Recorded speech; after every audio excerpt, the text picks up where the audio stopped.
Oh yeah, I'm a ghost.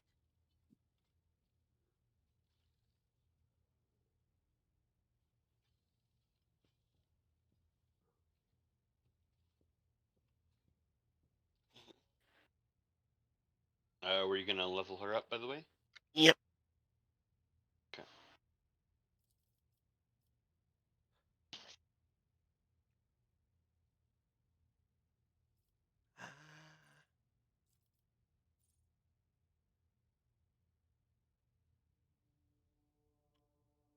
Uh, that serve me thing I have is from Noble, right? I think so. Why? Okay, that's why she didn't have it. She's an ossifer, like me. Yep. Yeah, if you go to you and then the features, that comes from your origin talents. So yeah, that's from your origin, which is noble. Uh, Her origin is navigator, which is different. Yeah.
Hmm.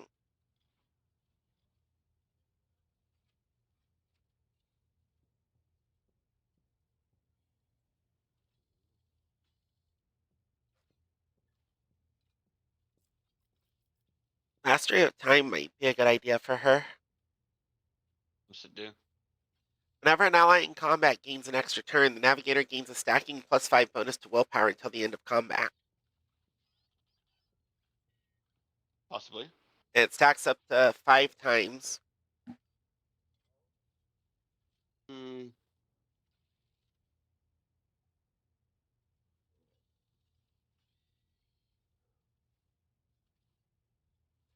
And if she also gets mind over matter, she makes resistance tests with willpower if it's higher than the base characteristic for the test. And if her willpower is higher than her toughness, her wounds are calculated according to her willpower. Hmm.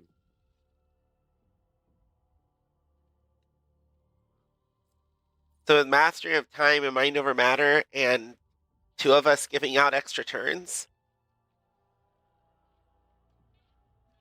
uh, then buff up her willpower and resistance test scores and such quickly, essentially, Mm-hmm. and wounds.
I'm gonna give her mastery of time. Yeah.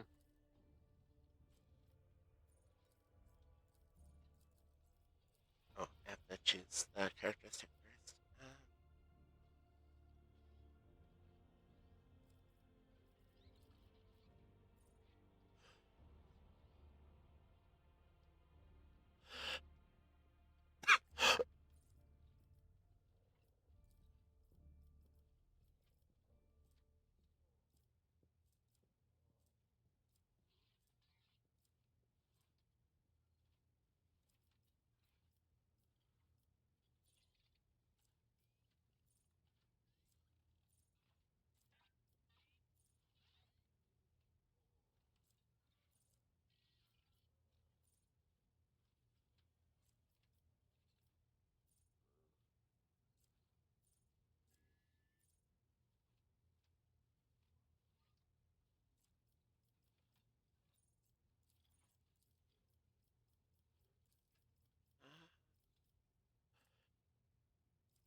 think I'm gonna boost her perception.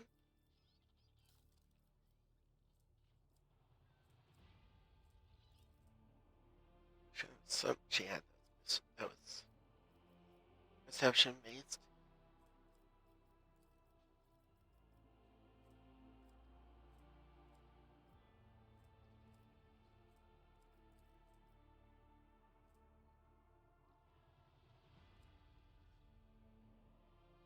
Oh, that's willpower.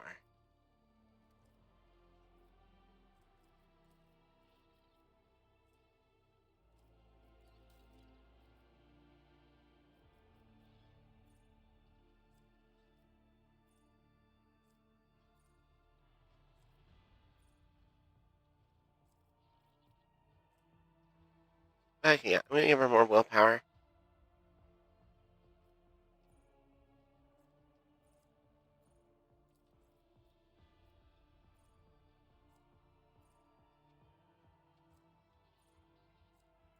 And mastery of time.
thinking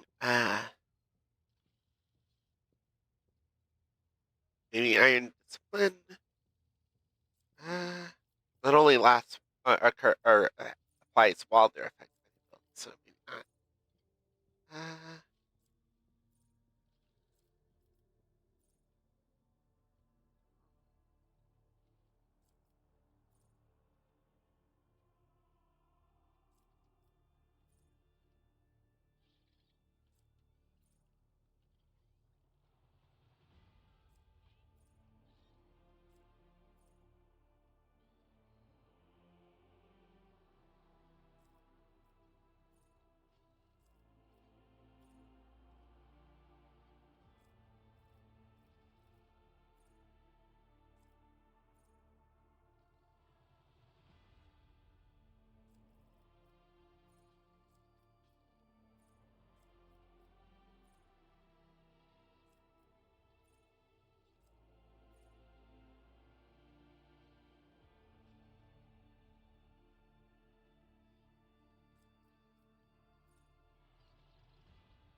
uh, honestly, none of these talents seem that great.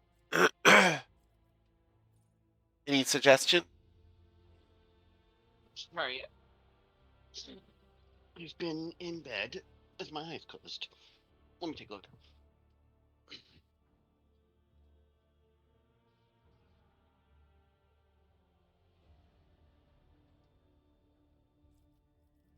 Like, I could go ahead and give her mind over matter so that her willpower starts getting used for resistance tests and calculating her wounds, which goes well with What's mastery of time. her Uh, stats? huh? Oh wait, I can look at her stats. Hold on. Okay. Well, her willpower is currently starting out at 55 before you level her up, but like her strength and toughness and agility and all that, 25, 30, 30. So yeah, what's that one thing you said you were considering? Mind over It uses matter. the will. Yeah, mind over matter. Let me see that.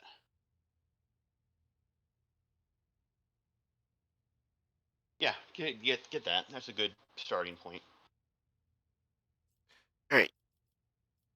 And because of mastery over time, as she and I give out extra turns, mind over matter will just get better. Yep.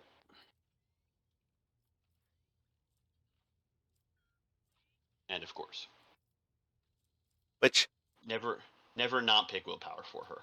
yeah, I was say, and because by also this puts it at back at odd at the five, you know, 5 in the ones Yeah. place, which means because she can get up to plus 25 from any extra turns, she'll get the full benefit out of it if it gets to max stats. Okay.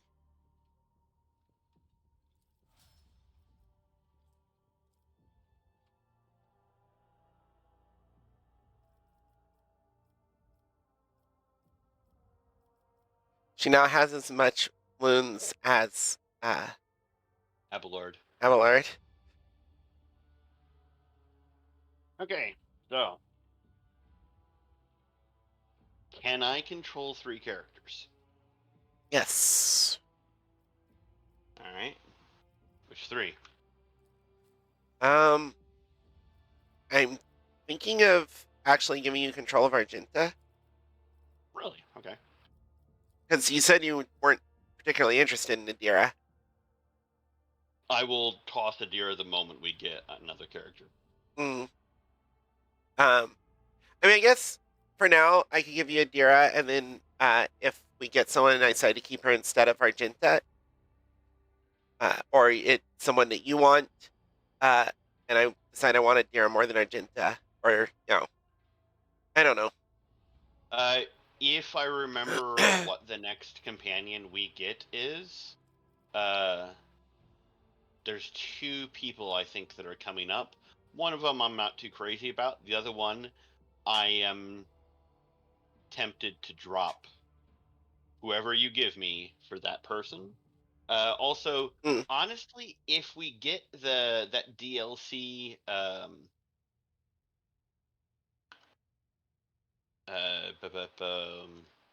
uh-huh. Blade Dancer, I might replace Serdine with that character. Mm, If we like her and want to keep her in the party, I would be fine replacing Serdine with her. okay. Uh, yeah. I can't switch up who's controlling who quite yet, but Yeah, you can. oh wait. Uh, No, you can't.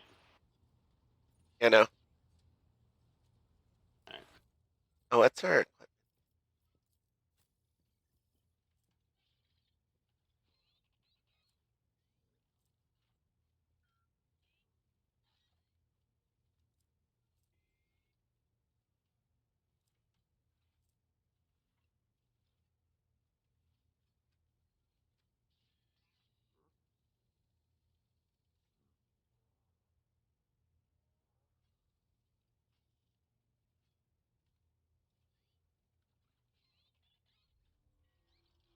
Essentially, do you want to debuff the enemies or buff allies? Huh.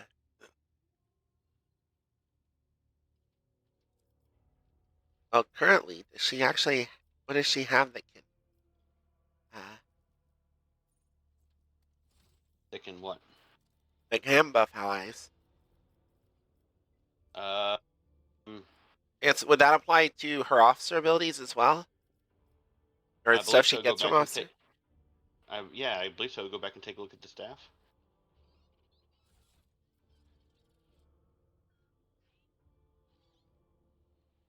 Navigator powers specifically. So no, it won't apply to officer stuff. So I was a little confused because like nothing uh, is Uh, specifically called a navigator power. So if you go to features, uh, it would be stuff under origin, not stuff under archetype. Okay. So currently she can only benefit from cascading. Yeah. Okay. So I'll Also, stick with. Huh? yeah, go ahead. I was gonna say the more you buff her willpower as well, the more likely Lidless Stare is to be a massive AoE stun, which is awesome. Yeah.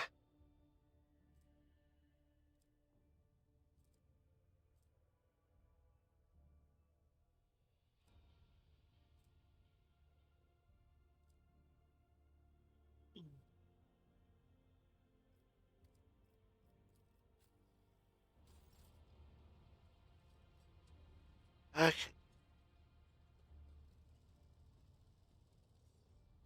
Lord Captain. Lord Captain. Quick save.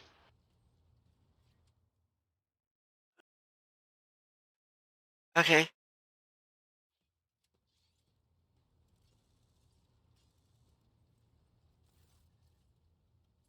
I need to use the restroom. I'll be back in a minute.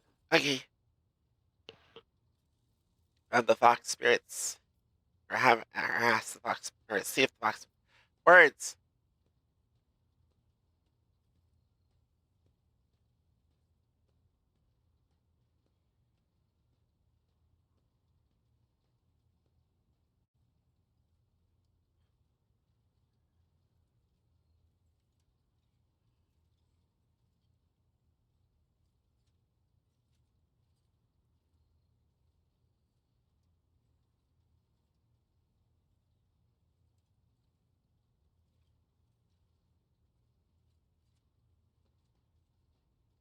Which I think ad's about to start. So.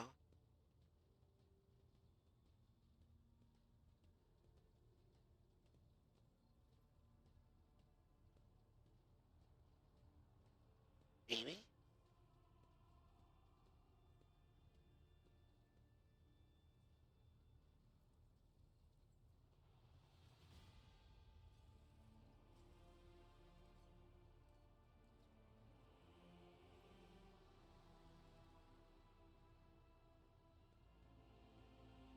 Or maybe not. I'm back. What's up? Welcome back. No, I thought an ad was about to start, but apparently not. Lord Captain, the ship informed me of our imminent meeting. Have the Vox Spirits brought you anything interesting lately? Forgive me, Lord Captain, I have no information of beef interest to you at the moment.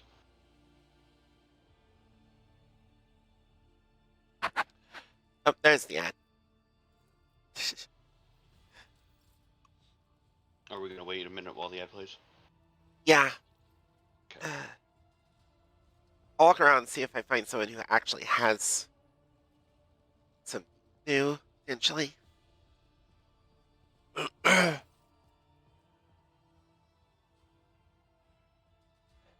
Oh, here's someone who might have something new. Lord Captain, Master Helmsman Ravenor at your service.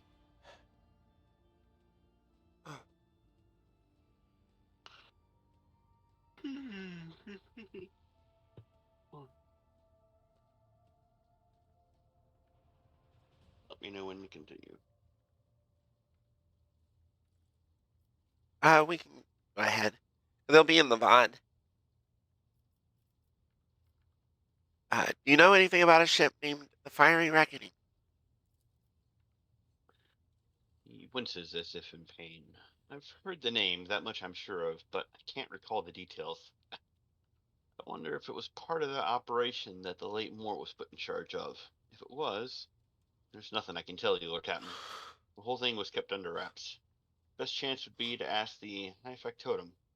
Maybe some of his treasure records have mentions of this fiery reckoning. Okay. Lord Captain. Uh, Greetings.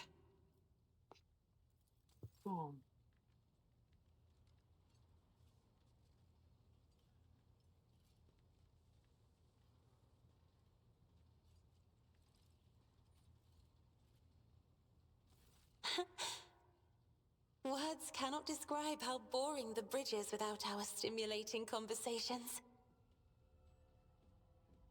Tell me about yourself. I am a part of House Orselio, an ancient dynasty of the Navis nobility. Since time immemorial, our family has served to advance knowledge, pushing at the boundaries of the dark unknown. The Starway Atlas contains 2,843 routes that chart the sectors of the Segmentum Obscurus and reach all the way from the Coronis Expanse to Holy Terra.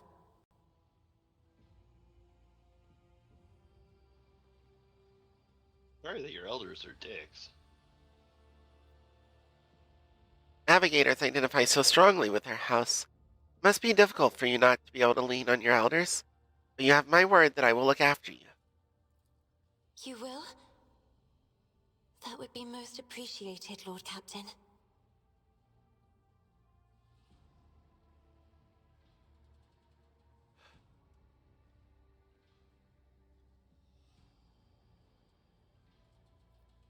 So you've never lived anywhere other than your Act 5? Hardly.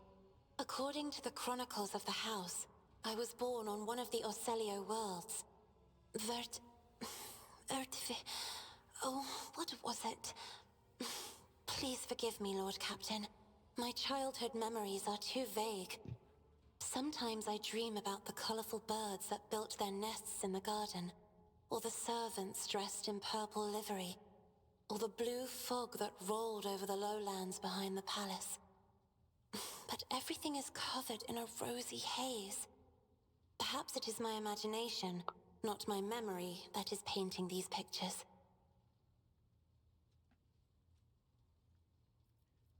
Tell me about your life on the station. My stay on the station was wholly dedicated to preparing me for my future duty. Astromancy, astrography, numerology, the histories of my house and the Imperium, as well as other disciplines. For many years, dozens of instructors tirelessly prepared me for my destiny. And once a year, Great Regent Alronto would come to the station. He would entrust his beautiful vessel to my command, so that I could master the practical aspects of our art as well.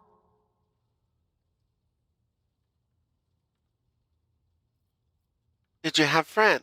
Someone you could turn to for a simple conversation, not a discussion or yet another lecture? The Regent gave me a bird from a sunlit planet once. I tried to befriend it and make it sing, but for some reason, it refused and died soon after. The instructors were too respectful of my duty to my house to waste precious time on idle chatter. Aside from them, there were only servants on the station, and you know they have their vocal cords removed, so they cannot break their vow of silence. And since the subject has been breached, Lord Captain, why do you not follow this honored tradition? Your decks are so garish. Apologies, I meant noisy. The rabble don't just chatter. Sometimes they shout and even sing. Why do you allow such a lack of restraint? Rogue traders are highborn, are they not? Wow. Hmm.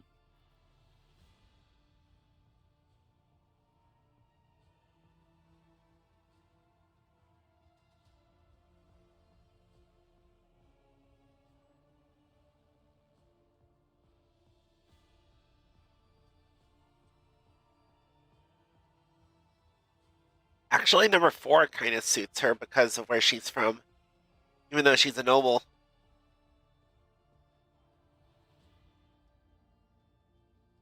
Because whatever hive world she's from would be a noisy world.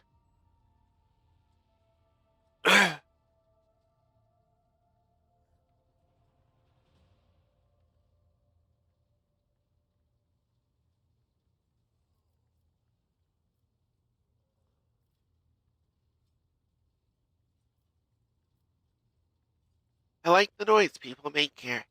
It fills the ship with life. With life? If only you could take my place and watch this kaleidoscope. Every voice is a flash of color. Every conversation a shimmering glow. Every argument is an unstoppable swirl of gaudy splotches.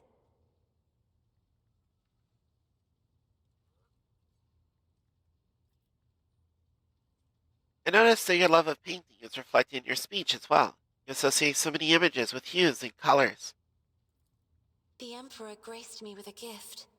I can see inner life in addition to the mundane. You cannot know that a fruit has rotten from the inside until a blade slices it in two. I can see the rot from far away. It roils like swamp mud, oozing through the bright peel. Anger and boredom, sadness and joy. Everything that people shut away inside themselves is revealed to me like colors on the canvas of my world. Your third eye, you always conceal it. The Navigator's open eye is baneful to whoever the warp's ruinous shine falls upon, and therefore it is the symbol of our power. We are the guiding stars of humanity, found worthy of an uncommon gift, and one of the duties that we bear is to guard our eye, even from wayward glances that may bear evil. Besides, I am aware that lesser servants of the Imperium may find our appearance repulsive. The Navigator gene twists the features the rabble are used to seeing, and the magnificence of our role cannot be grasped by their feeble minds.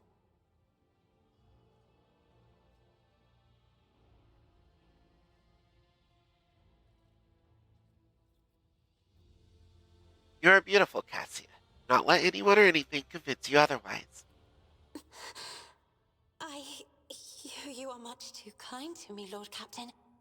Allow me, for my part, to note the beauty of your shoulders? Yes, your shoulders. Pray let us change the subject.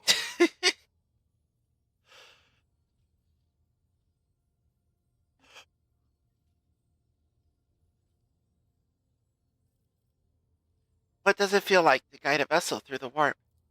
It may be difficult to describe. You see, every navigator perceives the warp differently.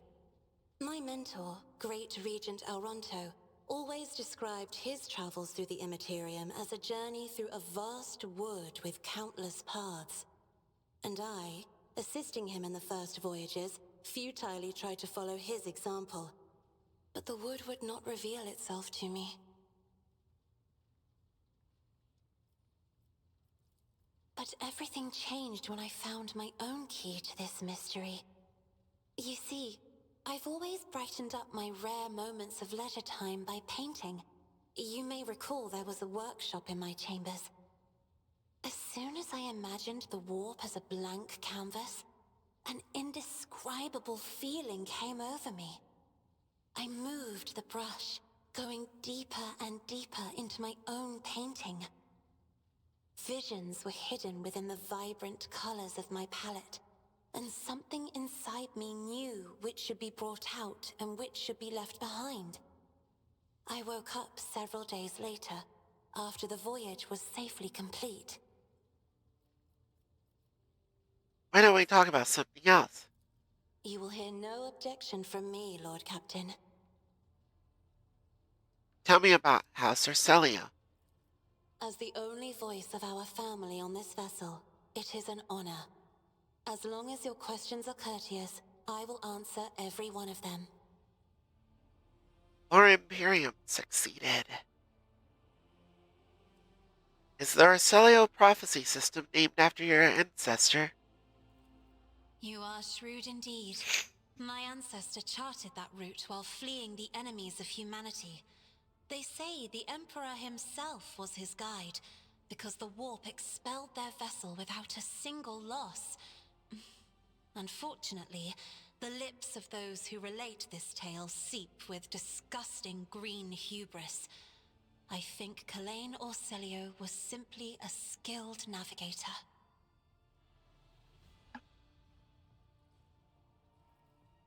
I take it House Orselio has a rich history. Oh, yes. The navigators of the house came to the Coronis Expanse fairly recently, a mere 208 years ago. Before that, our ancestors expanded the borders of humankind's dominion for the glory of the Emperor, blazing trails to different corners of the galaxy.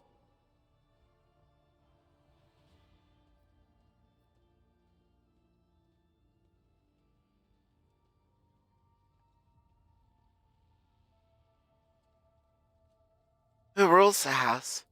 Just as a rogue trader stands at the head of a protectorate, a Novator heads a navigator house. It is the Novator who decides where to look for alliances and which path their bloodline is destined to tread.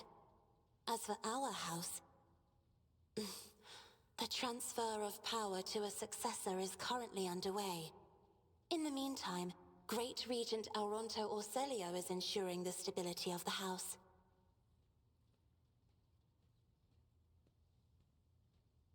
You lived in seclusion on a closed station till Felix committed his sabotage. So then you must be the Novator's successor. So says Regent Auronto. Nothing is decided yet. Some people in the house become enshrouded in rolling grey clouds at the thought of me becoming the Novator. But even more are bound with dull leaden chains. They think I am not ready for such a burden. With your permission, I would like to talk about something else. By all means. What does your special sight reveal? Sister Argenta shines like a guiding star, inspiring resolve in those around her, seemingly inexplicably. However, I see a dark and ugly fog billow behind her, contrasting sharply with her shining light. It burdens the Sister of Battle. It drags her down. Yet Argenta herself is hardly aware of it. Seneschal Viserion is among the few whose colors are a pleasure to look at. Whenever the Seneschal speaks, heavenly crystal clarity spreads around him. And whenever he is angered, dark blue clouds condense over him. And in his rare moments of joy, a pure gleam of sunset pink caresses the souls of those near him. Out of your entire retinue, Lord Captain, he is the only one I would trust with my life.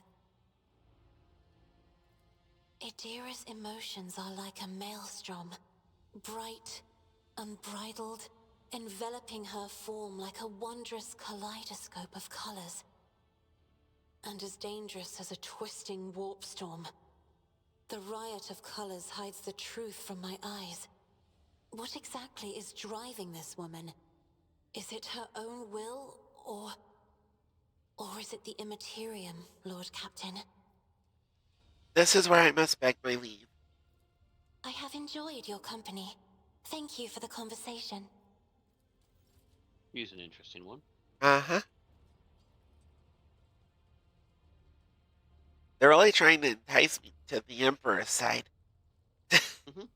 I gotta say, despite the fact that dogmatic is a little bit too much, I think iconoclast is better. There's not really any like annoyingly dogmatic characters. They're all very dogmatic, but they're very bearably dogmatic. The problem is, the two women that appeal to me a lot and are what tempt me towards dogmatic, I can't romance them, so they fail. Maybe. Well, At least so far, they're not succeeding.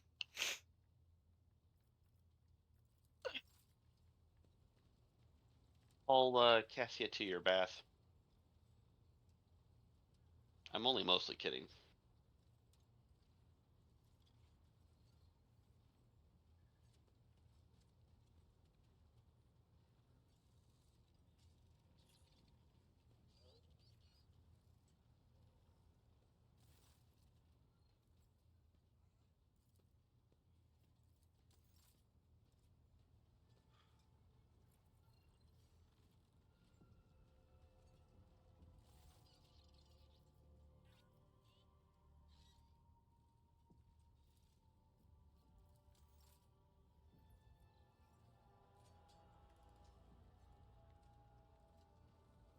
When you're ready to continue, interact with the map in the center.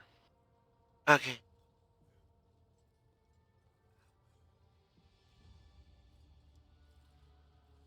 That's it here. Nothing. Of course.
I'm sure my face is underwater.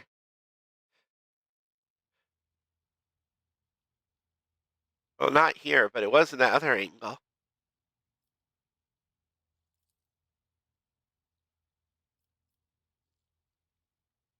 I should see someone from my retinue. Well, hold on. Back up. But The text you skipped past. The soothing water crosses your senses, and your grateful muscle is welcome chance to rest. A pleasant languor oh, spreads through your body as you allow yourself a moment of quiet relaxation. You notice that the enforcers guarding you are tense and fearfully averting their gaze. Brian's nose is broken, and his right leg is in obvious pain. Meanwhile, Nima winces as she adjusts her sling. oops. You told the two enforcers. Whoops. Who would you like to summon? Cassia, I want her to paint my portrait. At once. Lord Captain, it is most improper for us to be conversing in your bath chamber, and I cannot believe you wish me to paint a picture of you disrobed. I cannot. It is scandalous. This goes beyond every standard of decency.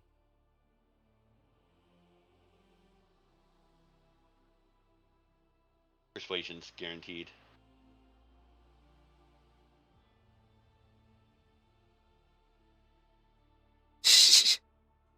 This one's funny. Mm-hmm. I like this one more, but it's not guaranteed. 95% chance, though. Yeah.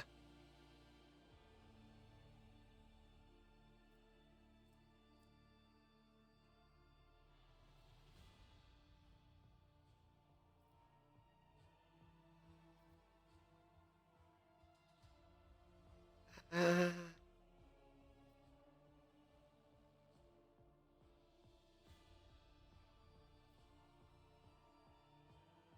I'll go with the persuasion. Consider an opportunity to practice life drawing. Well, you're certainly an interesting model. I have never painted people before, but I'm willing to try if you insist. Items received: nude portrait of rogue trader. For our artistic interpretation of your naked form, you can spend hours trying to figure out which specific part of the painting is supposed to be your face or your leg, or if they're even depicted in it at all.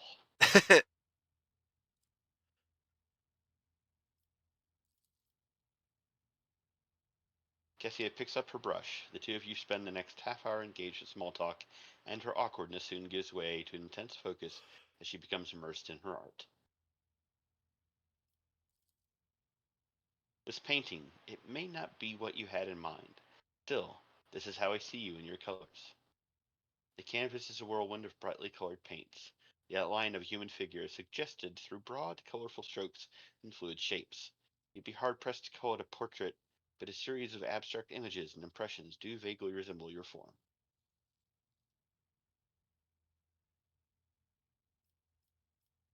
Your style is so unique. I like it. Cassia's cheeks turn pink and you feel a flush of embarrassment. You are most gracious. It would be a pleasure to paint like this again sometime, though perhaps in a more traditional environment. You are alone once more. The master of ablutions stands by at the ready, patiently waiting your command. If I hadn't told her about them, I might could bring them in again. Yeah, they ain't doing that again.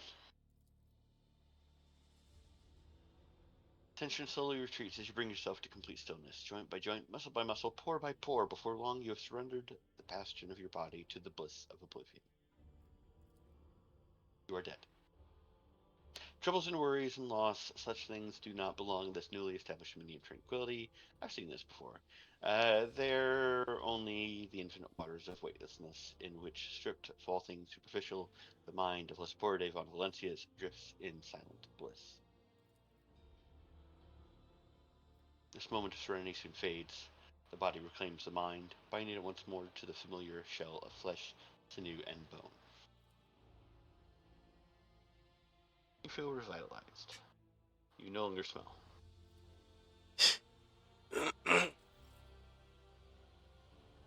No longer covered in the blood of my enemies.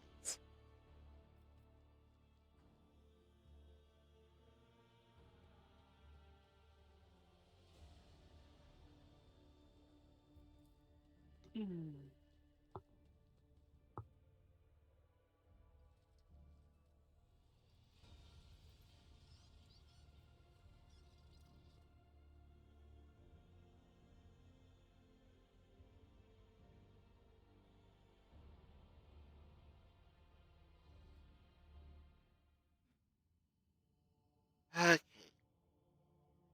In character, my personal recommendation is straight to Rykad Minoris.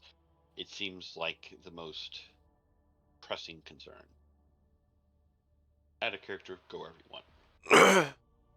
I think my plan was to go Go to, to the astropathic states yeah, and then Rykad. yeah. So I'm gonna do that. Okay.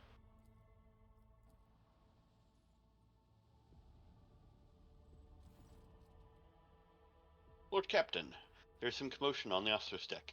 The Lady Navigator has left her quarters and is currently in the wardroom, where uninitiated crew members are shunning her in terror. Perhaps you should find out what has brought Cassia to the deck.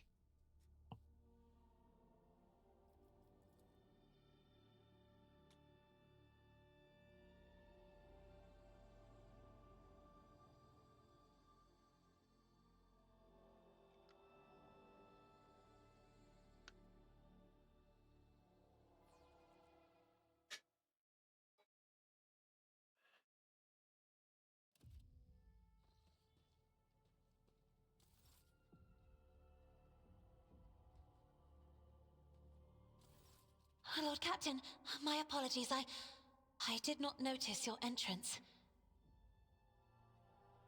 The Lady Navigator is engrossed in perusing the dusty tomes, which appear to have been neglected by the other officers, be it because of sloth or dullness of mind. When you look closer, Cassia looks up at you, starts, and hides a weathered book behind her back.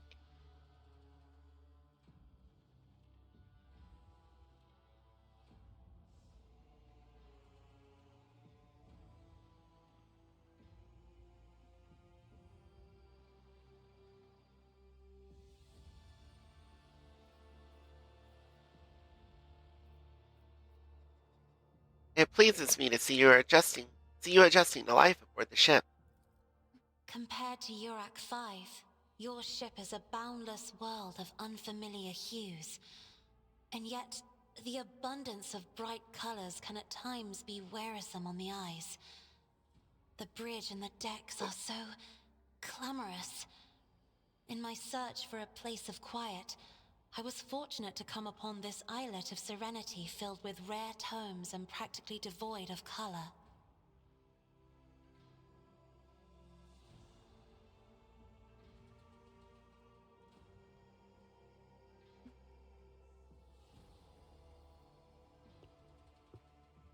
The events that took place on Yark 5 must have shaken you greatly. Are you well? One should not underestimate the navigators of House Orselio, Lord Captain. Uh, Like a shawl of pale smoke, a faint malaise hangs upon my shoulders, but it will not be the slightest hindrance to my duty to humanity, and my duty to you. You were about to say something? No. Cassia's response is reserved and pointedly decorous, clearly intended to create a distance between you. Your only attendant is your valet from Yark 5. Do my servants not measure up to your standards? No, no, it is not that at all, Lord Captain. It is just that Uwe is quite capable of carrying out his duties by himself. He is well accustomed to my whims and preferences.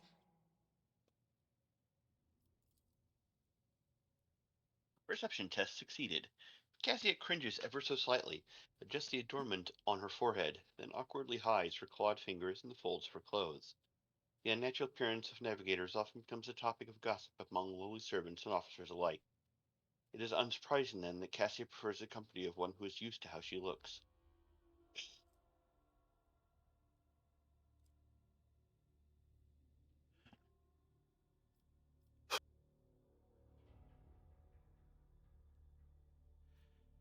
Pointing at the book in Cassia's hands. I see you are fond of reading. Oh, this. I found this fascinating read on one of the shelves, and I must say, it has caught my eye. Its every chapter is written in verse. I find it so beautiful and enrapturing.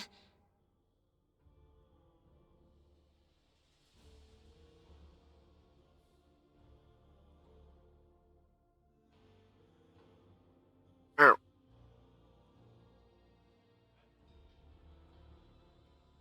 Apparently it's a collection of poetry. Yes, Cassia carefully shows you the book, which turns out to be a collection of works by the Acadian naval commander and poet Elias Quent. Urak 5 had a vast archive of its own, of course. Although most of the works within had to do with scholarly disciplines of some sort or another. Only in my sparse moments of respite was I allowed to escape into the pages of more embellished works. Cassia gently brushes the dust off the cover with her thin, clawed hand, her eyes filled with longing after reminiscing about her lost home. I hope that you have had ample time to calm yourself and your powers. There are people on this ship who are far more impulsive and dangerous to others, and far less devoted to the God Emperor than a herald of the Navis nobility. But I did not need your words to see the shades of umber unease that whirl around your subjects whenever I am near. Were I not acquainted with such a reaction, I could have found their behavior in your question just now insulting. Lord Captain, would you kindly explain to me why you are pestering me with these questions? Inquiring about my mood and my needs, showing an interest in the books I am enjoying. You are behaving as if you possessed a shred of fellow feeling for one such as I.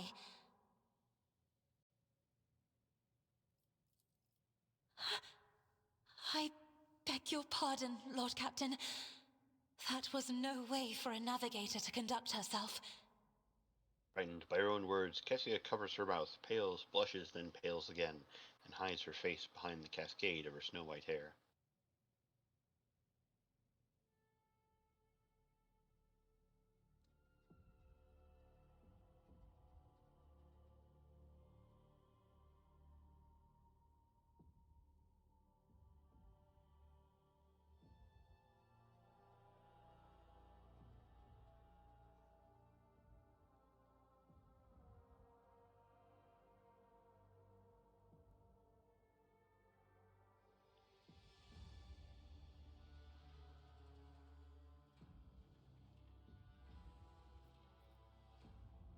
You have nothing to apologize for.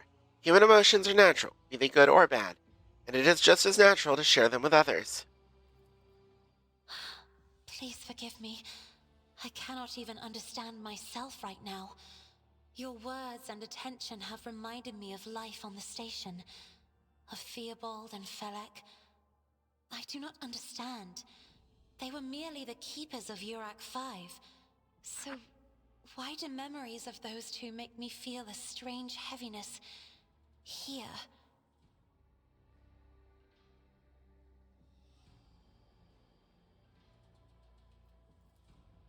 At the same time, I find myself overwhelmed with new excitement and anticipation. At last, I have set foot outside my familiar walls and into a world that I have only seen before in the pages of books. Your ship alone is a treasure trove of remarkable artifacts and curiosities. And just imagine the things that await beyond, but my delight must seem childish to you, surely. In your heart, you must be finding all this quite amusing.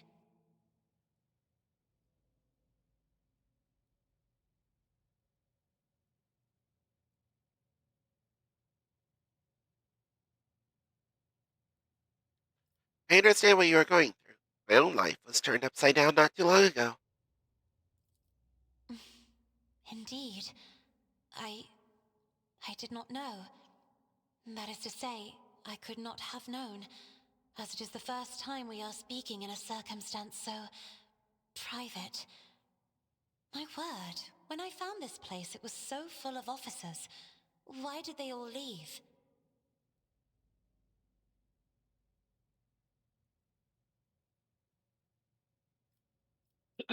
Perhaps my people did not wish to disturb you.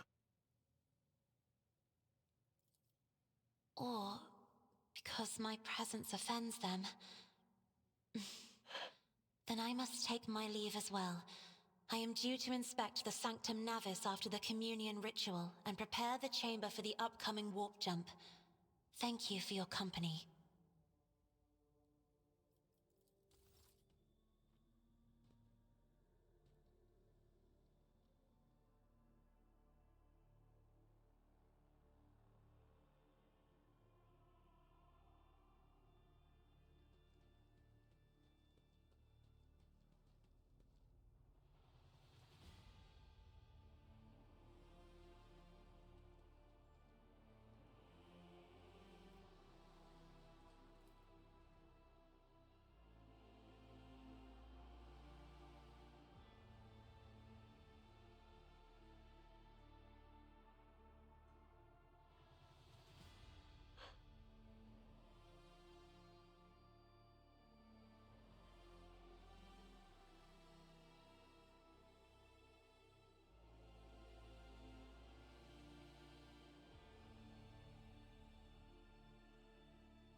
Yeah.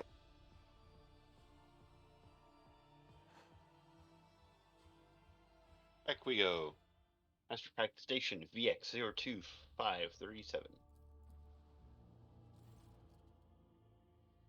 Ah, we can't fucking go anywhere. Permission to report, Captain. Members of a sacred cult operating aboard the ship have requested an audience. They wish to present gifts and introduce themselves to their new captain. This is the DLC. What sacred cult? They call themselves the Blood-Spun Web. The cult defends the flagship from both internal and external threats. Lady Theodora held them in high regard and looked favorably upon their activities. I am ready to receive them. I will commence preparations at once, Lord Captain.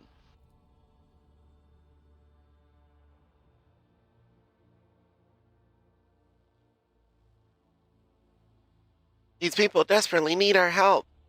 Stops to talk to everyone along the way. Very Standard RPG experience.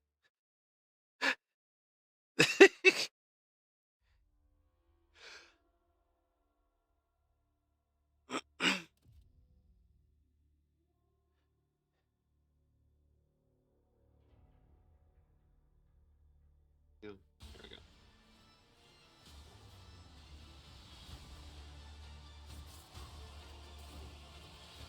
Hey.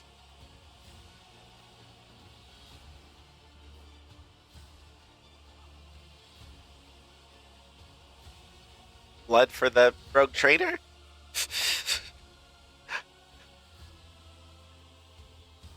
Are we sure the bulk of the Empire doesn't just secretly worship corn? Blood for the Golden Throne.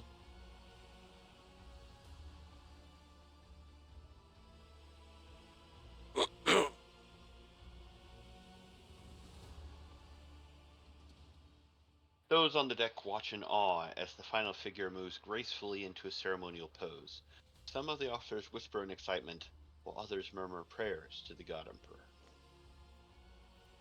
The Undying Emperor commanded us to spin a web of blood around his children, and we obeyed. We obey still. They fall silent as a tall young woman steps forward. She moves towards you soundlessly, the dim light casting shadows across the mask which conceal her face. The masked cultists repeat the words in a mournful whisper, "We obey still."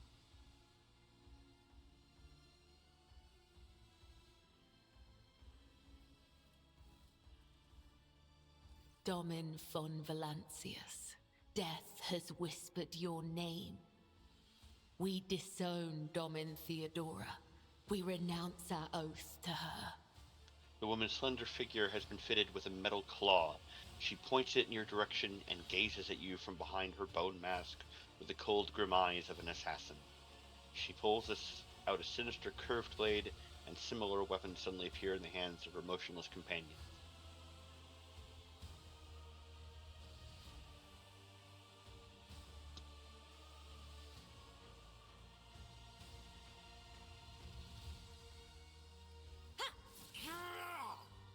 And now we give the gift of our blood to you. It is the gift of death. Death has whispered your name. The followers of the tenets of the web swear fealty to their new overlord and offer proof of their devotion. Their blades sing through the air and rivulets of crimson flow onto the deck. The young woman bows her head reverently as she hands you a heavy parcel. The others bow their heads as well. They seem unconcerned by the blood that trickles down their fingers.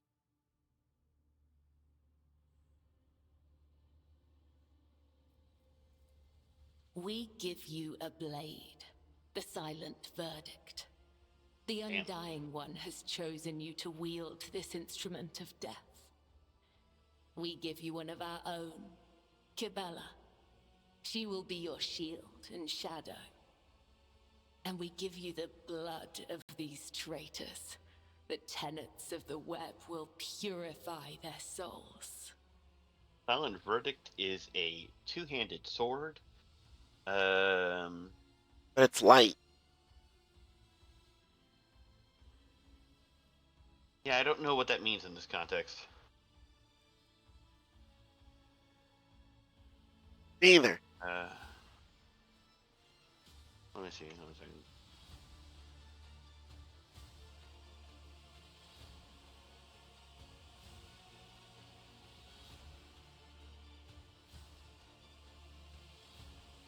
Has a stacking crit hit chance. That's interesting. Wish it was one-handed. Hold on.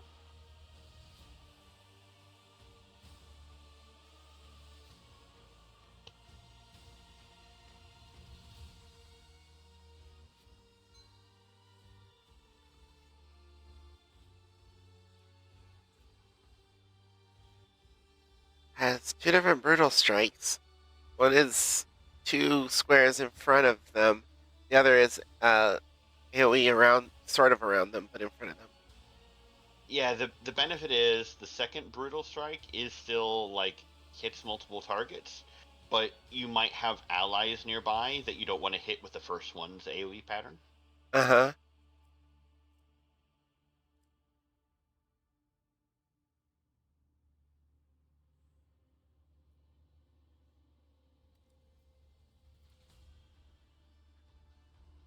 Imperium has succeeded. You have heard many stories about death cults such as this one. These devoted holy assassins of the Imperium have turned death into a form of worship for the Emperor. They are exemplary slayers, visible executioners, and the scourge of traitors, heretics, and fallen souls. Many righteous people honor them as votaries of the faith, while others see their fearsome rituals as frenzied spectacles touched by madness.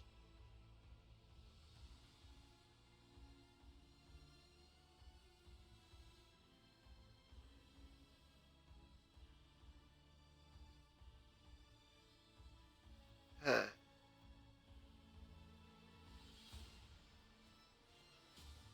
Gonna examine the cultists. The cultists are all voidborn. Their lithe, sinewy bodies are clad in light armor, which allows them to move with an acrobat's nimble grace and strike with an assassin's swift surety. Their red and black vestments are adorned with sharp spikes and ritual jewelry. Where time and training have worn their garments threadbare, you can make out patterns of bleeding lacerations. Gonna examine the captives. The prisoners cower beneath the weight of your gaze. Blood drips down the tear-stained faces of the captured officers, technomats, and workers. A word has been carved into each of their foreheads with meticulous precision. Traitor, heretic, apostate, renegade. The cuts have been diligently and regularly reopened to prevent healing. Woof. These renegades committed treachery against their domin. Their lips once praised the name of Kunrad Voigtveer, but it is your name they will whisper as they cross over to the other side.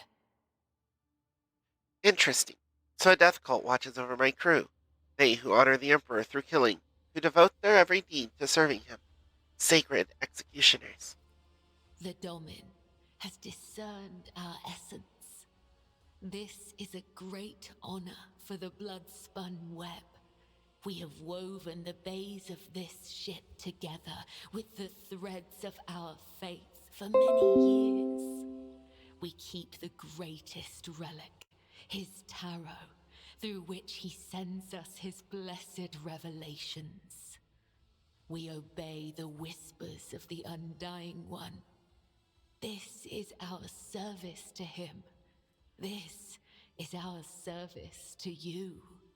A deck of psychoactive cards bearing sacred and meaningful images. Tarot cards are used for divination and predicting the future. They are believed to be able to capture images sent by the Emperor himself. In the hands of a skilled psyker, the Emperor's Tarot can be a truly potent divination tool. How interesting. Devout assassins who believe themselves to be instruments of a higher power. They revel in violence and cannot tell the difference between bloodthirst and piety. They follow their faith blindly, unaware of how closely they tread to corruption and depravity. Look at them. They stand on the edge of a precipice. The smallest push will send them plummeting into the abyss. You could be their downfall. All you have to do is push. Ringing sound fills your ears, deafening the noise of the world around you. Time goes still. A voice whispers seductively in the back of your mind.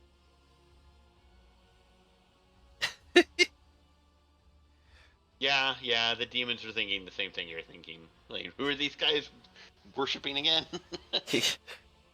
How cute. They think they're worshipping the Emperor.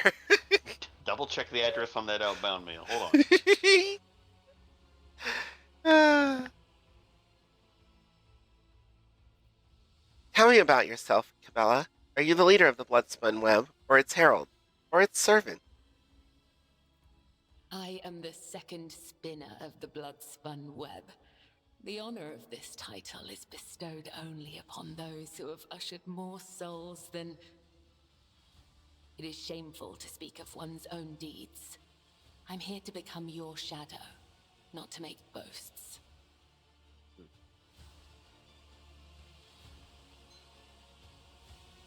kind of know, but still. What exactly does a cult like the Bloodspun Web do? The tenets of the web teach us to read the threads of the future and understand the hearts of others. When a soul is filled with the poison of corruption, we know its time has come. We bring liberation. 3 strikes, 3 rebukes, 1 blade. This is how we serve the Undying One. This is how we serve you and your flagship. But there are others.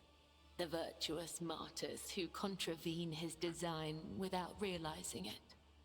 Those who have come too close to faltering or committing an apostasy, but have not erred yet.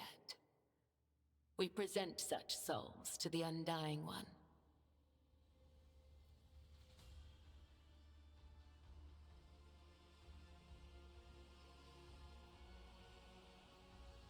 Ooh, Tempting, ain't it? yeah.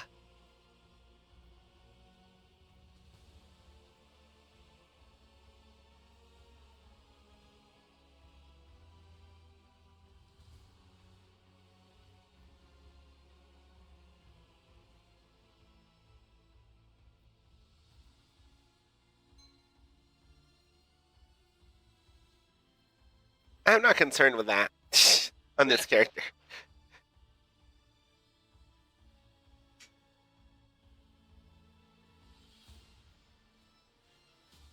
I'm gonna go with this one. I want to see what happens. Go ahead. Heretical, give a bloodthirsty smile. Continue to serve me, dancers of death. Henceforth, let my name be upon your lips when you shed blood. Your name upon our lips. The cultists make 2 thin cuts along the corners of their mouths, sealing the vow with word and blood. Heretical, +3. Now, why are these fuckers here? I nod toward the captain. Why have you brought this rabble to the upper decks? So you may offer the souls of these traitors as a gift to him. You have the authority to order their execution. Their blood will bind us together through him. For the God Emperor, the Undying One is death itself. The Undying One is duty itself. Isabella touches her sharp blade reverently to her lips. Captives tremble in fear at the sight of the weapon. The Undying One is death itself. Doesn't that seem a little contradictory? The Undying One does not die, but causes others to die. I mean, death for it's all true. Yeah. How many psychers a day does he need to? I'm 10,000. Like, It's absolutely absurd. Psychers in general are rare. That should give you an idea of the logistics capability of the Empire. yeah, I was In gonna order to say fucking feed 10,000 to one. the fact that they can provide that many indicates Or maybe just it's how 1,000, big but- the Empire is and how good they are at rooting them out to send them there in the first place. Sorry, it's 1,000 per day. 1,000 per day? Okay, that's a little better. You know, 1/10 better. Actually, I guess 9/10 better. But like, and on top of that, there's quite a few psychers that don't get consumed that instead get sanctioned to go back out into the Empire and, do the Empire's bidding. Mhm. So they're sending more psychers than necessary to Terra every day. Yep. The black ships are full. Give the order, Domin. Let a spinner of the blood-spun web undergo the test of a sacred trial. The others echo her words from beneath their bone masks. Undergo the test.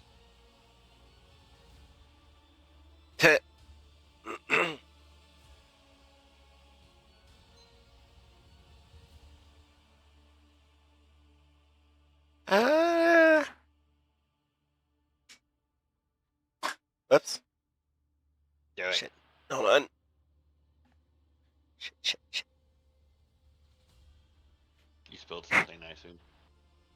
Not exactly, but I did knock something over.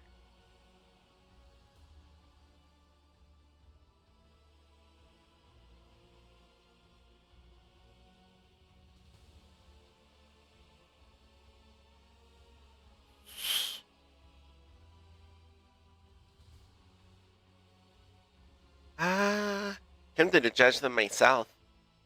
Okay. Yeah, I will judge the traitors myself. Then, I will tell you of the treacherous blood that runs through their veins.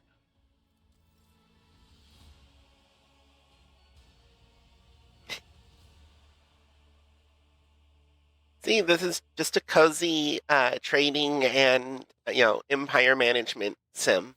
That's all. Mhm. Yeah.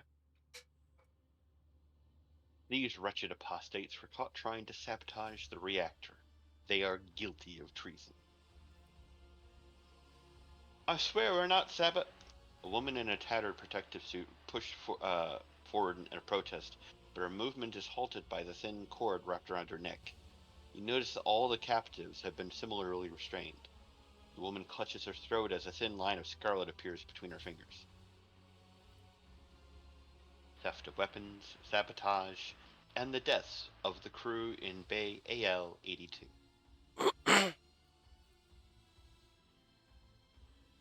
Do you have proof of these charges, or are such claims the result of cultic revelations? There is doubt in Infernus Master's gentle voice. With all due respect, it is difficult to discern the truth of these accusations without evidence. Fine visions and dark portents may be reason enough for you to shed blood, but not everyone here shares your perspective. Enough, Heinrich. The Lord Captain will decide the truth of these claims for herself.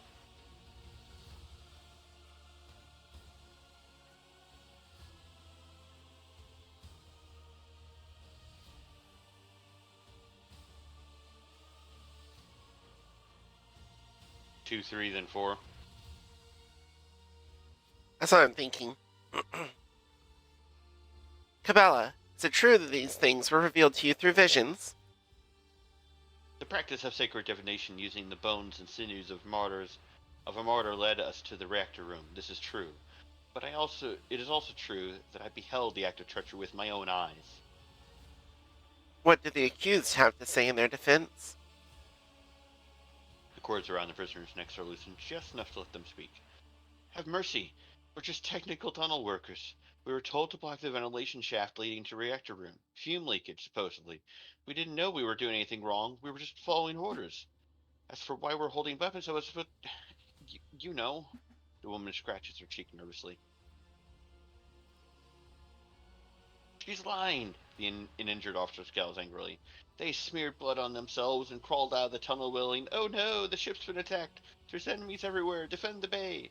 We rushed off to investigate, and they used their cutters to break into the weapons storage at our guard station. They stole guns and headed straight for the reactor room. Blood and cinder reveals your hubris. You abandoned vigilance for the promise of glory.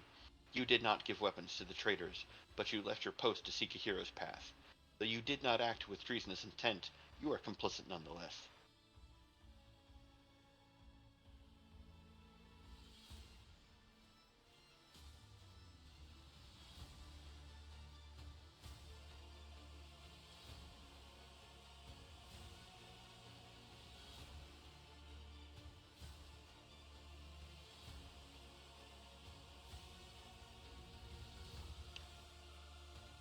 Ooh.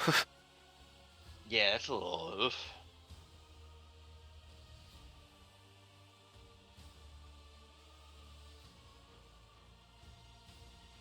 So we can punish the workers, we can punish the officers, both or neither.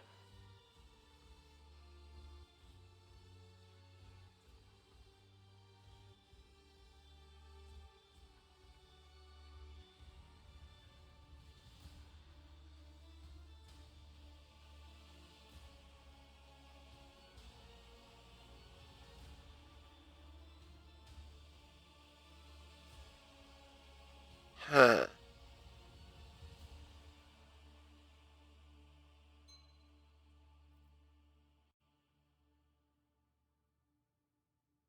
I think the officer and the subordinate should be punished for leaving their post, at least.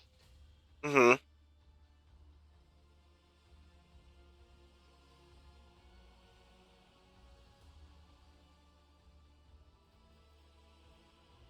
And as far as the workers, I'm also of the opinion of 6. The officer and his subordinates are to be demoted without the right to reinstatement.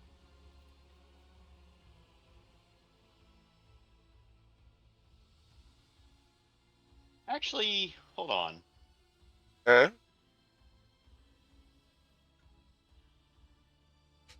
They smeared blood on themselves and crawled out of the tunnel willing, oh no, the ship's been attacked, there's enemies everywhere, defend the bay. And then they stole the guns and went to the reactor room. I don't think the workers are in the right.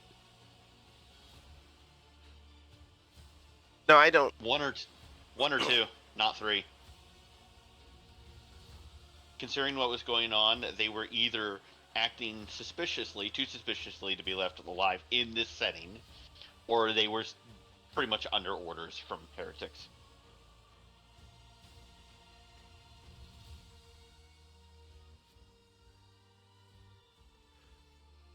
If the officers are even partly right, then these workers are not worth keeping.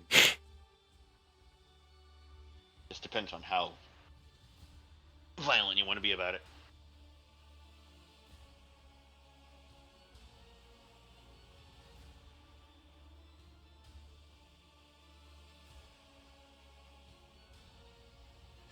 By the way, I love how, like, Argenta's here and she's blue because she's an ally, but Sarbeck is yellow.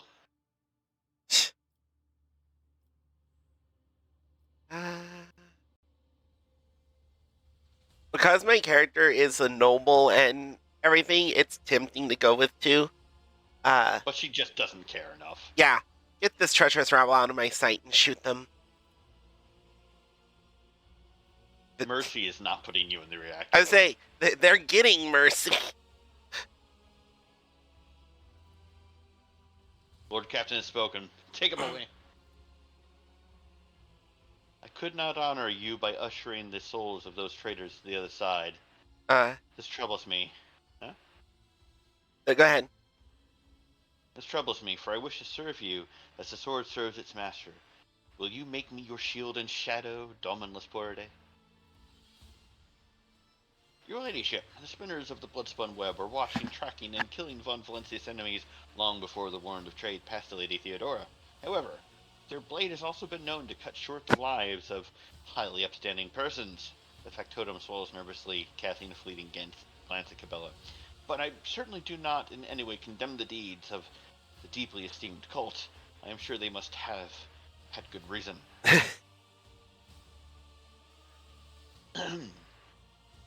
The cultists are the scourge of the seditious. They bring the unrighteous to ruin. The enforcers respect the blood-spun web, for we share a common goal: bring his light and his heart's judgment to the darkest depths of the ship. Scourge of the seditious or not, folk are afraid of them for a reason. A couple watches ago, these spinners took a train driver to pieces for some kind of ritual. I don't know what old Malik did to earn that privilege, though. Who's going to feed his family now? Anwar takes a drag of his low stick, exhaling the thick smoke through his clenched teeth. But that's a lower decker problem. What matters is that the bloodspun web serves you faithfully, Lord Captain. He's like, just in case you care, but they do serve faithfully. Confessor Adalbert. My predecessor's predecessor once delivered a sermon about how the spinners saved this vessel from the servants of the archenemy. The blood-spun web paid the price in blood, a river of scarlet that flooded the decks from bridge to bilge. It became the blood of the flagship, the pulse in its veins, and the beat of its heart. Their great sacrifice earned them the favor of House von Valencius.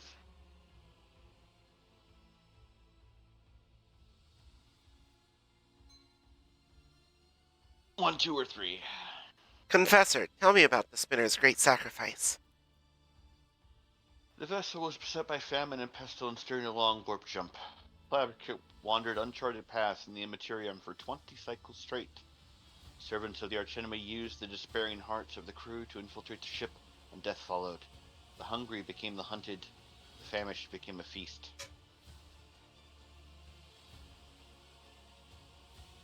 The exhausted crew was too weak and emaciated to resist the invaders. But then the spinners emerged from the depths. They stood alone against hundreds of foes, yet they did not falter. They did not sleep or rest as their blade-tip dance brought death.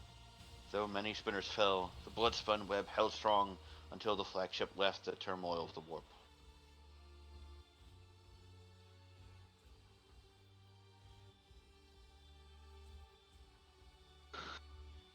You will be my shadow, Cabela.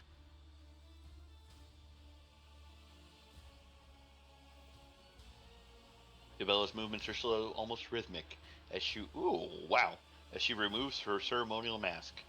The dark shadows of her eyes accentuate the deathly pallor of her skin, which is covered in ritualistic scars.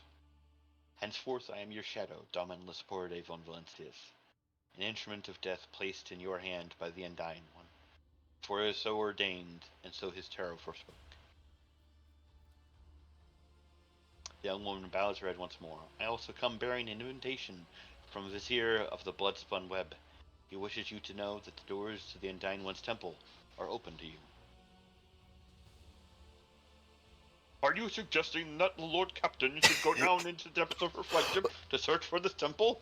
With all due respect, the lower decks are for servants and crew. They are not fitting place for her ladyship. Sorry.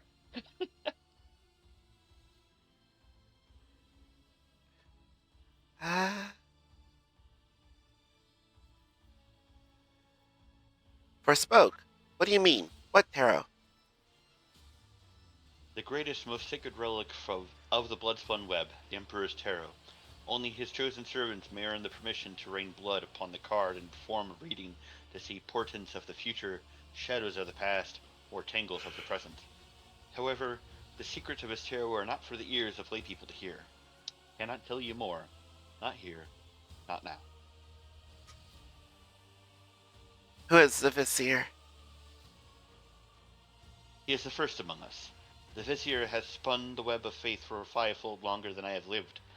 Blood of the flagship's blood, my mentor and teacher. Where is your temple located? I'm not permitted to say. If you wish to find the temple, you must walk the path of Saint Terrain, the matriarch spider. Hers was the thread that would become the blood-spun web. Her path began deep within the flagship, in the dark tunnels of the freight line. That is where yours must begin as well. This journey will bring us closer to the thread of the web, closer to the Undying One, closer to understanding death.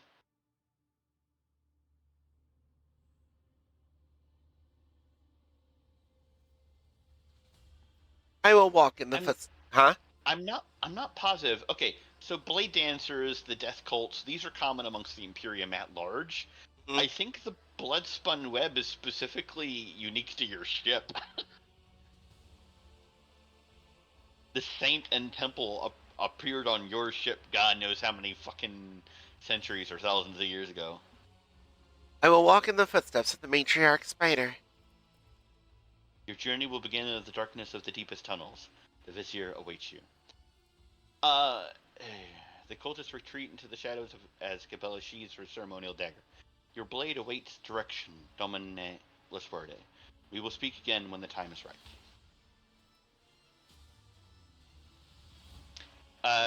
Okay, she's definitely replacing Sardine. One. Two, I think as far as like chasing quest stuff, you would be benefited chasing like the Astropathic Station, Rykad Minoris, stuff like that first, rather than her quest. Mm. There's a character you get that is like the Engine Seer. That's a character I think we need to get as soon as possible, but we're not going to get it just yet. That the Engine Seer is definitely going into my party. The Rogue Trader's ship is a veritable city sailing through the void. The ship has numerous compartments that you can visit. Navigate these compartments using the map of the ship, which you can access from the main elevator on the bridge or from any compartment. Let me take a look at her.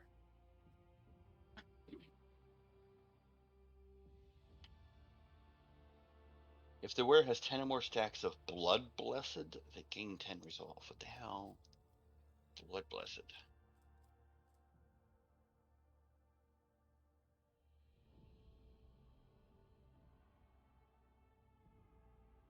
Light armor, 20% armor. Nice.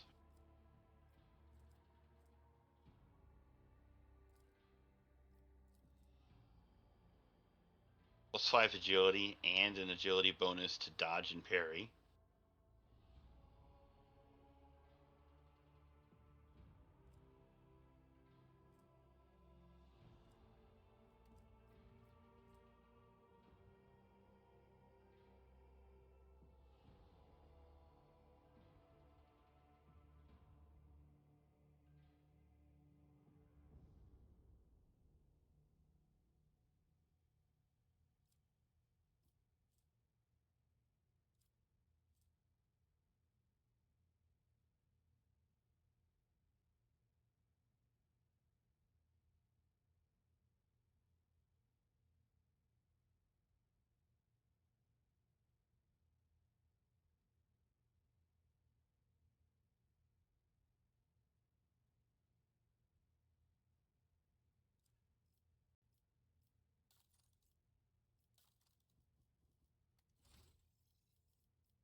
She's rank 3 dogmatic.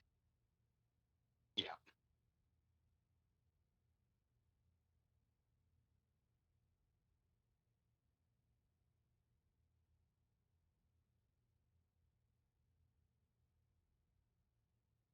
Can I have control of her, please?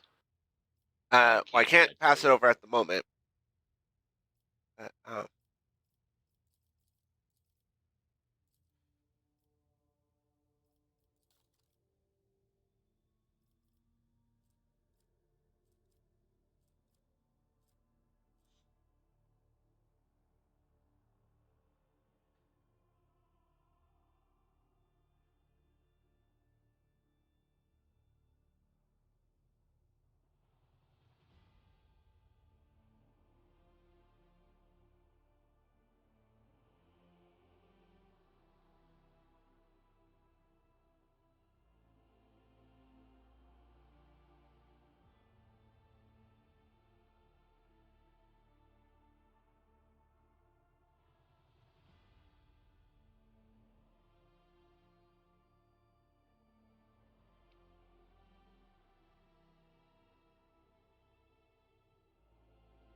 That's not where I meant to go.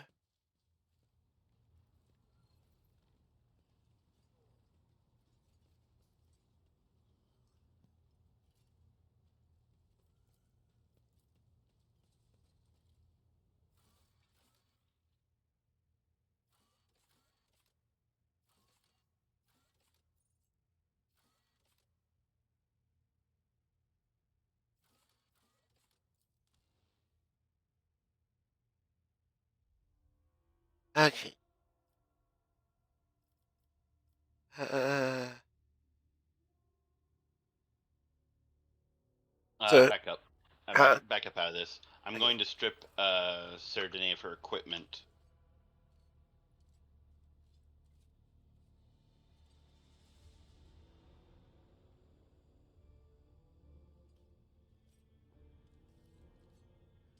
Okay, now good to go.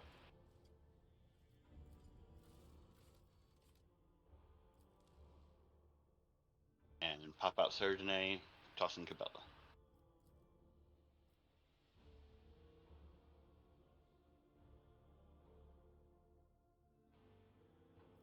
Okay, good to go.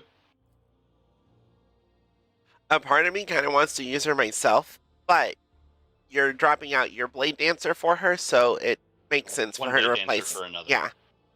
Yeah. And Blade Dancer looks kind of confusing. You understand it better.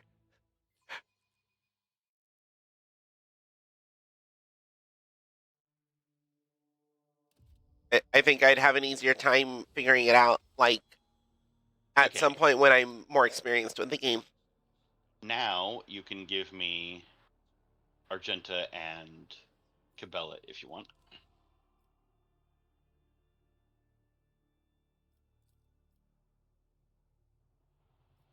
Uh, Debating whether to give you Argenta or Adira. Either one's fine.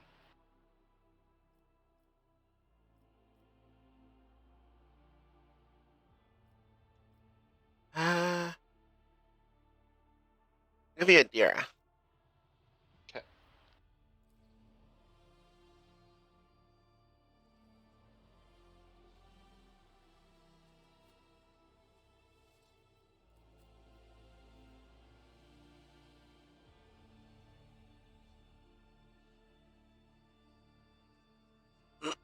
Even though Adira is the one more likely to approve of what I'm doing.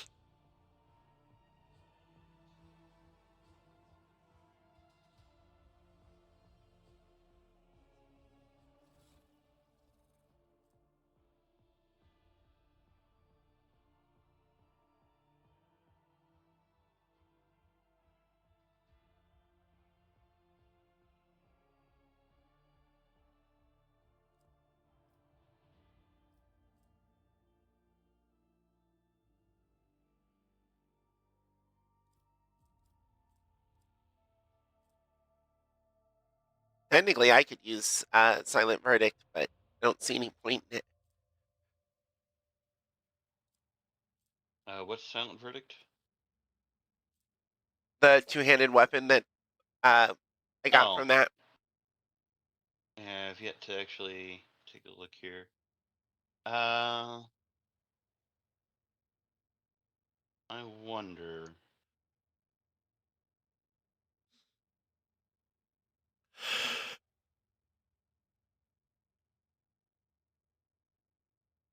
The weapon she's got is similar, but one-handed and doesn't have the larger AoE Brutal Strike and small AoE Brutal Strike. It just has Cleave. Mm-hmm. But it has the ability to target parry and uh, critical hit chance for each attack made, which So theoretically parry. is probably better with dual wield. But Silent Verdict also hits hard. So parry is pretty much equal to weapon skill as far as parry calculation. So, for example, if you look at the Mars pattern sword, it's got plus 10% parry and minus 10 to enemy weapon skill when hit. That stacks for essentially 20 points in my favor. Plus 10 parry is just the same as minus 10 to their weapon skill, so it's plus 20%. But Spinner's Blade.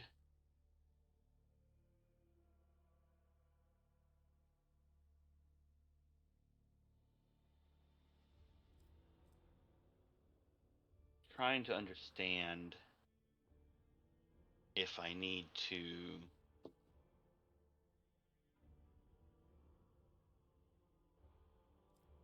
The Mars Pattern Sword is just a better weapon in general. But I'm wondering if I hold on to the Spinner's Blade in the offhand, does that plus X% for my critical hit chance. Does that count for the main weapon? I don't know. It says for each attack they make, the Yeah. wielder makes. So it would presumably, like when you do your attack 3 times, but you get 6 hits because you're dual wielding. Mm-hmm. That would be like plus 2% critical hit chance for stacking for each attack. So plus 2% after the first one, plus 4% for the third one, so on, so forth. Also, all of the Blade Dancer abilities just require quote unquote sword. So I think that two-handed sword would work. So I'm tempted to use that. You just wouldn't get the you'd only do 3 attacks with that instead of 6 on that particular ability. No. So right? the ability you're talking about, it's Blade Dance. So the calculation is here. Makes So I 3 would get melee. 3 instead of 2 attacks with each one. So I'd get 3 with the two-handed weapon instead of 4 total, 2 each with the 2 swords. It's 3 melee attacks, and if 2 swords are equipped, you make 2 attacks with each one. So it'd be Yeah, 6 melee attacks. 2 with each one, and I have 2 weapons, so 2 times 2 is 4. Oh, it doesn't double the total number of attacks?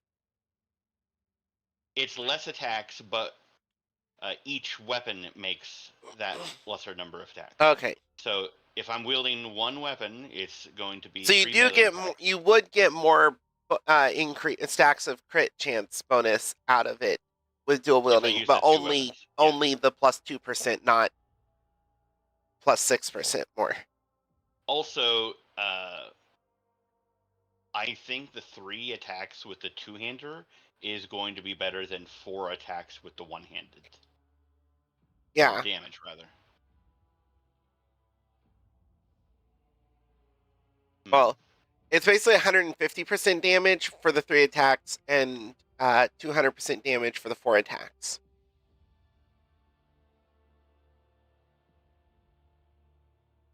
Because each attack deals 50% of its normal damage, so you're basically doing 150% of your damage with 3 attacks, or 400% of your damage with 4 attacks if they all hit.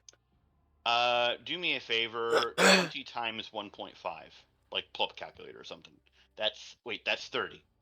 Yeah. Now 11.5 times 2 is 23. So Silent Verdict is about 7. It's about 25% more damage overall for the burst. And you then have plus 6% crit chance for the attack you do after that, which isn't necessarily huge, but it's something. Well, also there's a couple of things to figure out. The Silent Verdict does have a much larger AoE range. Yeah. But if I'm keeping the Mars pattern sword single-handed in my main hand, that's plus 10 to parry and minus 10 to enemy weapon skill. Versus if I just have the Silent Verdict, that's essentially.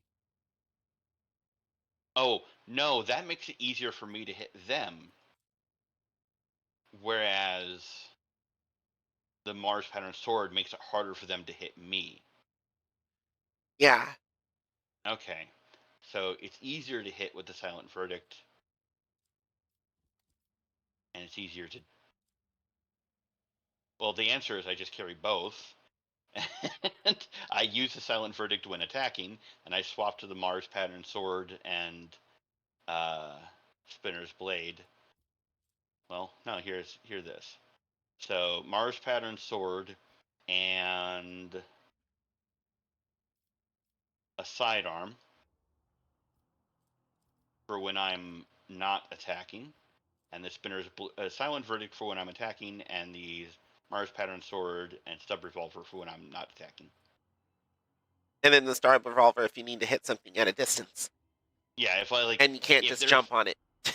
Yeah, if they're so far away that I can't get to them, but I can get at least within that distance, it's something. And actually, not the stub revolver. I'm gonna go with las pistol because it's a little bit easier to hit.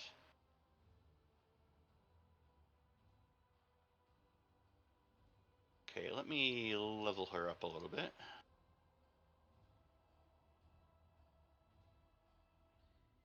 See here.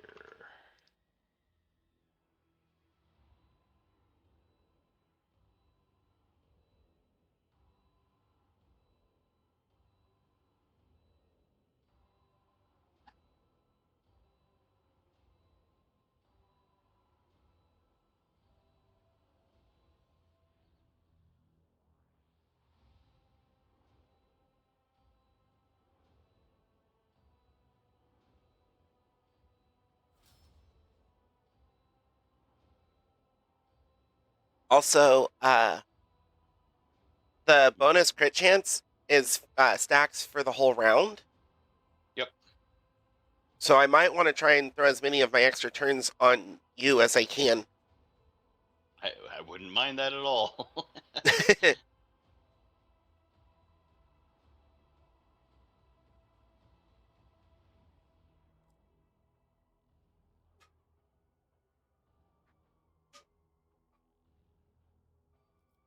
Also, another thing I noticed, Cabela's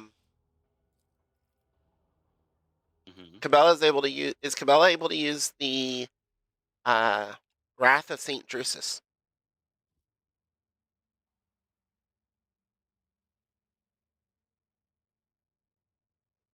Yes.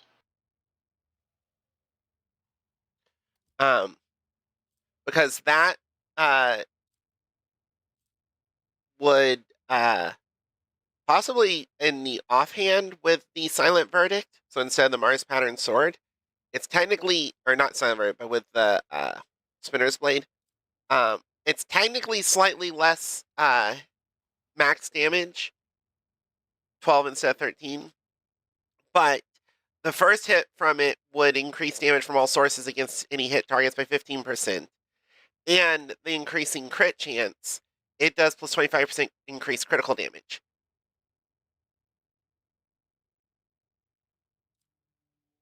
So you mean set up like this? Or with the spinner's blade in the offhand, just say no ranged weapon? Well, possibly doing the Wrath and Spinner's Blade as your main, like for doing your Blade dancing? blade dancing, instead of the Silent Verdict. I'm not sure if that would be better overall, but you with the dual wielding, you can potentially get more attacks in, Yeah, it's more attacks in, but like, and you have increased critical damage, and you make the thing you're hitting take more damage from attacks until the end of combat.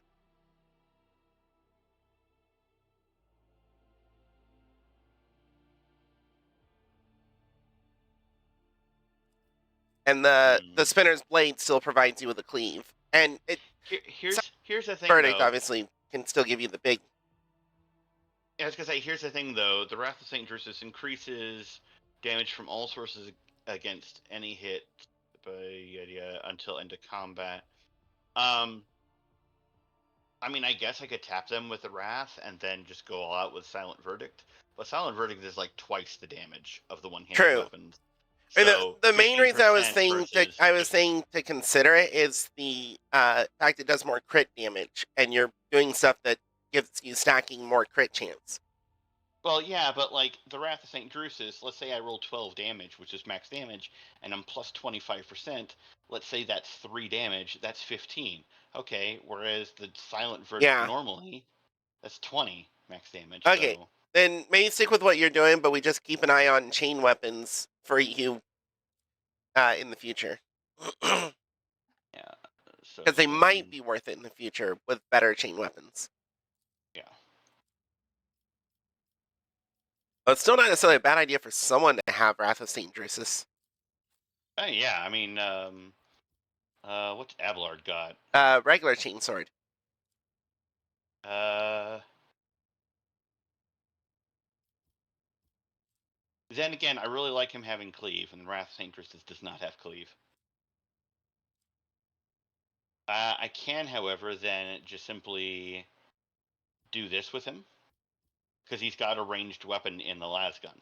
Yeah. So he can have the chain sword for when he needs to cleave, but the Wrath for... Pretty much primary damage. Yeah. Actually, let's see here.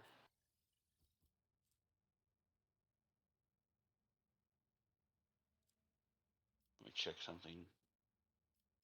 Okay, yeah, that's good. So since Serdine was using some other random helmet, and Cabela has the Spinner's Mask, which I'm not sold on it being useful, but I'm going to keep it for now. That means I was able to give Abelard the helmet I was wearing, and then Adira got the helmet Abelard was wearing. So a little bit extra armor can't hurt.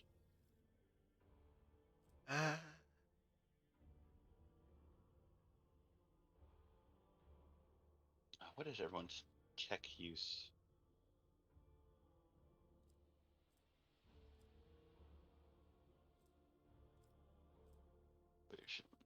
I'm putting the Carapace chest plate on Cassia. Yep, good call.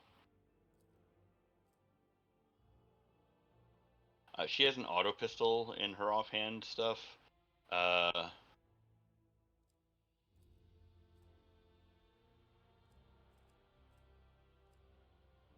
I don't know if, because like the staves actually are decent melee weapons. They don't necessarily need a melee weapon there, but it might be beneficial just to have a sword there. I guess I don't know, for whatever.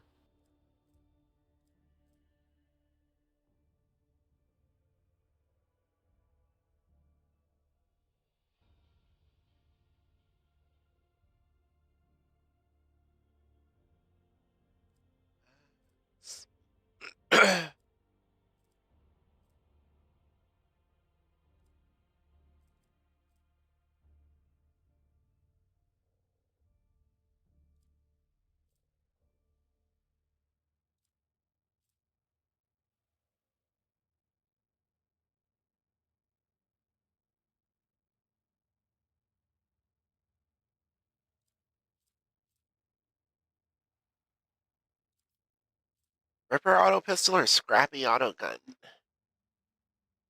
The auto gun's two-handed. So probably the auto pistol. Well, las weaponry, so the las pistol has what, like 30 dodge reduction, which in my opinion is huge. Mm. But Also, more range might be good because she doesn't actually have a ranged attack with her staff. scrappy auto gun. Well, no, okay. To be fair, she's a psyker. She has a ranged attack. She opens her third eye, and she deletes a third of the map. Yeah. But you know, if she wants to do something less than the nuclear option, And things can be, out of range of that. true. Well, if they're going to be out of range of that, they're going to be out of range of any one-handed ranged weapons she can get. That's why I'm looking at two-handed. If she has a shit ballistic skill, which she does, your best bet is a las gun. It's the Ratobi pattern las gun, and then the regular las gun. Rotobi's better. I did the math on it, and unless something has like 60 or 70% armor or more, you're gonna do more damage with the Ratobi than the normal. Okay. And if something has that much armor, it's a boss. And the 1 point of damage you're gonna swing with on either way won't matter.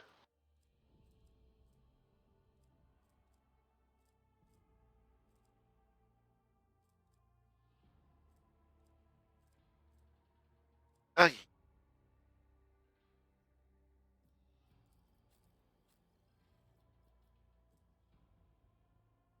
What are we doing here? I was just looking at equipment.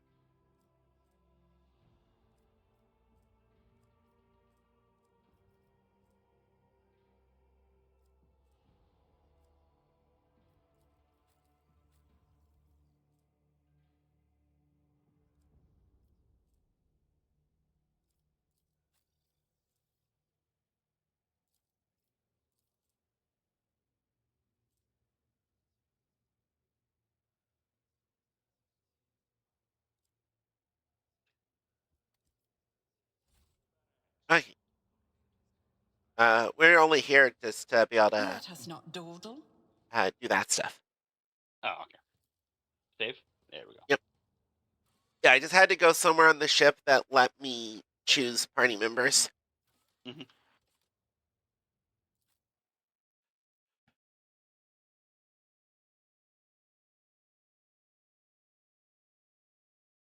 And I figured it better to uh, do it on the ship than when we get to the station.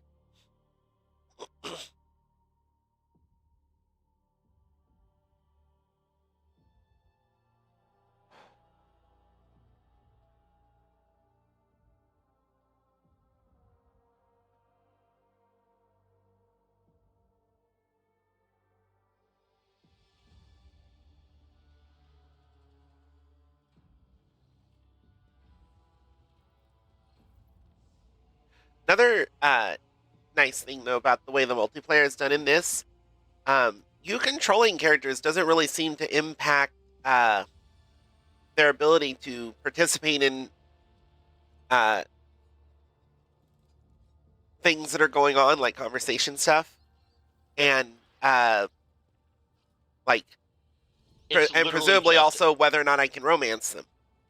no. It has no connection with that whatsoever. Yeah, it's literally just like you now have 4 hands instead of 2, and 2 brains instead of 1 for the combats. That's Well, pretty much it. maybe one Well, brain instead of none. I ain't saying that. All right, to the map. Let's get going. I was gonna see if Cabela was around here to talk to. There she Yes, might be. there she is. Domin. Cavilla puts away the dagger she's been using to reopen her freshly closed wounds.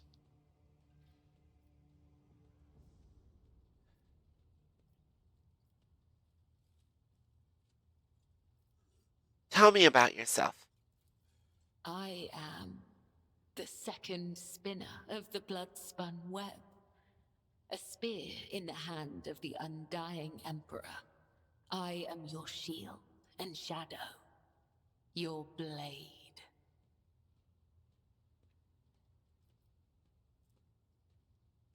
How succinct. You dislike talking about yourself.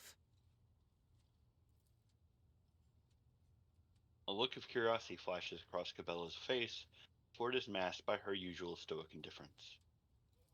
The tenets compel us to let our deeds speak on our behalf. There is no one in the cult who does not know me. So I have grown accustomed to taciturnity in matters regarding myself. Ask, and I will try to give you an answer that will satisfy your thirst for knowledge. Tell me about your past. I remember nothing of my childhood. The Vizier says this is because of my training and the injuries I received in battle. He told me it is the fate of all high spinners. The only memories I have are of the blood-spun web and the brothers and sisters who serve the cult alongside me. Oh, hi, Shadowheart. Pretty much.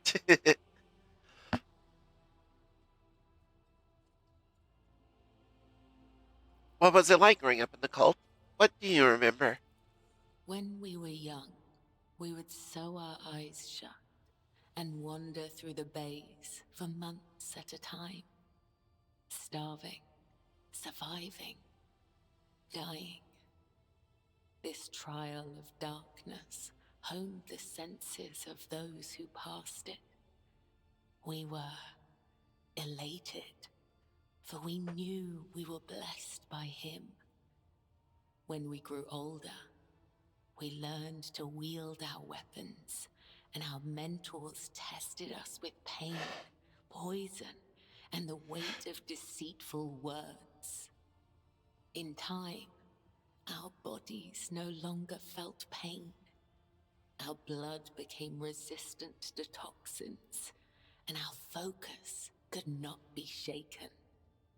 We were at peace, for we had shed everything that could encumber our faithful service to him. Okay, yeah, this really does sound like the Warhammer 40k version of Shar. Or Shar worship. Yeah, not far. Yeah. A little more grimdark, but, you know. Yeah. 40k being a little bit more grim Which dark. is kind of funny, because Shar and worship is one of the more grimdark-esque things in D&D. Yep. But it really does not match this. No. When we came of age, we faced a great trial. A year-long vigil spent in unceasing prayer to the Undying One. When hunger and other base sensations faded away, we attained true comprehension of ourselves and our place in the world. Our place between life and death. We were proud, for on that day, he truly accepted us, and we accepted him.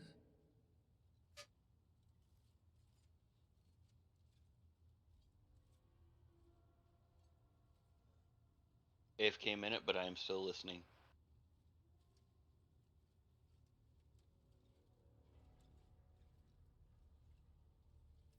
I can see now why you are the best assassin in the cult. The cost was worth it. Those who devote themselves to the service of the Undying One must be prepared to pay any price. Emotions, blood, life, death, memory. We all must lose what we hold most dear to become a spear in his hand. Some may lose everything, but they will also gain everything.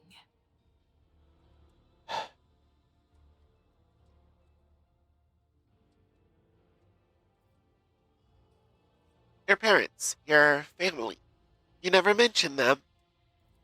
When we join the cult, we relinquish our past. The blood-spun web becomes our new family.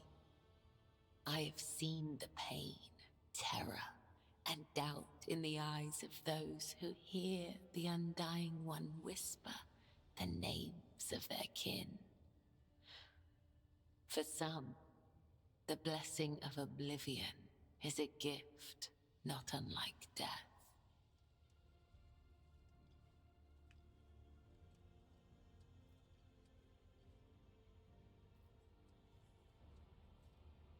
So I would like to point out a difference between the Bloodspun Web and the Cult of Shar. With Shar, it's pretty much all about loss, and it begins and ends at loss, and loss is a thing unto itself. Uh, for this, though, the loss is essentially a step in purification, Uh-huh. and is a path towards, you know, uh, worship of the Emperor. I almost said the Blood Emperor. Yes, but not quite. Um, But yeah, it's a step in the process. It's part of the purification, but it's not the reason in and of itself. Do you not wish to know what came of... Do you not wish to know what became of your family? No. Fellowship test Fellowship. succeed. The answer escapes Cabela's lips before she can give it any thought. Upon realizing this, she produces a small blade seemingly out of nowhere and begins to sharpen it with pointed nonchalance.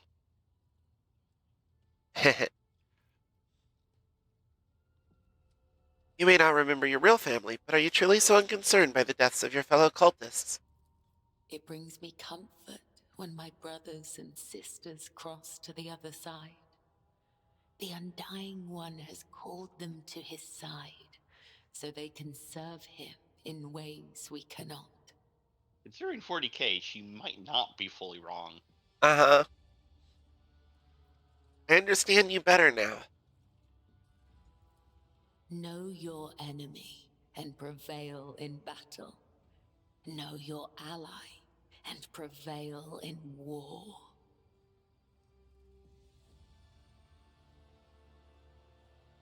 Can I give you a tip for romancing her?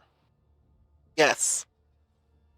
Treat her as a person, not a tool, and you will get far. Should I have asked her about friends? I have no idea. I don't know the specifics about her conversation routes. I just know that from vague comments from people as far as romancing her. Up to you. You truly feel no pain at all. You can see for yourself. Cabela removes a small leather pouch from her belt and opens it to reveal several instruments of torture.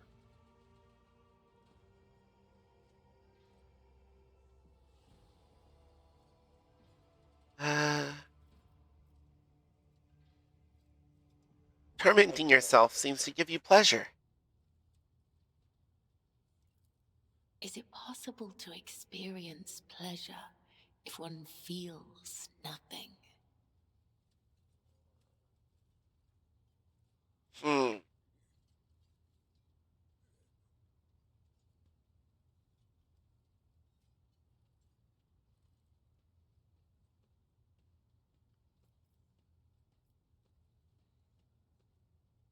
What are those? Tools for tempering the flesh. If a spinner neglects this practice for too long, their body will weaken and their sensitivity to pain might return. If it does, they will feel the overwhelming agony of every wound they have ever endured and go mad with torment before the undying Emperor whispers their name. Hmm. Huh.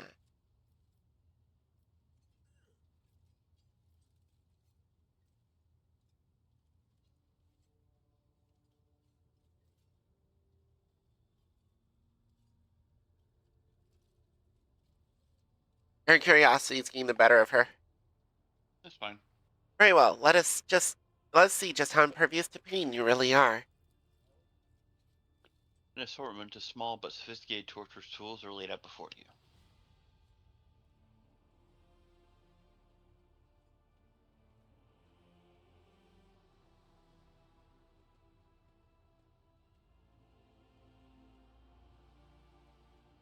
I'm forgetting what the clavicle is. Collarbone, Okay. or thereabouts. Pierce her skin with several chained hooks.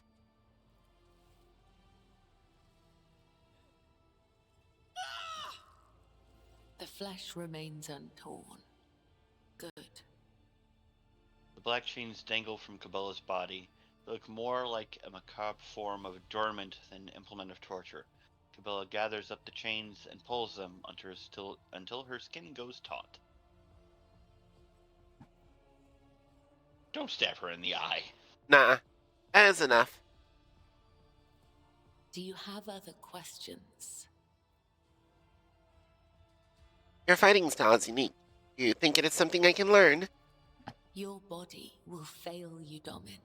Your bones will break. Your tendons will snap. Your heart will stop. Our rituals of self-perfection are unending. They demand absolute dedication and decades of special training. However, if you devote the next 30 years of your life to its study, you might be able to learn the basics. I'm curious what a blade dancer rogue trader's conversation goes like with her. Hmm. Uh, we'll go back through When we this. join the cult, we relinquish our past. I'm gonna ask the The friend's question. blood-spun web becomes our new family. Mhm. I have seen the pain, terror, and doubt in the eyes of those who hear the Undying One whisper the names of their kin. For some, the blessing of oblivion is a gift not unlike death. I presume you have no friends either? Attachment makes us weak. The weak meet their demise prematurely.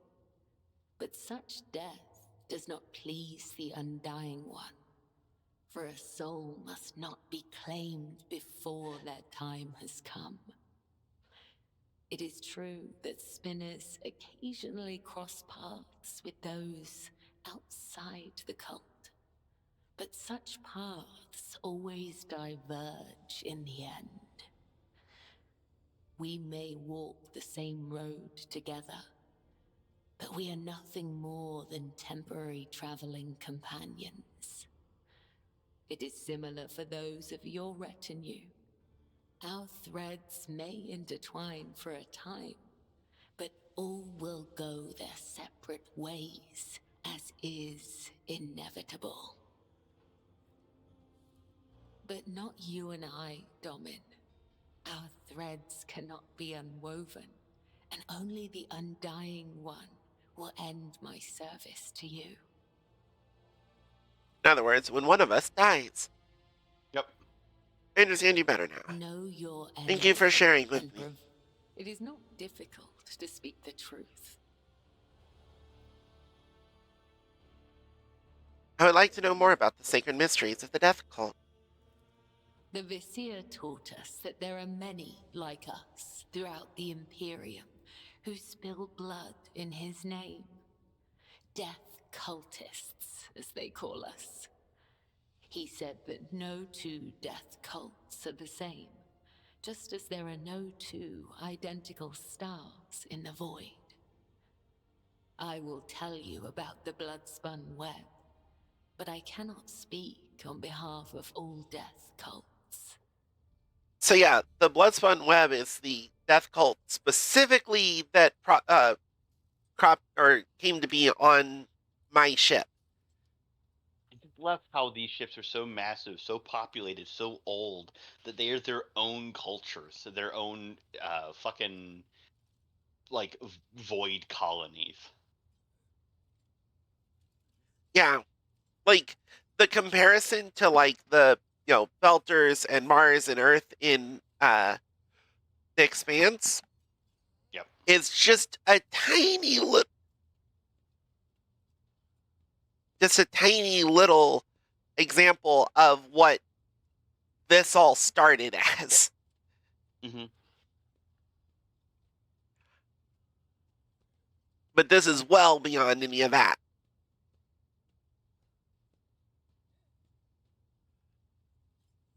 What is the cult's purpose? The blood-spun web holds the bays of the flagship together with the threads of its faith. Such is our service to the Domini of the von Valancius line. The Undying One commanded the Domini to embark on a ship and sail the void's expanse. And thus, it became our duty to protect your dynasty and the Ark that became its home. This great relic of blood and adamantine. Some loathe and fear us. They call us murderers and reapers. Others call us dancers of death, who send the souls of the dead on their way. Both are right. Both are wrong. We are servants of the undying Emperor. When he whispers that the time has come for a righteous martyr's soul to be laid in his blessed hands, we come to claim it. When he whispers that the wicked must know of his wrath, we come to reap. This is how we maintain order on the ship, unseen and guided by death's will.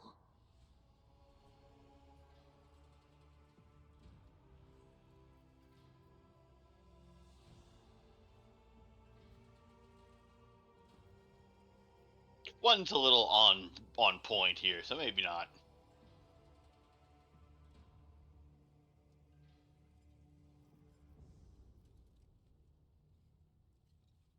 I mean, I wouldn't say one because it's a little too on point. Two is just like, well, they have faith. Three, I don't know if I want to be that down on them.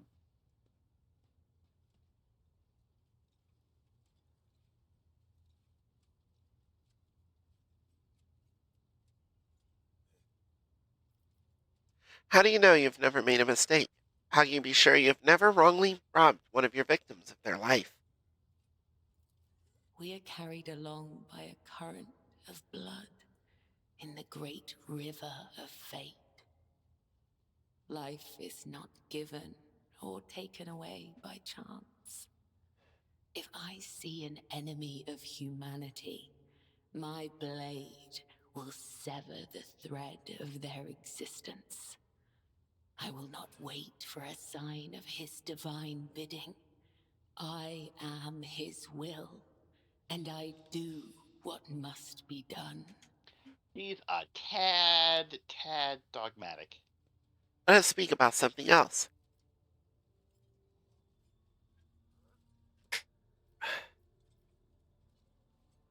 How long has the blood-spun web been in existence? Spinners carved the chronicles of our history on the stones of our temple long ago.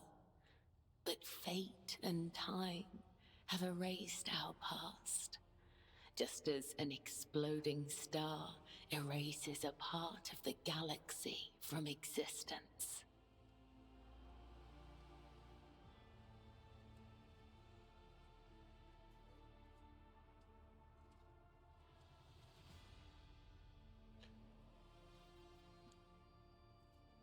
What are the responsibilities of the Vizier? It is the Vizier's duty to watch over the flock, to lead those who want to learn more of the Undying One, but are fearful of death, and guide those who seek answers in death, but do not know how to live. The Vizier protects all, those who do not know we exist, those who are grateful for our service, and even those who hate us. The Vizier sees what is to come, remembers the past, and accepts the present. They spin a web of faith and blood so strong that no enemy may sunder it. This is the Vizier's burden. This is the legacy of the matriarch spider. Who was the matriarch spider? It is said that she was one of many, born in the void, the Domin's subject. She honored death instead of life, and for this, she was persecuted. It is said that when the arch-enemy's forces invaded the flagship during a warp jump, she gathered the Undying One's servants around her and saved the ship from ruin. Together, they spun the first threads of the web to ensure that such devastation would never happen again. It is said that she was strong and indomitable, but as the years passed, her heart became as stone, and thus the Undying One whispered her name to the one who would become the first vizier of the blood-spun web. Just had a thought. Sure. It would be such an interesting campaign for a 40K tabletop game to be a group of people, like maybe assigned by the Inquisition or something, to some task, go to some colony to do some bidding or whatever, and on the way there, the ship you take is a ship like this. It's big. It's going from point A to point B for something entirely unrelated to your purpose. It just so happens that you need to hitch a ride, Hmm. but it gets lost in the warp, and the entirety of the campaign is dealing with this ship stranded in the Immaterium. Like, the ship's big enough, it can be a whole fucking campaign setting on its own. Hmm. And just like the entire campaign is set in the warp. Because fuck it, you can be in there for as long as you want. Why do you call yourselves spinners? Through blood, sweat, tears, and the strength of their convictions, the servants of the Undying One spin the souls of your subjects into threads of balance. This is why we refer to ourselves as spinners. Those who are newly committed to the blood-spun web are called lesser spinners. If they are faithful in their service to him, they may eventually become spinners. The most devout of us all are known as the High Spinners, of whom there are 7, each bearing a unique title. The Vizier, the first spinner, leads the cult. I, Kibella, am the second spinner. The third spinner's name is Io, and there are 4 more.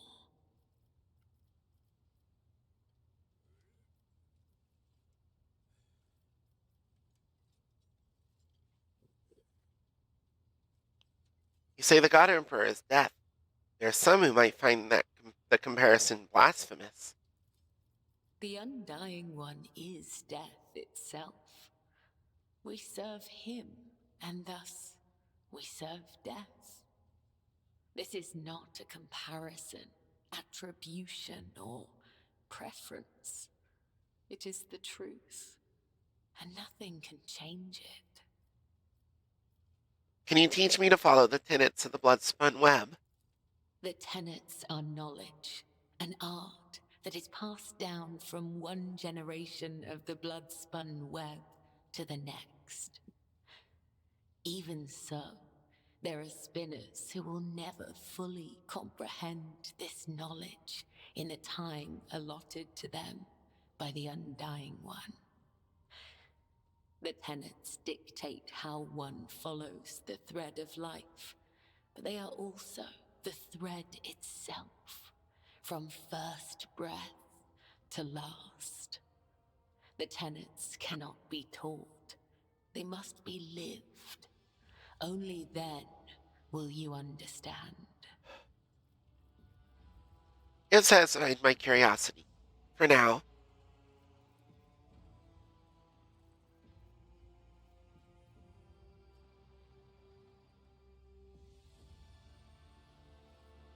So many conversation traits. Gesturing at the scars covering Capella's skin. You torture your own flesh. What is the meaning of this ritual? Torture? I bear the sacred marks of the Undying One's service. Death has bestowed them upon me. Though others may cherish hollow riches or meaningless beauty, it is my duty to cherish his gift of blood. Each wound is a symbol of our service to him. Each drop of blood carries his blessing. To renounce these scars is to renounce the Undying One himself.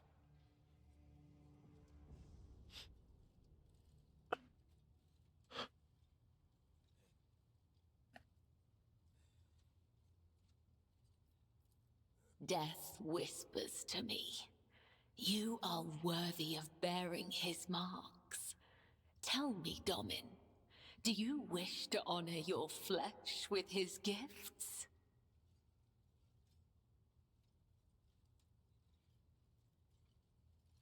I mean, of course. Um,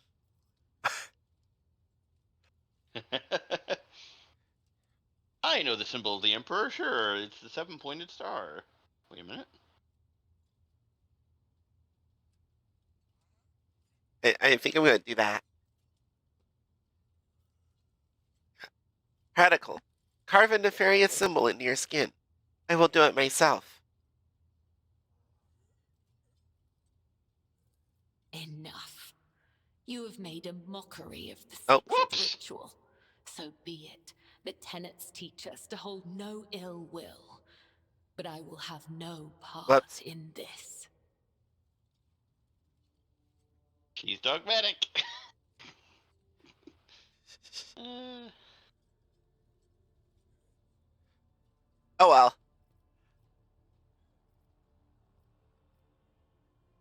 Did you ever meet Theodora von Valancius? I met her once when I was young. Yeah.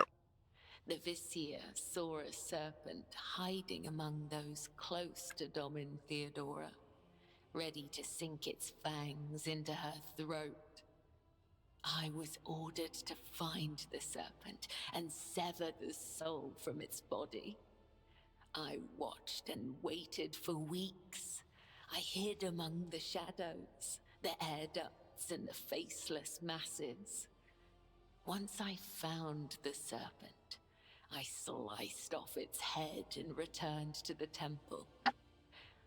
I doubt that Domin Theodora ever saw me, but the 3 ritual cuts I left behind on the body let her know that this death was pleasing to him. They sent us a grand feast from the upper decks before the cycle's end. We gave it to the hungry. I'll be right back. yep.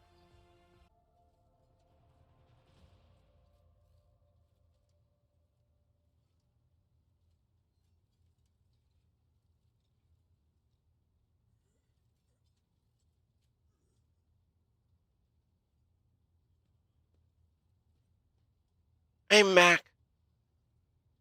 Back. You always address me as Domin. What does that word mean? The Gothic we use to communicate is different to that spoken on the upper decks.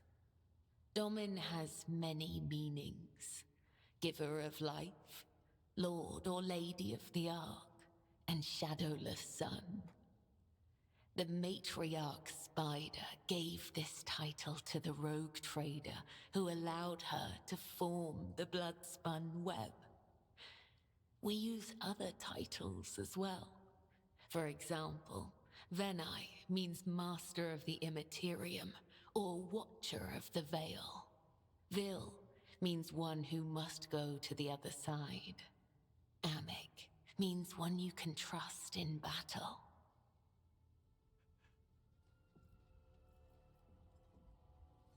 If the Undying One whispers my name, will you carry out his will? I will listen, but I will make my own decision. Death claims all, one way or another. But it is within my power to stay the sentence.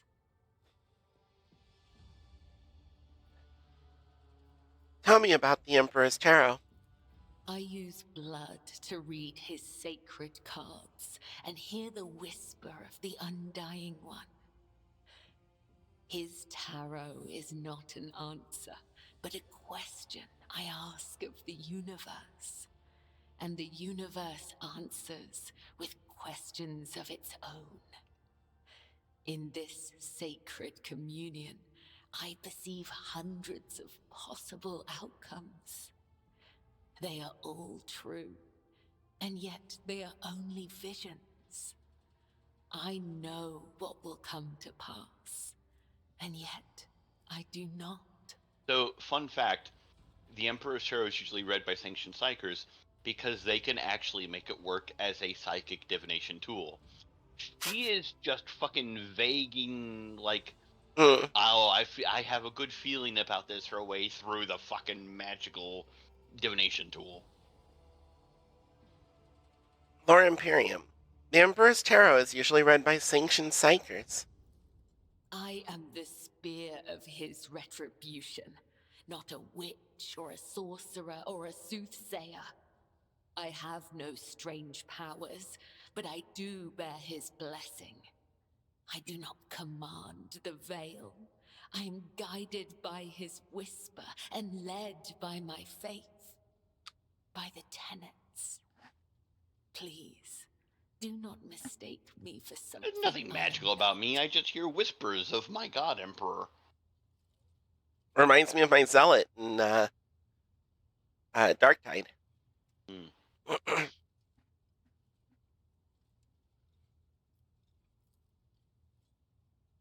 Or warp has succeeded.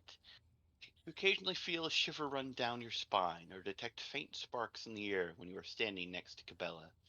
It seems her powers only manifest when she is practicing divination, or in moments of pious exaltation. Cabela herself does not seem to be aware of her gift. Huh. Eh, Huh. This is extremely unusual in 40k. She mm. has clearly got some psychic ability, but she's not been yeeted away for training or murder. Well, she kind of has, just not the normal. Hmm. This is not like an Imperium sanctioned cult. Mm. How did you come to have a deck of his tarot? It is a holy relic that has been passed down from generation to generation. Only the first and second spinners are allowed to study the sacred cards and interpret their meaning.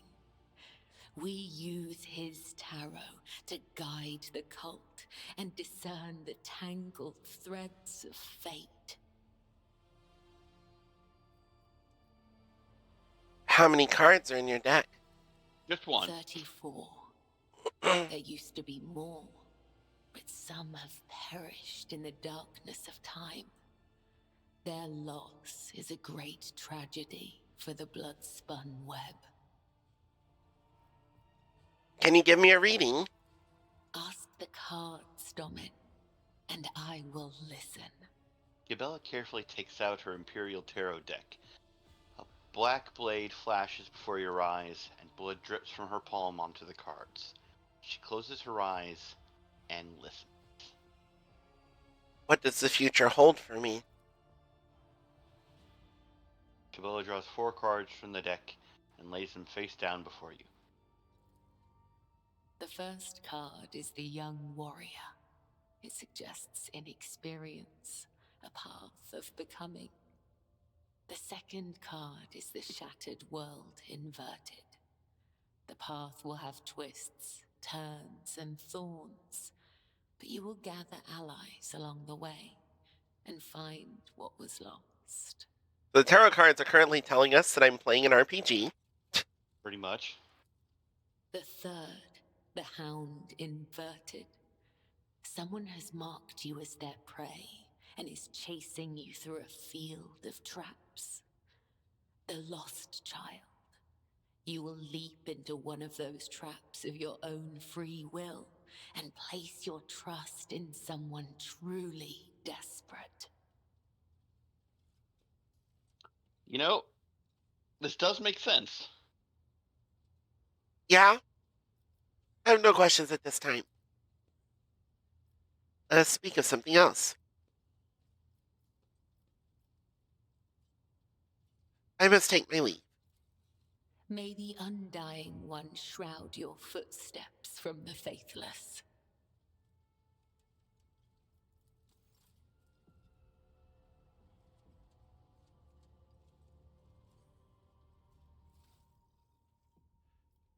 I still got quite a ways to go before I hit Heretical 2.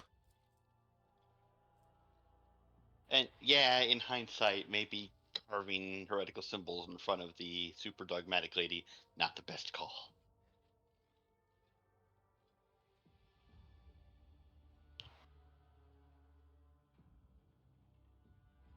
Shall we continue onwards?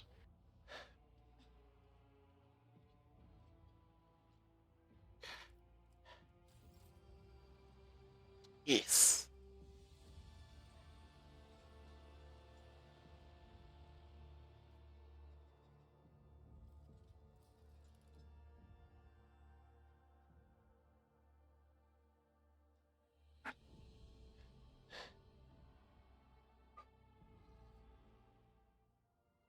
Finally to the astropathic station. The astropathic station is dead ahead of the void ship. It is motionless. There is lifeless silence across its Vox frequencies. Its lights are out. Even those who have no warp sensitivity can feel the presence of death. It is here, lurking in the shadows. All of this makes reading the reports of the ship's astropaths, who claim to be hearing an incessant ghostly howl emanating from the station, all the more disturbing. Contact the station by Vox. The station is not responding. Perhaps there is no one left who could respond. Deploy a scouting team. The enforcers offered their prayers and proceeded to enter the uncanny station. What they saw inside was monstrous. Astropaths upon their thrones, not quite here, not quite now, smudged, as it were, across time. Servants reliving their horrible deaths again and again, only to be reborn out of the ashes and blood into more agony a moment later.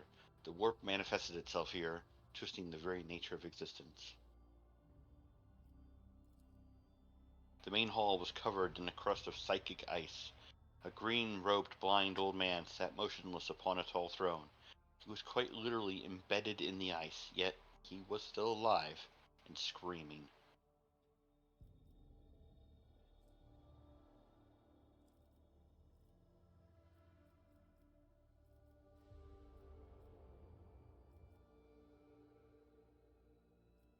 Yep. Send Zachary Weiss to the station with a squad of bodyguards. More warp tests succeeded. Choirmaster Weiss boarded the station in person and proceeded to the choir's hall. He stood silently for hours in front of a man frozen in ice and held a telepathic conversation with him. Then, Master Weiss offered a prayer to the God Emperor, and the unfortunate man passed away. Upon returning to the ship, Weiss reverently presented the Lord Captain with a grim trophy, the late choirmaster's amulet, taken from his frozen body after his death. Denial of nightmares. If worn by a psyker, the wearer gains immunity to the horrors of the warp effect. Here you go, Adira.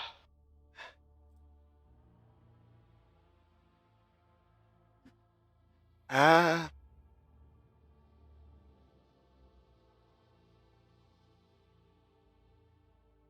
Oh, Adira this. or Cassia. That's true.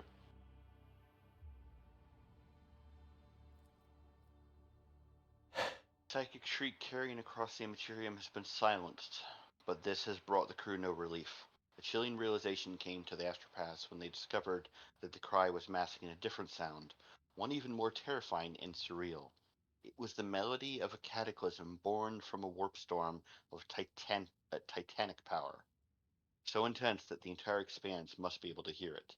It muffles astropathic messages and crawls into psychers' minds, evoking everywhere in the same image a dark, gaping, beastly mouth cleaving the universe in two. Now that the mad choir master has finally stopped screaming, the song of the Immaterium has reached the rogue traders aboard ship 2.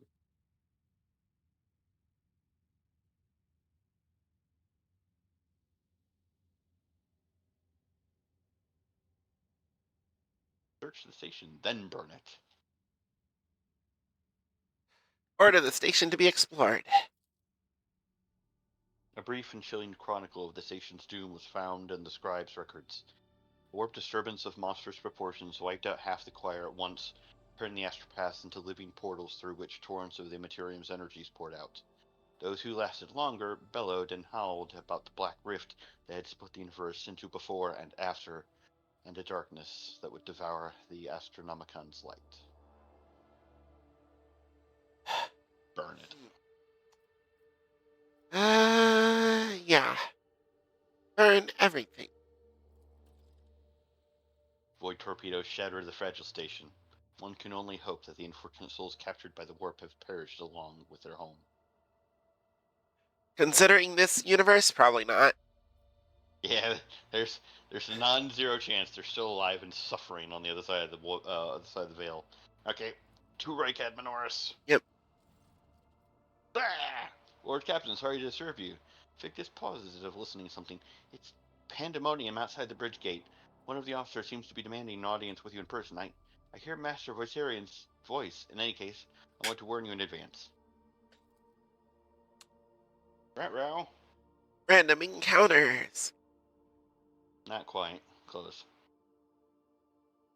Huh? There are random encounters, but this isn't it.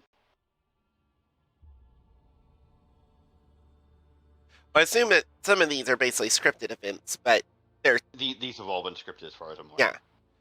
But they're scripted events that are taking the place of random encounters. Sort of.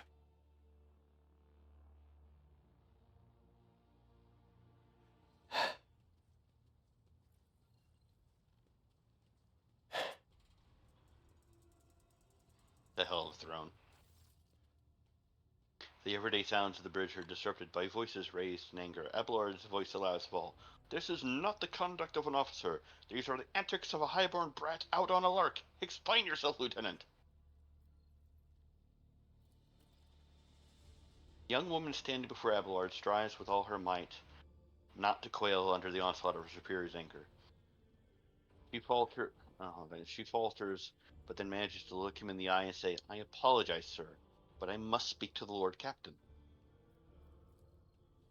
Very well, Lieutenant. You may address the Lord Captain, not least because I see you have already seen fit to disturb her. Your unauthorized appearance on the bridge and display of belligerence toward a higher-ranking officer will be logged on your personal file without delay.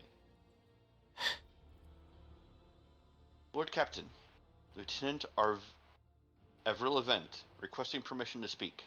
Event falls silent and then adds rashly, on a matter of extreme importance and urgency.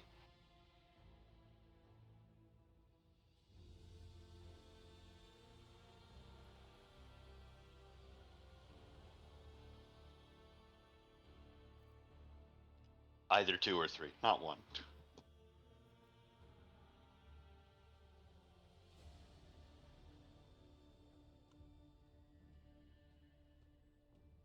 You may speak, but I want to hear a report, not a shouting match. Having two officers bickering in full view of the bridge is unacceptable.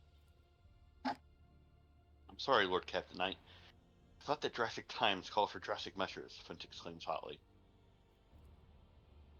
This matter cannot wait. Any minute now, an assault unit will be dispatched to the lower decks for orders to crush the workers' strike by any means necessary, but I am convinced that this step is unwarranted, and that the crisis itself was provoked by the actions of one of the senior officers. Flint is almost trembling with tension as she delivers her speech, her face extremely pale. Abelard, no hurry to intervene, lets out a skeptical huff. He glances at Sarabek, who is standing not far from him, but she maintains a stony expression. Lord Captain, I heard you to investigate the actions of Seneschal Wassarian, and to intervene in what's happening on the lower decks, because very soon we will have a mutiny or a massacre on our hands. Vent reels off the last words as though she knows them by heart. She has clearly been preparing to say them to you for some time. When she's finished, she casts an anxious glance out at Abelard, then you.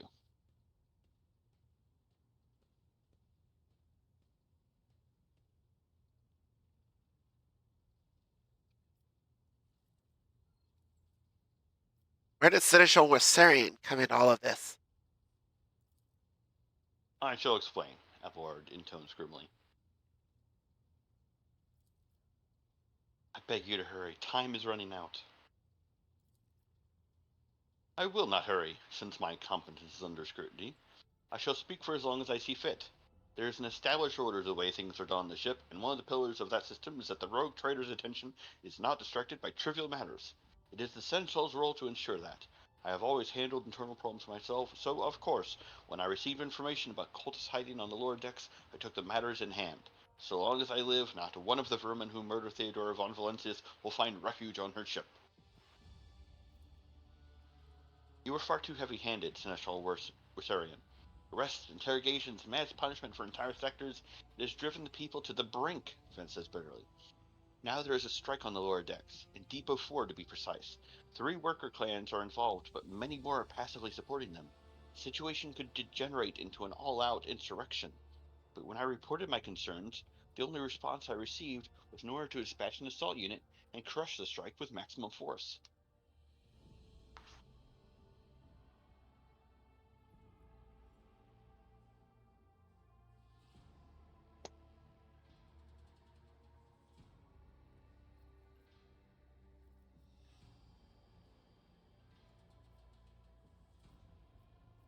There is an insurrection in the making aboard my ship, and no one has informed me. I would not deem it a problem worthy of the rogue trader's attention. The lower decks, as it so happens, are in revolt.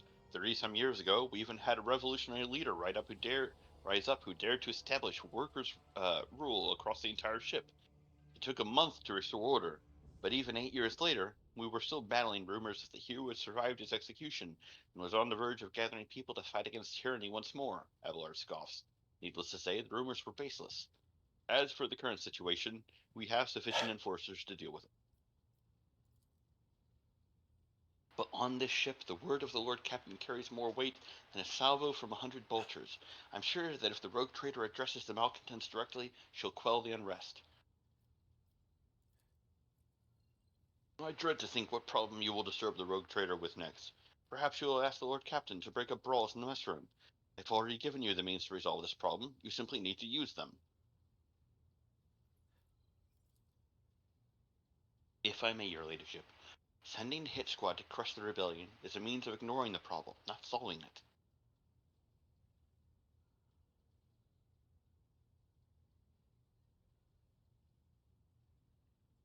How did all this start? The situation could boil over at any minute, so I'll give you the condensed version. It all began when the enforcers found a cultist amulet on the body of someone who had been killed in a drunken brawl.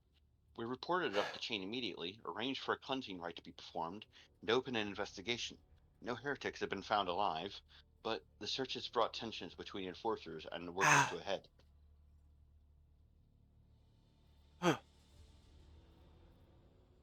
What is Depot 4? Depot 4 is one of the poorest sectors on the lower decks. It is home to clans of general laborers. They are not as valuable to the ship as the families who have served its specialized systems for generations. They are an easily replaceable resource, the one which is now, more besides, giving succor to cultists and minions of the archenemy.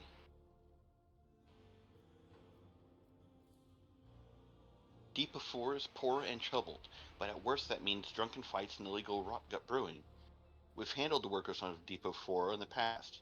We would have done so again if the crackdowns on Depot 4 hadn't been so harsh. And another important point to bear in mind, the problem is not limited to this sector. It is located on one of the most populated lower decks, and everything that happens there has a knock-on effect on all the neighboring sectors. Abelard, what do you have to say to all this? I see no need to add anything. I acted within the remit of my authority, guided exclusively by the best interests of your protectorate and your personal safety. If you wish to confirm the rectitude of my actions yourself, I have no objections. For my part, I urge the Lord Captain to go down to the lower decks, stop the assault unit, and speak directly to the people. You'll see that they are not lying or harboring heretics. That way you will stop the uprising before it begins.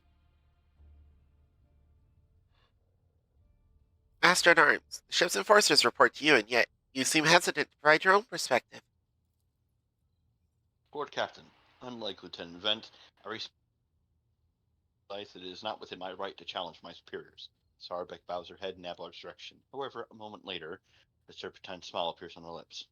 That being said, While I entirely share Master Worsarian's opinion on what fate Depot 4 deserves, I must note that this insubordination is a direct consequence of practices that he himself has introduced.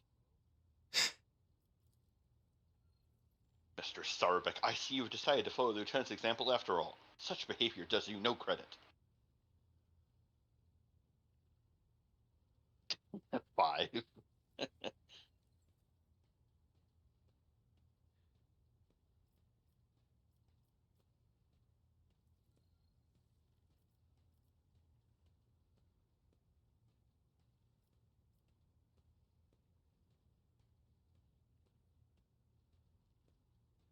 Sarback, explain yourself. Ship's regulations state that the Master at Arms is responsible for resolving all matters related to the ship's enforcers, and yet it is no secret that Seneschal has a tendency to show partiality. Those enforcers and officers who he has deemed particularly promising are at times given permission to approach him for tutelage. I cannot deny Master Wasurian's experience and insight. The Seneschal has a record of fostering students who have indeed achieved much and are demonstrating impeccable performance. However, extending such patronage over the head of their immediate superior encourages disregard for hierarchy among your ladyship's servants. Today, an enforcer goes to the Seneschal to report an order from the Master at Arms that they happen to disagree with. Tomorrow, they'll go to the Lord Captain to object to the Seneschal's order. I notice a pattern in these actions.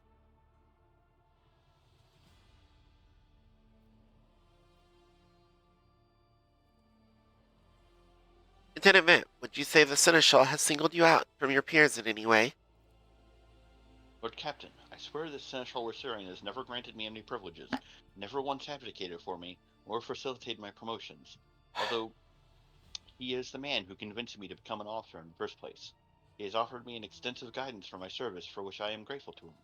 And while not all my fellows receive such attention, I know of at least a dozen fine officers whom the Seneschal keeps his sights on to ensure that they continue to strive. To prepare new generations of the dynasty's servants, to instruct them, and to separate those with potential from those who have exhausted it. That is my duty, Seneschal. This ship has bays worth of pilots, forcers, officers, technicians, and stewards whom I have raised personally. By the throne, every third person staying on this bridge right now was my student at one point.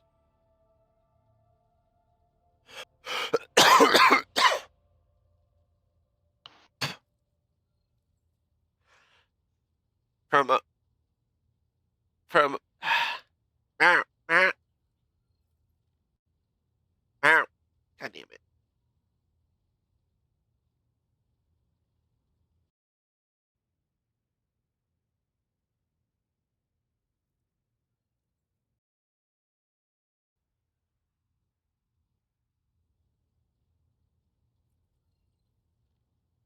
Okay. Sorry, my mic messed up. Should be good now? Mhm.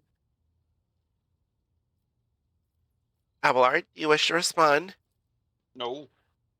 Mr. Sarbeck, can you recall an occasion where I would encourage an officer to disobey their superior, or one where I would overrule their order, or show favoritism to those who merited none?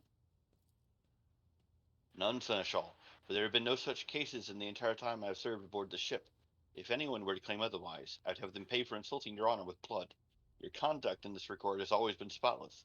Nevertheless, given your eminent position, a simple show of affection on your part is enough to erode the propriety of junior officers, inflate their sense of self-importance, and undermine discipline. That you distinguish some of them and know them by name is tantamount to walking around the officers' deck handing out gifts to officers who have caught your eye. It fills those you set apart with ambition and audacity, and makes them stand out among the rest. Enforcers are meant to be faceless servants, fighters ready to die, their fate entrusted to their commander and no one else. That is the sole foundation of order.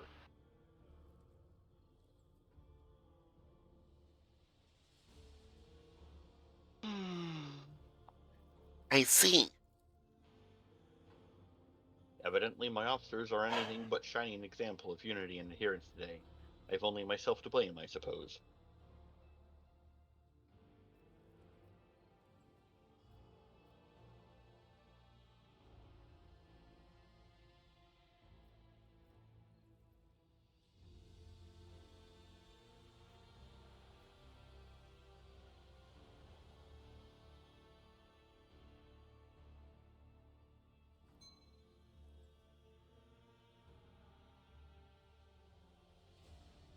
I am certain the Seneschal was acting within his authority, but I will verify the soundness of his decision for myself.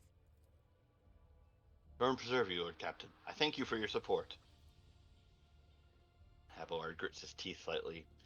An enterprise bordering on the sophomoric, but please yourself, Lord Captain. However, I categorically insist that I escort you. Lord Captain, I regret that the enforcers were unable to handle the situation, which then led to you and your senator's involvement. I consider it my duty to go to Depot for myself and see the expedient resolution of this incident.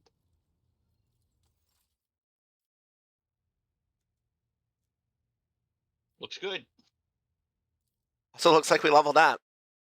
Mm-hmm.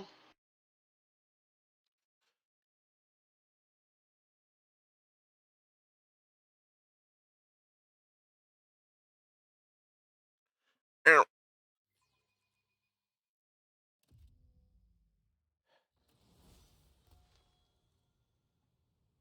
take care of that quick.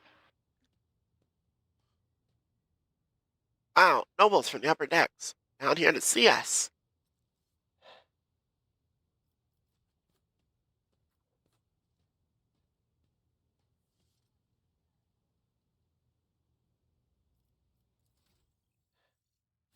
Quick save.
I will be right back.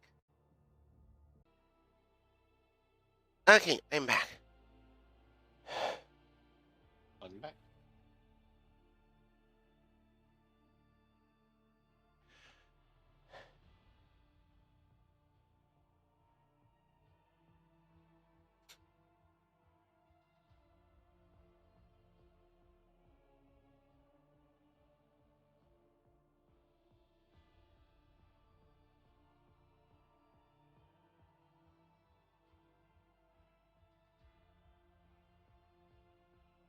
And for a moment, I thought Denial of Nightmares was resisting perils of the warp, which is pushing the veil too hard and bad stuff Mm-hmm. happening, which is why I said Adira. No, Horrors of the Warp is if there's a demon and the demon just causes general bad shit, it's usually the Horrors of the Warp effect. So, yeah, that can go on Cassia.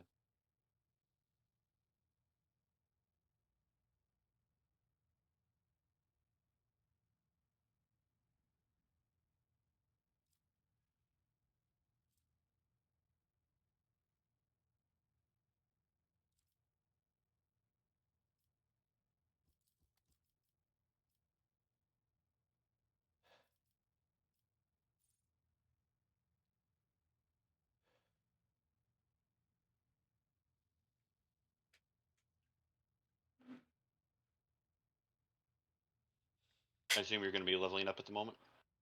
Yeah. Okay. Let me know when you're done with that. I'm alt-tabbed.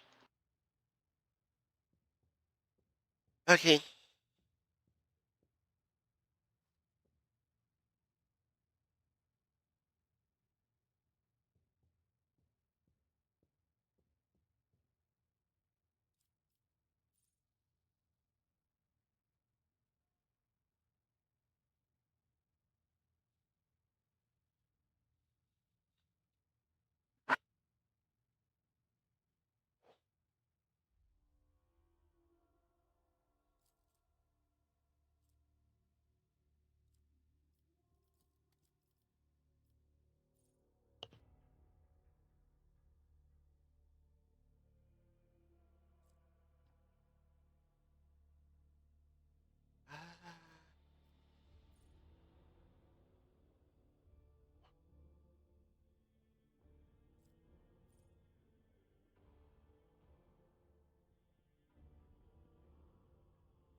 I'm gonna grab break their ranks.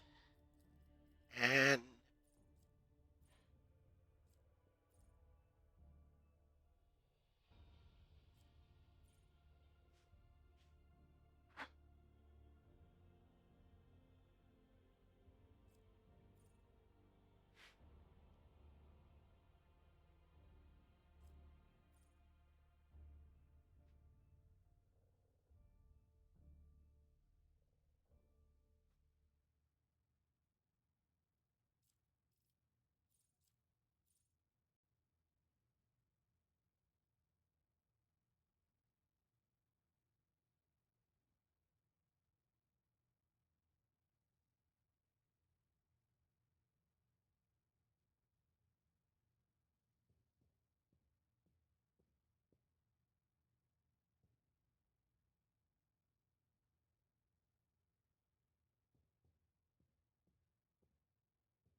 I'm gonna grab you. Go on. The noble servant gains +2 movement points every turn. Better put that on a melee then. I'm gonna be putting it on you. On Oh. Cabela. Well, fantastic.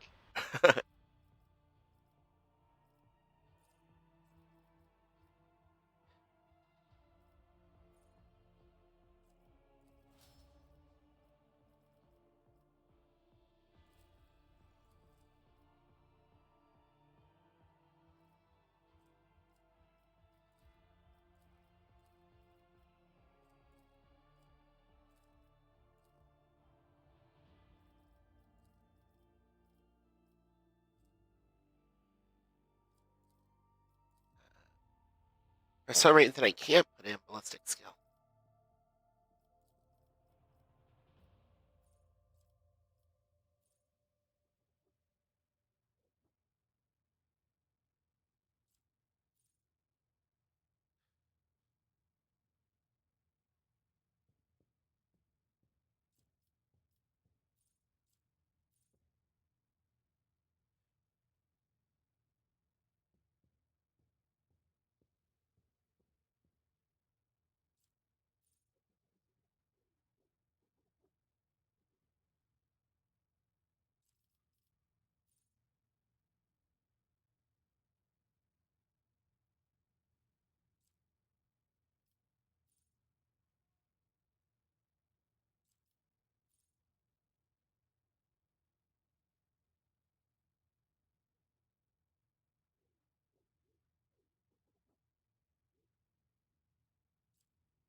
Not sure what to get her. Or what to give her.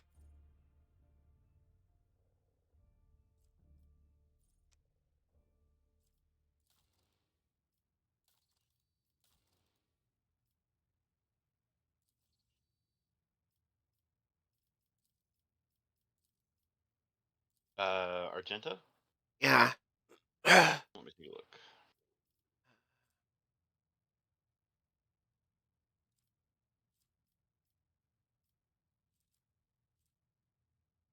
uh,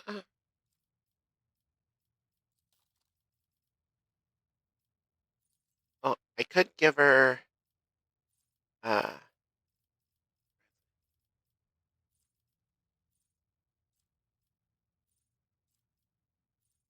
Stronger Together,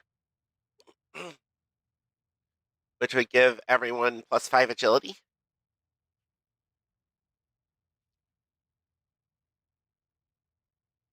I mean, I won't say no to that, but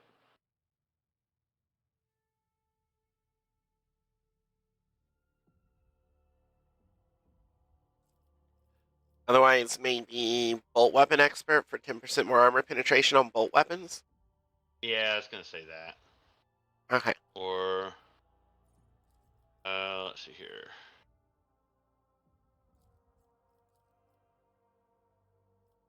Wait. Oh. The Emperor Protects is not terrible, but yeah, the armor pen on bolters is probably better.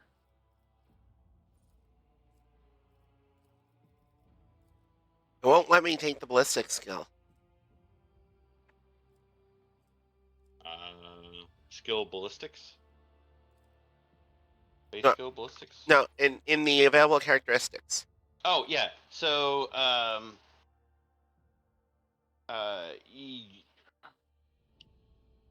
think you only get to pick the same options so many times on a particular thing. Except it's recommending taking it. Well, it is a recommended skill, and it's on the list of available characteristics. But I think because you've already taken it, like, I don't know. I It don't know says I how to already recommend. have this feature, which I have Yeah. taken it twice, but I've had to say this before, and then I chose something else, and then it let me take it. But Agility or strength. If you go for strength, like what's your strength currently? 30. You require at least 45 in order to use heavy weapons, if that's something you ever want her to do. But if not, then perception, I think, is good, or agility.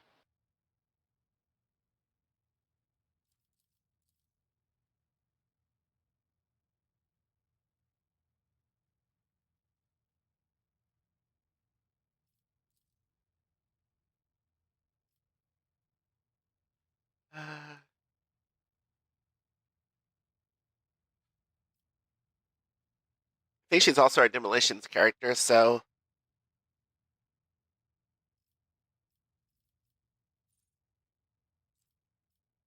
Well, keep in mind that, uh, well, what's Argenta's demolitions? I don't know. But I can't look without Base backing 30. out of this. Well, let me take a look then. Her demolition is currently 60, but so is Cabela's. And Ah, Cabela's pumping agility, and agility affects demolition. So you don't necessarily have to go demolition with her. okay. Perception lowers enemy dodge as well. So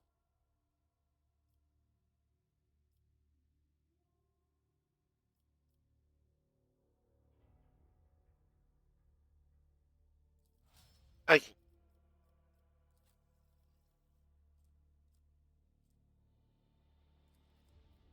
no for Kashia.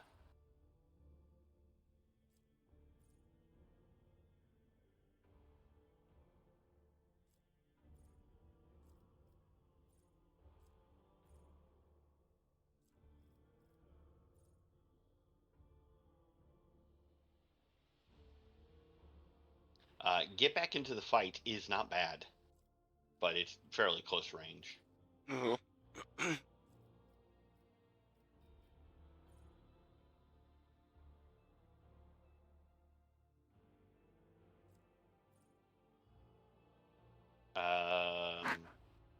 Notch of Purpose is good.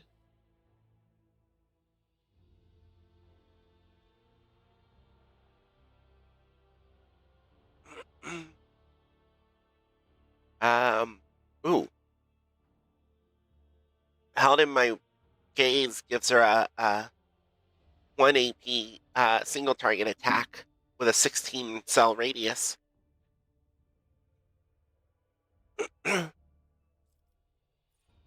And a possibility of immobilizing them, which doesn't stun them, but it prevents them from moving. hmm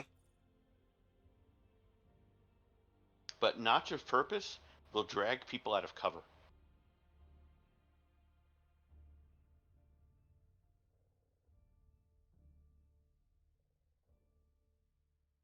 Mm. Like, let's say there's 3 people hiding behind hard cover.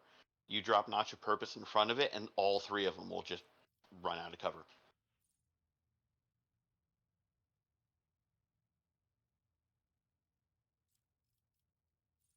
Big boost to willpower and toughness is nice.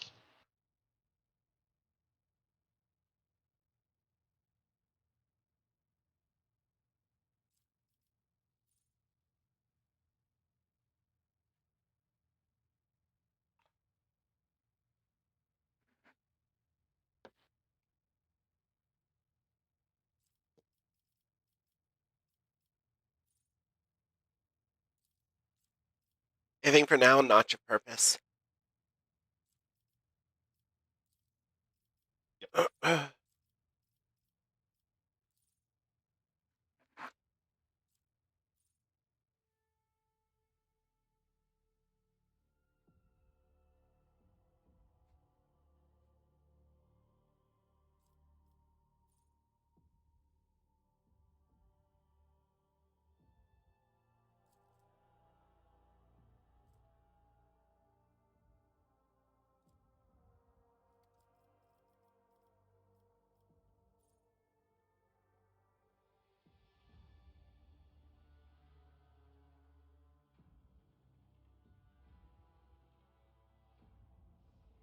Perilous Ways. Yeah, that's what I'm considering.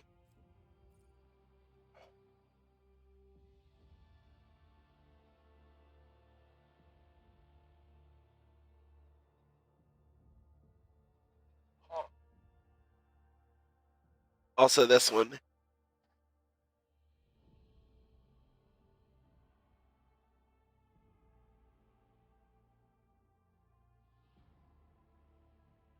Totally possible.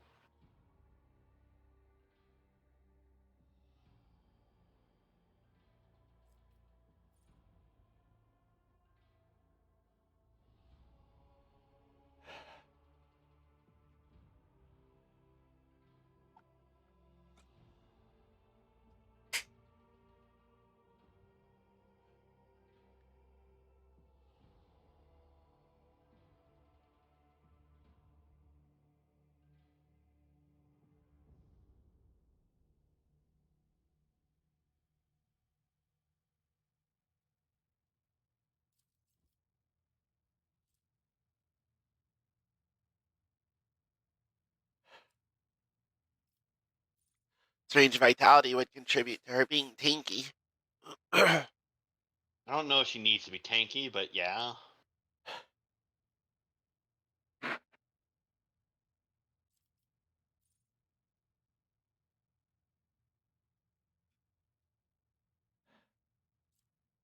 Under my protection would be good if you're buffing the team.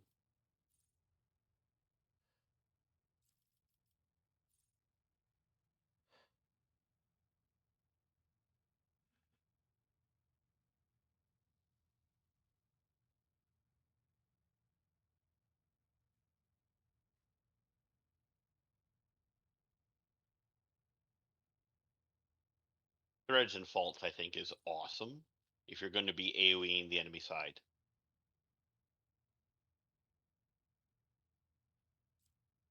Mhm.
They're leaning towards threads and faults.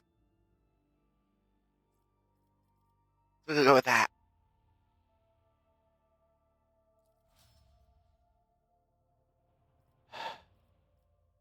As long as we think about combat, there's no real way to build these characters wrong. Well, there is, but we're not going to do that bad. Uh,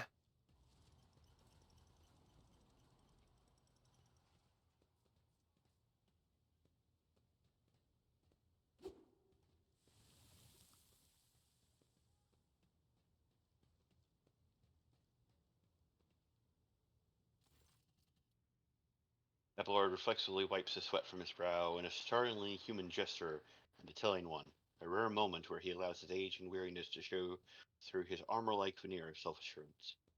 The lower decks are a source of endless problems. Sometimes I dearly regret that we cannot replace all the locals with servitors.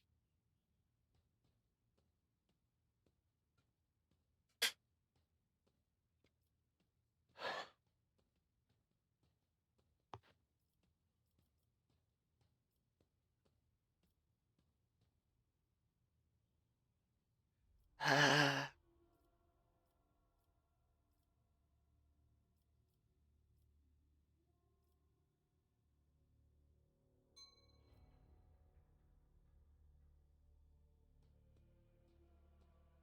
the people dared to disrespect the senior officer. They would not have the chance to express such disrespect if we were not here, and if the situation had been dealt with by the relevant officers. Abelard grimaces. It is a junior officer's worst failing, to pass problems up the chain of command. I have never been able to abide it. I shall say it again, it was a mistake to come here on Lieutenant Vent's whim, Lord Captain. Are you saying I make mistakes, Abelard? Yes. I must admit that the lieutenant is by no means the worst material for an officer, Abelard adds peevishly. But, in the name of Terra, the girl is the same age as my eldest great-granddaughter, and she has the gall to tell me how to manage the lower decks and hunt down cultists. It'll be another 20 years at least before she can be trusted to act without oversight. Did you hear? They were shouting.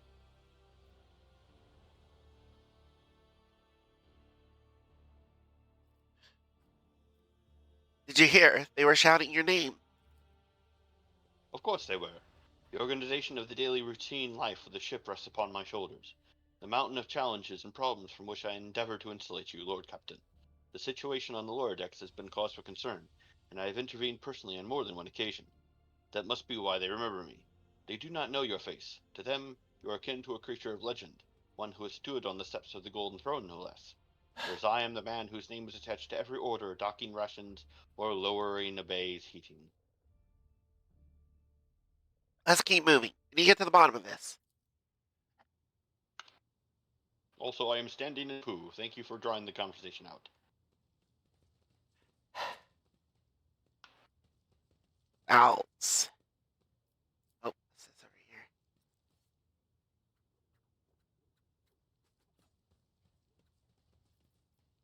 I have a nose for profit and a taste for adventure. Always keep your eye on the prize.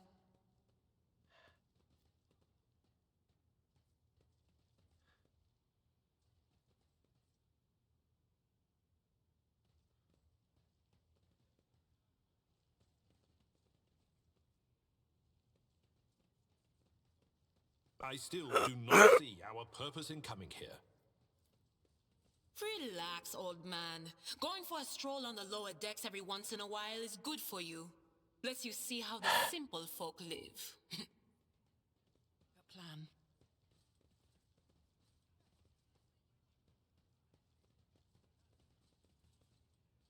Jacats is over here. Oh. And Everil event.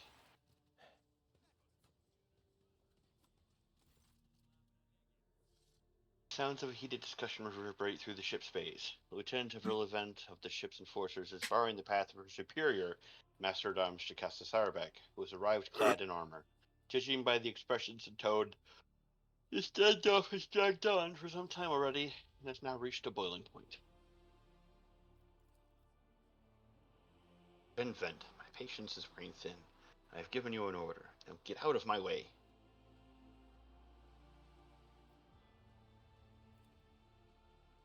cannot comply with that order, ma'am. Vent looks shaken, but there's fire in her eyes. This is my deck and my sector. So long as this area remains under Lord Captain's special oversight, no action can be taken without my express permission. There are only 3 people who are authorized to make me stand down. The first officer, the rogue trader, and the Emperor himself. So not all my lessons fall on deaf ears, Appleyard mutters in crabby approval. He does not clarify whether he means Vent, Sourbeck looming over her, or both. Honestly, probably both. Yeah. Because through all this, he kind of comes across as someone who is uh, both proud and annoyed. Mm-hmm. Your ladyship. Noticing you, the 2 officers snap to attention and salute, their subordinates following suit a moment later.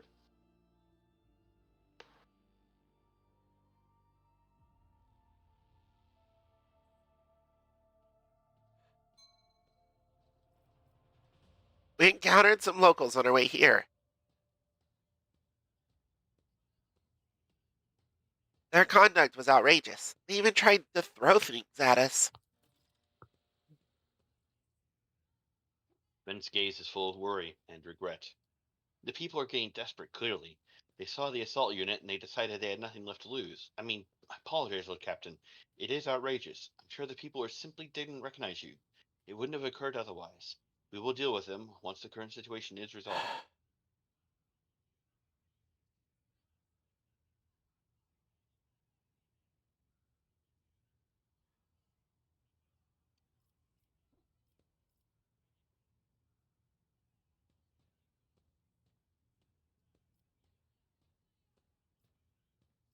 One than 4, honestly.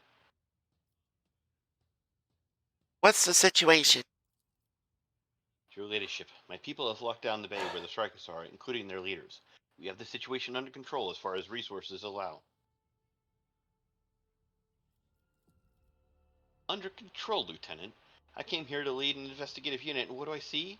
This rebel on the verge of mutiny. There's nothing to investigate. This simply calls for immediate repressions and firing squads, and you, Vent, are a step away from facing charges yourself. I want to speak to the strikers. Avalar's mouth twists, but he restrains himself and says nothing. Right you are, Lord Captain. Allow me to wish you good luck.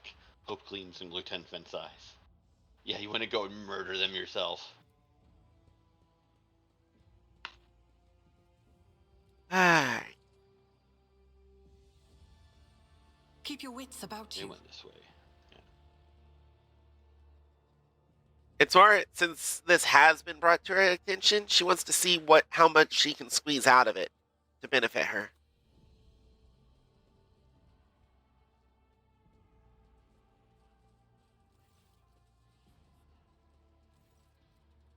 A dozen pair of eyes stare apprehensively at you. The people before you are typical inhabitants of the lower decks. You take in their simple clothing, crude weapons, and faces that display varying levels of mutation, from barely discernible to the strange to the outright grotesque.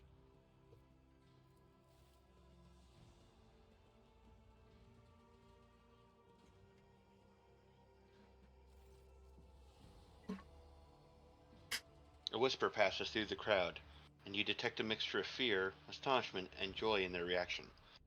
Finally, 3 people break away from the crowd, an elderly woman and 2 men. These must be the leaders. They bow clumsily before you. Lord Captain, you've come down to us.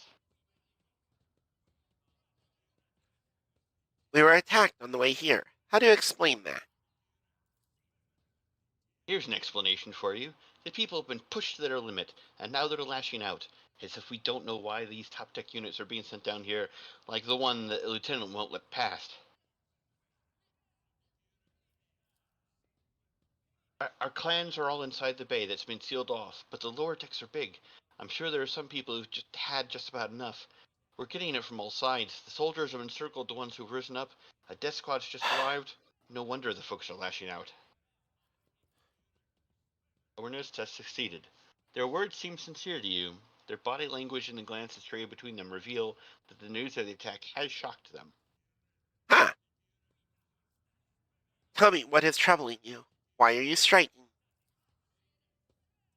Striking? That's news to us, your ladyship, says a tall man in thin worker. Tall says a tall, thin man in worker's garb. All we're doing is asking questions, saying what we think. Oh, shut up, Rivet, snaps the old woman who turns her hostile dark eyes on you. Here's the deal, your ladyship. Your damned enforcers are all over us down here. They say they're looking for cultists. One wrong word, and they're reaching for their batons. If they want to punish someone, they turn off the heating to a whole base for a week at a time, so we get sick and freeze. In my clan, 2 little ones died from inflammation in their lungs, all because of those enforcers. The old woman spits on the floor and rubs at the spittle with the toe of her worn-out shoe. Argenta does not interrupt the workers, but you see the sadness well in her eyes when the children's deaths are mentioned. She quietly whispers a requiem prayer and makes a sign over herself. It's all true. Bent is the only enforcer officer who stood up for us. It's clear as day who had a mother from the lower decks and who grew up amidships and has no fellow feeling towards us. The grim man with a scarred face throws up his arms. Your ladyship, we're no villains here. We're honest workers, your servants. We've plotted no disorder. We went on strike openly, and now we've got guns pointed at us. All we're doing is asking to be allowed to work in peace without being harassed.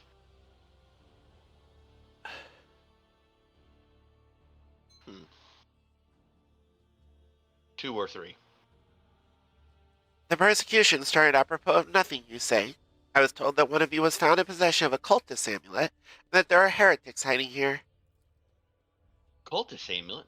What's that? The gewgaw they found on the dead drunkard. If it was something evil or forbidden, we sure didn't know. The enforcers just said they were looking for heretics among us, and anyone obstructing their investigation would be punished. But how could there be heretics here? We've known our own people. There have been no new faces around.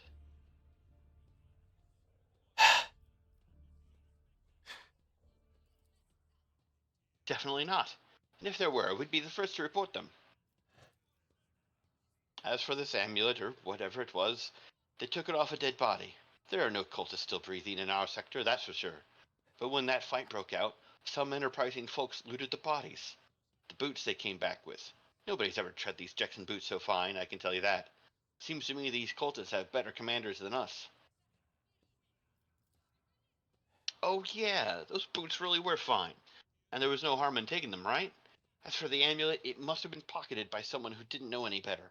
We don't need any amulets down here. We all worship the Emperor.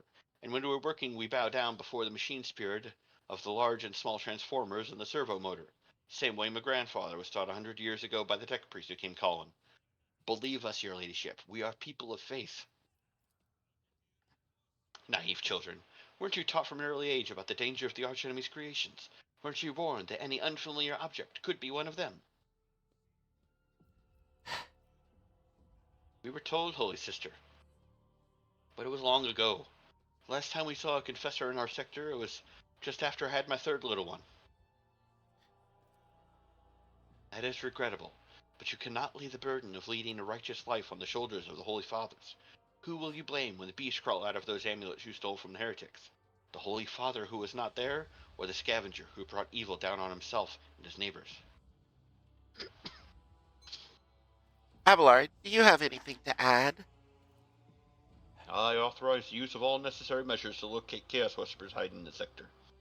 The specific steps taken by the officers were not reported to me.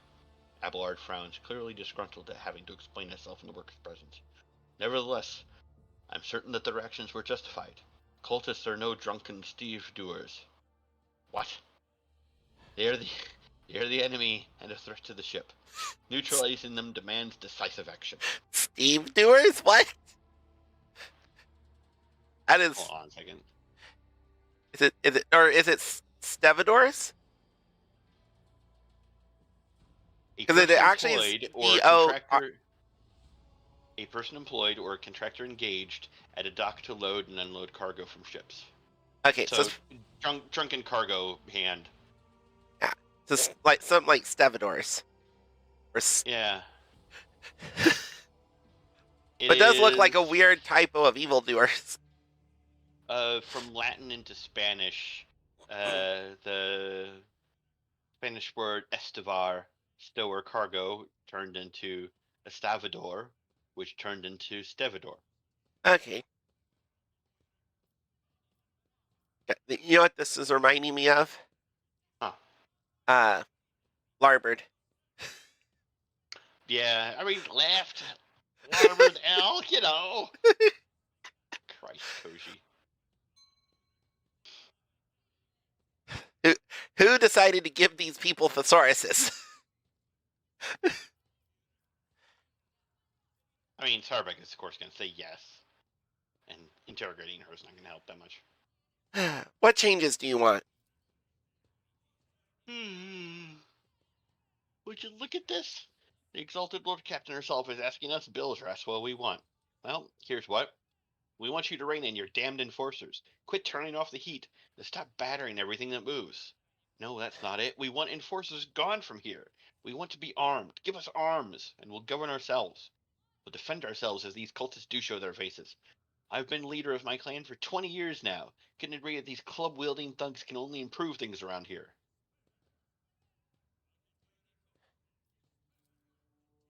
We've gone too far, old man. They'll never let the maggots on the lower decks live without the enforcers breathing down their necks. They probably even insist on enforcers on the upper decks too. As for weapons, what do we need them for? Before the first day's out, we'll have someone shooting their neighbor out of stupidity or drunkenness. We don't need that. Huh? What? I was laughing. Oh. We don't need that. If the enforcers stop hassling us, that'll be enough. In return, we'll find the scavengers who robbed the cultist bodies. We'll talk to them, one lower decker to another. If there are any more of those damned amulets about, we'll hand them over to the enforcers ourselves. You speak for yourself and your clan, and I'll speak for me and mine. I don't want empty gestures, I want real change. They'll promise us the world now, but as soon as the Anointed One turns her back, these brutes will be on us even harder than before. All because we dared speak out. I mean, Not wrong. she's got a point, and I kind of actually know from experience because of my offhand comment about the two enforcers I invited into my bath. Yep. She's right, but also, I don't want to give all of them guns. Tall worker's eyes dart between the two arguing leaders. Every few seconds he opens his mouth as if planning to agree, but each time he falls silent, simply making a few vague noises of approval.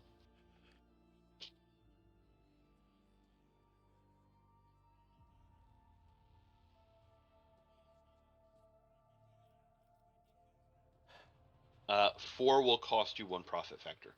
Okay.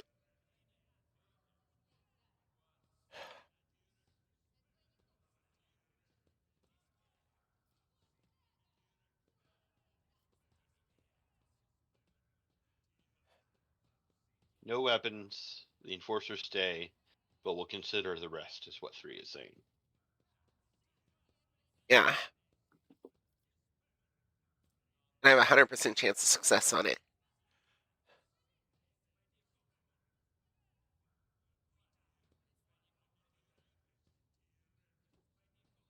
I'm tempted to say ask Abelard or the Master at Arms what they think. Well, I know what the Master at Arms is going to say, but I'm curious what Abelard will say.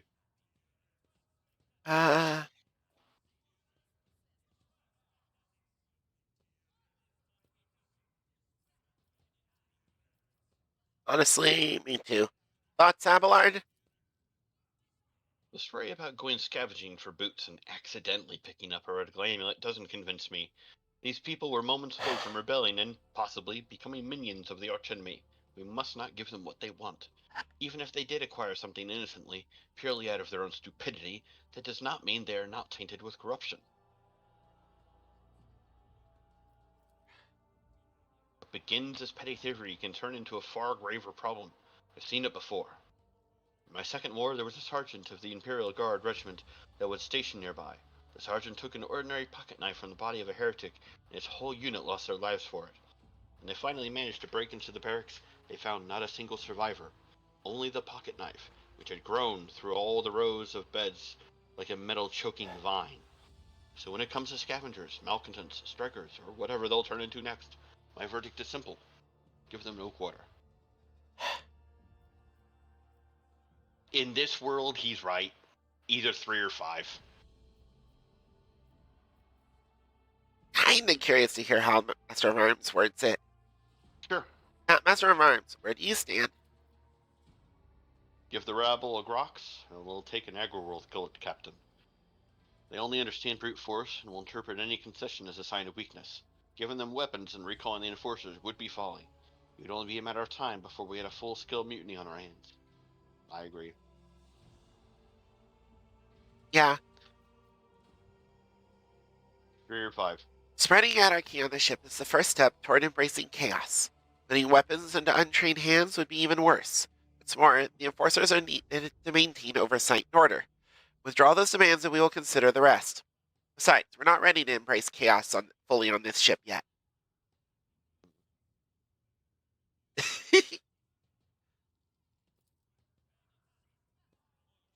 The tow worker they call Rivet shrugs and casts a sidelong glance at the old woman. Old Nan, listen. Listen! The Lord Captain herself has come down to us and is offering us concessions. I don't know a single person in the whole Depot 4 who's ever stood next to the broke trader, let alone talk to them. Back down. Now's not time for you to be a stubborn old crone. Listen to us, old Nan. The 3 clans at Depot 4 ought to act as one. We've made our minds up. It's your turn to decide. Don't ask them to disband the enforcers to give us weapons. We don't need any of that.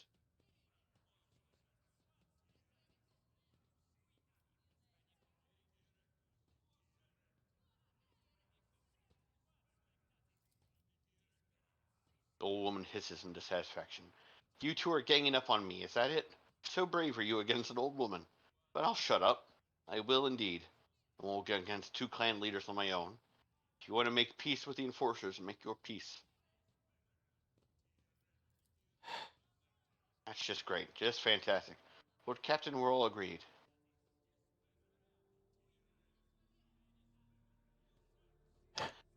I would want to add one more point. Old Nan must be executed. I don't trust her. Yeah, but unfortunately that's not an option. Yep. Well, we could just go with 4. Huh? We could go to number 4.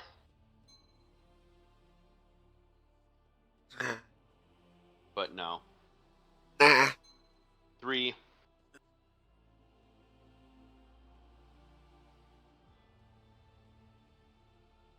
I want to keep these people more positive towards me because then they'll be easier to manipulate. Because I want them, if I'm going to have them start worshiping chaos, it needs to be on my terms. You are gonna lose so many fucking companions if you actually do that. I know. And we'll see what happens if I do that or not. A deer is the only one who'd probably be down for that.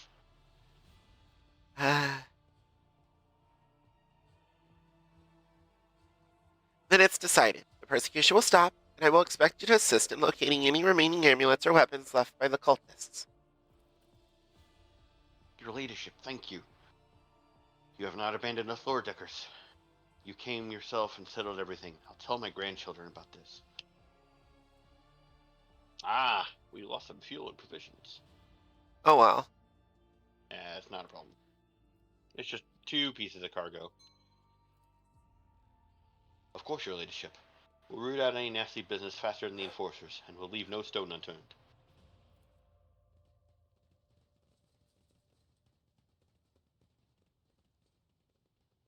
Abor's like, let's get the fuck out of here. What the hell? Is there I don't know, money look to be around. made?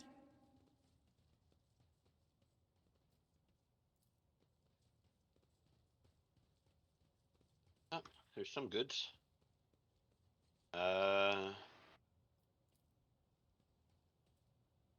Multi-key.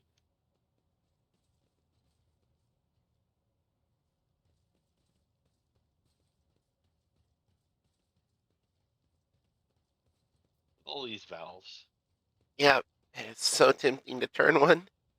I tried clicking on one, nothing happens. Rise to the top, or get left in the dust. I've expected if I clicked on one, my ship would explode or something.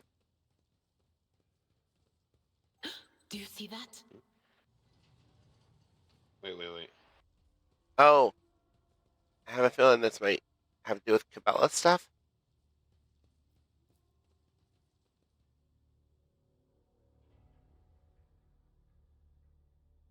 What is?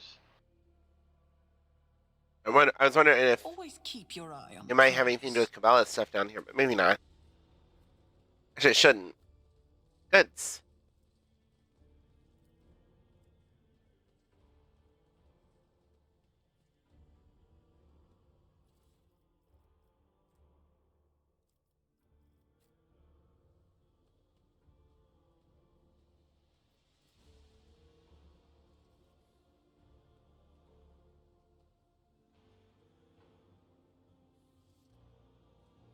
I always have a backup Never plan. mind. I don't know what the. Did you see that was about?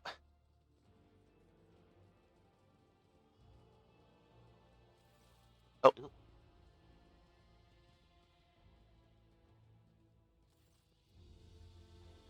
Stopping unexpectedly, Abelard imperiously dismisses the unit to stand at a distance and addresses your other companions, saying, "I have urgent matter to discuss with the Lord Captain. Please give us a moment."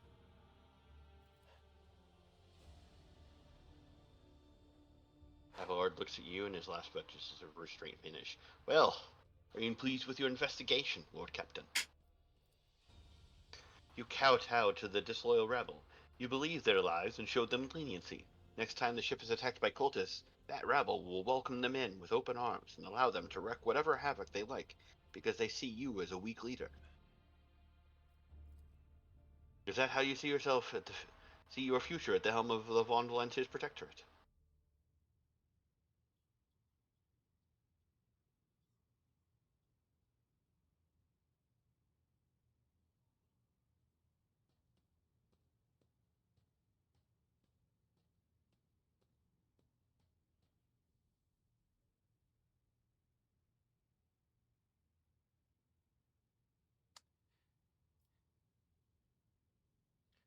let's talk about your role in all this instead. You allowed this revolt to happen. Your actions practically guaranteed it would. "I would have handled the situation myself had you not decided to intervene," Abelard said irascibly. "Remember, Lord Captain, Theodora. Do you think that she would ever set one slippered foot on the lower decks? No, she did not. Such matters were left to myself and to the junior officers, while she dedicated herself to her grand designs for the Protectorate, as any true strategist and rogue trader ought."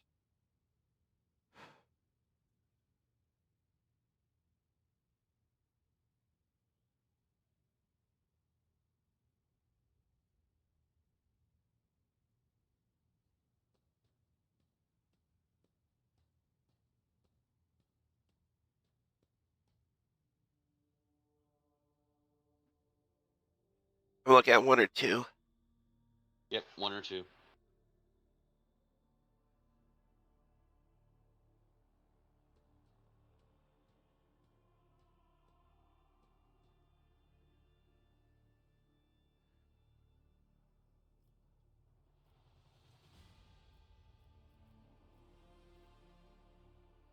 One. Maybe if Theodora had spent more time on trifling matters, she wouldn't have wound up dead. There's a new Lord Captain aboard this ship now, and I will not repeat her mistake. Abelard looks at you, stunned, and exhales loudly. Then he nods curtly. "I commend your decisiveness, but I am uncomfortable with introducing new protocols in the midst of a crisis." And, Abelard stands straight at attention, "I lost my temper, Lord Captain, and I believe I ought to explain myself."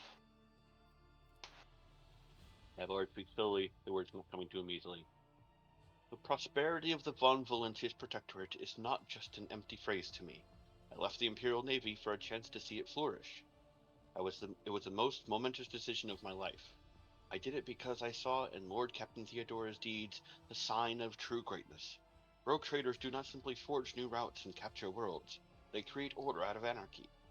That creative impulse was entirely lacking during my time in the military.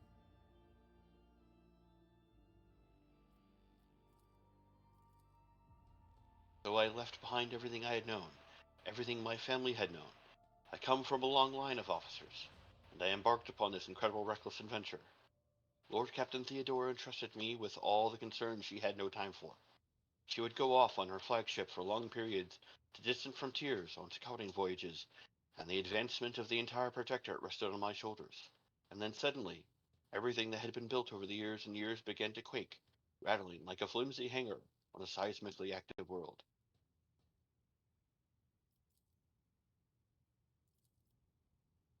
One of the senior officers betrayed us. The rogue trader was killed, and who knows what's happening on the planets. I tell you this honestly, without fear of appearing weak. All this has come as a grievous blow to me. I am not panicking or grieving because I cannot allow myself to panic or grieve. I am duty bound to aid the new rogue trader, to aid you, and to find your footing as quickly as possible. And to do that, I must insulate you from problems that in the past have been dealt with by tried and tested procedures set out in the ship's regulations. Procedures that were established long ago and have functioned smoothly for decades cannot suddenly be deemed excess to requirements.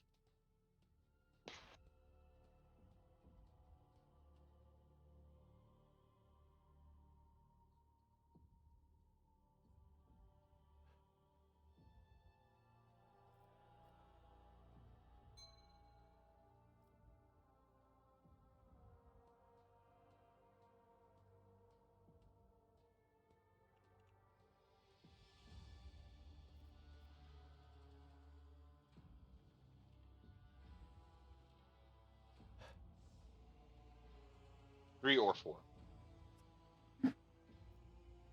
My recommendation.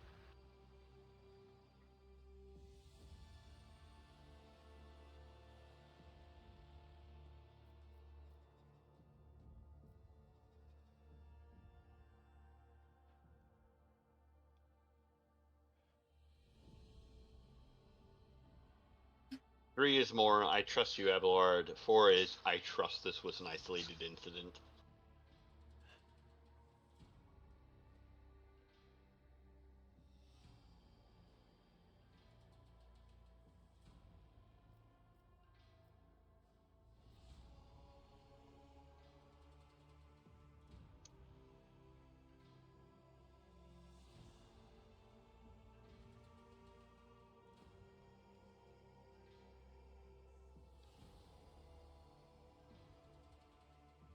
I'm actually thinking 1.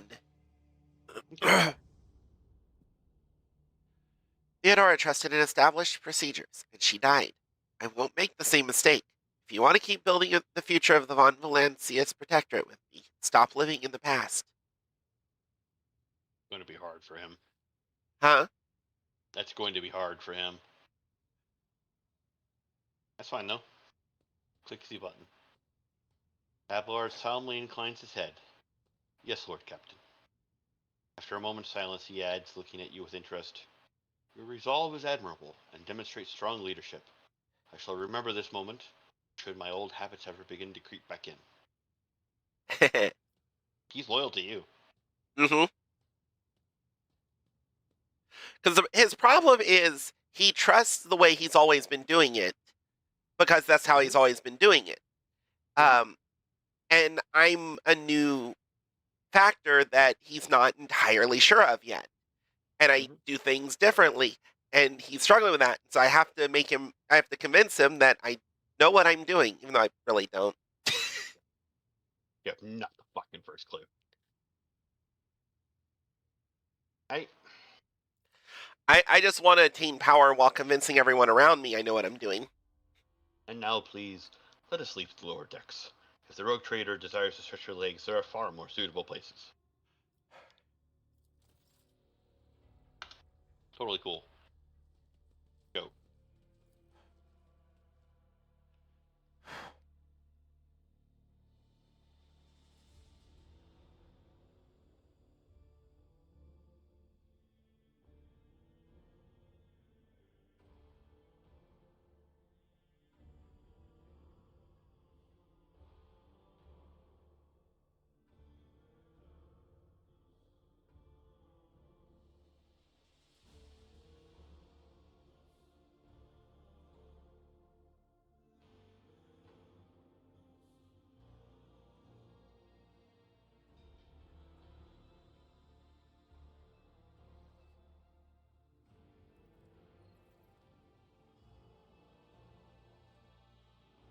Okay, can we finally get to this planet?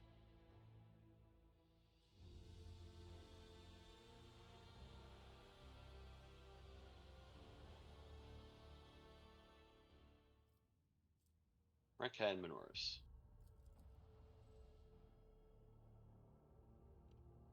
Oh, maybe?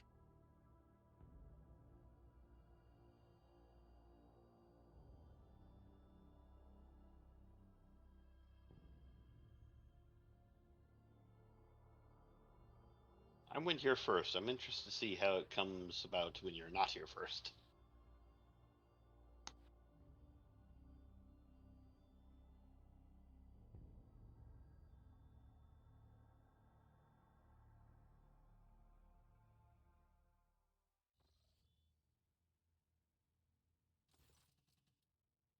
As the ship makes its way through the star system, a strange fatigue falls over you.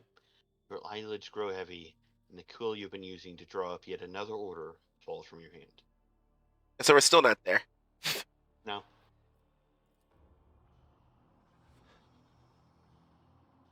you raise your head with a start. Someone else is here. In your study. You stand up and stare at the dozens and dozens of corpses surrounding you. Among their number, you recognize the disfigured and bloodied faces of those who died on the ship's bridge and those who met you in your previous life. How is this possible? Where are the enforcers posted to stand guard? It matters not. You are alone against a horde of heretics risen up from the darkness to take your life. Oh, no. Erner! As if of its own accord, the shard laying on the edge of the desk, the sole remnant of Kunrad Voigtfir's weapon, slips into your hand. The metal is searing cold. The dead sway from side to side, closing in around you in a nightmarishly slow advance.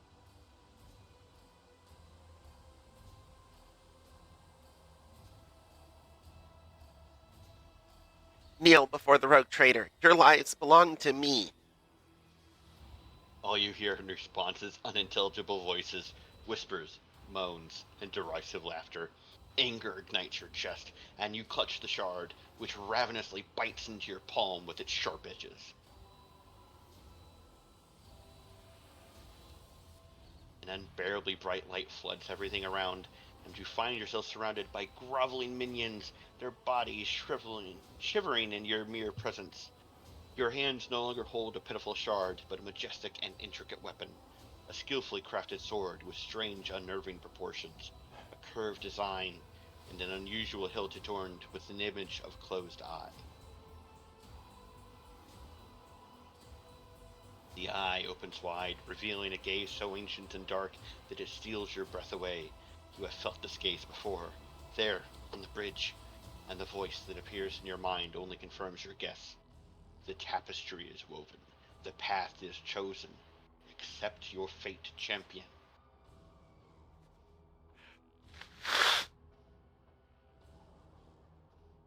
Hmm. Yes, no, or bitch please. I am the sword's master, not its servant. Remember that. You have chosen bitch please. You, you feel the sword's immense weight pulling you down. You resist its will for a moment longer before collapsing to the ground to the sound of odious laughter. The strain is such that you fear your back could break at any moment. Vogue, the first dawn, is hereby woven into the tapestry of your fate. Seek the second dawn in the hands of she who rises above its future dominion. The former aspirant fell, and thus the new one will become the chosen of the Weaver of Destinies. Make mortals serve you as their god, and become the vessel of the Edge. You awaken from the vision kneeling next to your desk, clothes drenched in sweat, and with a sour taste on your tongue. Your head is ringing, and you struggle to recall those faces and the image of the sword in your hand. Only the deep cut on your palm and the bloody shard laying on the floor remind you of what just transpired. I pick up There's the shard. no there's no iconoclast option. Yeah, I pick up the shard. You reach your shaking hand out for the shard, now slippery with your blood. You wipe its metallic surface and stash your treasure into your clothes, next to your heart and soul forever seared by the great power of the warp.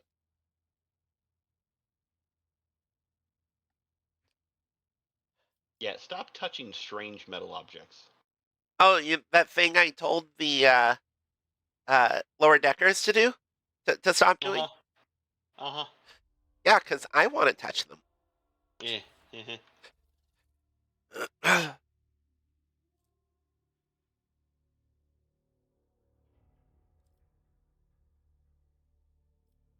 Oh yeah, They're my toys. I didn't put this on her. Oh, oh, okay. We just have. We can just look at everyone here. Yeah. I was confused for a moment.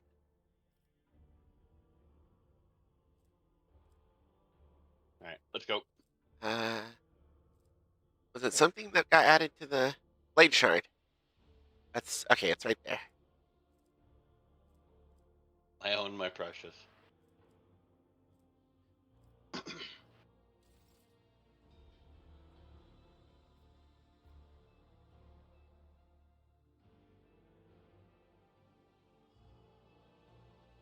go. Uh huh. I think start that first. About the people in the bath.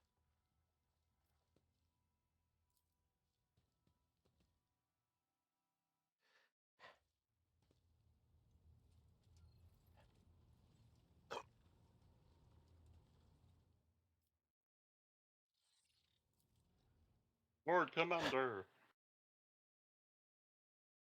How much you want to bet we're going to get interrupted again? No, we're not.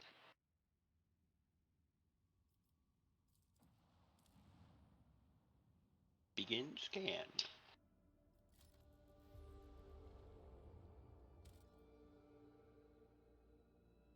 Okay, Mass Effect. Probing Uranus. Mobile mining The outpost only assembled in accordance with the Blessed Standard Temple construct. You read that. Sorry. Huh? Mouse over the the thing at the extraction. bottom. Yeah. Yeah, it's just if there's resources on a planet, you can use extractiums to get those resources. For example, at the very top of the screen, those little buttons, like there might be plasteel or mechanisms on a planet. You can use extractiums, which are limited commodity, to get those trade goods. Ah. So yes, Starport. Mm-hmm. Because apparently this world is actually flat. Nothing interesting on the other side.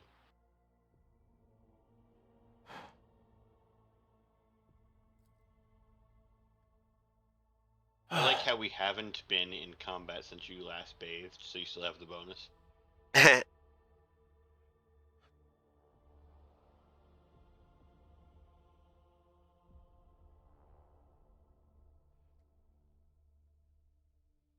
I like that not everything is a just go fight shit. Mm-hmm. It's a cozy game. You know, like Animal Crossing, Stardew Valley, Rogue Trader, you know. Yeah. Infinity Nikki.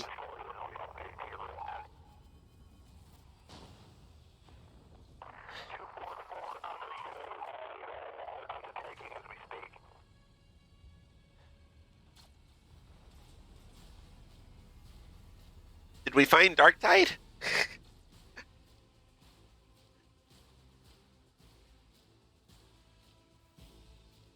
Airport greets you with the din of ordnance and the smell of explosives tickles your nostrils. It is difficult to tell through the smoke who is firing at whom. Sergeant Malgar. Halt! Weapons on the ground, or I'm firing!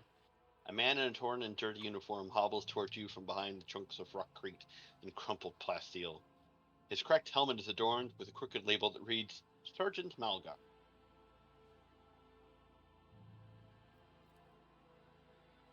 Alright, so our skies are in lockdown, the rebels are shooting down anything that flies, and you lot just happen to land in our rear without a scratch to show for it, and on a shuttle like that. Where did you get it? Stolen from the palace, is it? He is visibly awed by the resplendent gold on your transport. Grab it, lads, we've got ourselves a rebel landing force. Okay. Abelard turns purple. By the holy throne, what is this mess? Lord, the lower decks doesn't seem quite as annoying now in comparison. Atira glances around. They're in a rough spot, old man. Go easy on them. Ablord, enlighten this rabble about the proper manner of greeting the God Emperor's chosen. You can never pass up an opportunity to have Ablord introduce you. It's forbidden.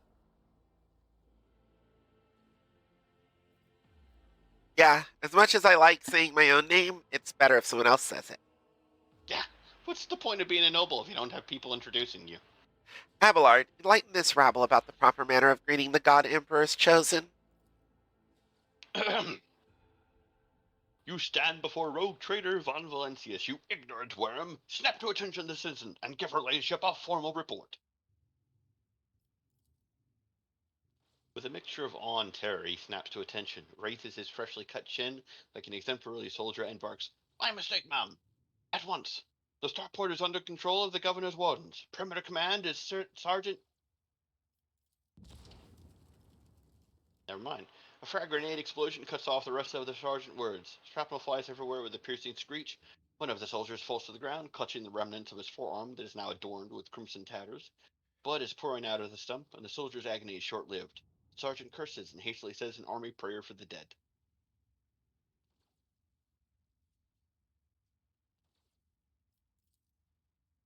Sergeant Malgar. With a rasping cough, the sergeant turns back to you. "Pardon me, ma'am. Sergeant Les Malgar reporting in. My unit's holding the starport on the governor's orders. How may I serve?" Like, they're fighting for their life. Do you happen to know if, like, John Smith, the interrogator, has been through here? Inquisition? Casually asking about the who's who of Rykand Minoris. Yeah. You happen to know if a member of the Inquisition has come here? At the word Inquisition, the sergeant's face fills with awe. "I don't know, ma'am. There definitely haven't been any visitors like that on my watch. You might have to inquire at headquarters. Your ladyship, ma'am." Oh, and some dirty dog nearly shot down my shuttle. "Affirmative, your ladyship, ma'am. It's all those damned rebels. Those maggots somehow got their hands on an anti-aircraft battery, and it's causing our shuttles no end of trouble. That thing really packs a punch. You're lucky they missed you. I've seen them fry 2 shuttles carrying reinforcements. Not a soul survived." What is going on here? "Unrest, ma'am. Armed rebellions in both the capital and the provinces. First the lower level sparked, then it went up the spires. They hit the Fox hubs, the arsenals, the mag train stations."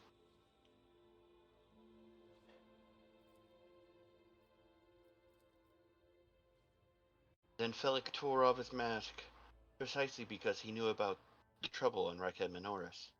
He knew that none of our allies would come to our aid. Cassie lets out a sorrowful sigh. "You may continue your report, peasant."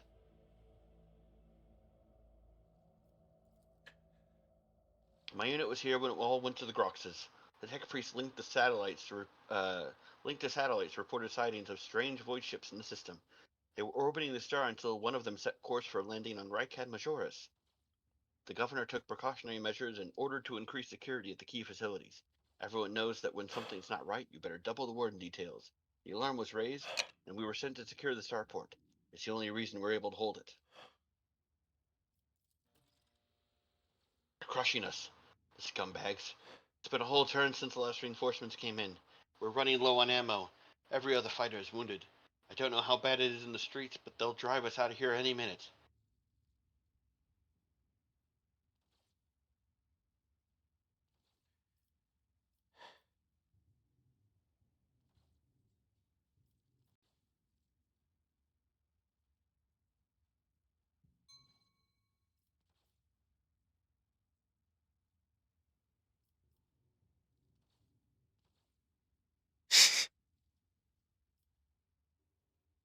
Three is funny. Mm-hmm. Uh, what caused this rebellion? Actually, do I care? Sure. Curiosity. "Ill thoughts, Mom. We've fallen on hard times. The ground keeps shaking, things keep exploding. The people are scared. They've forgotten all about their duty. And that's when those, forgive me, preachers came. They started riling everyone up. Sure enough, we shot a few, but they just kept coming, more and more of them."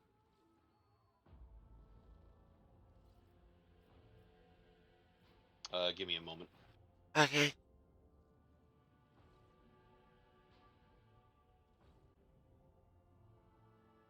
Actually, I will be right back.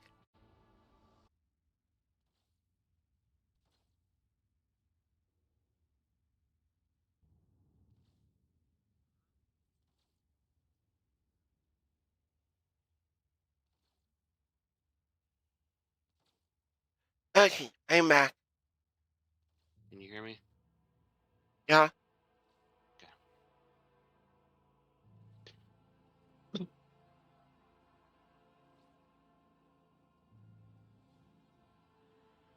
Uh,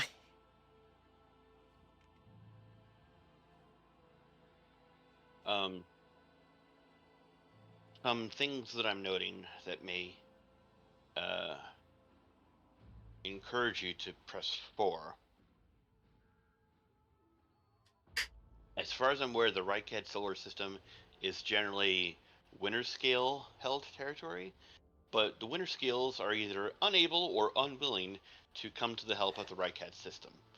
mm, If you work to try and better it, yes. keep it safe and protect it, maybe you can take it.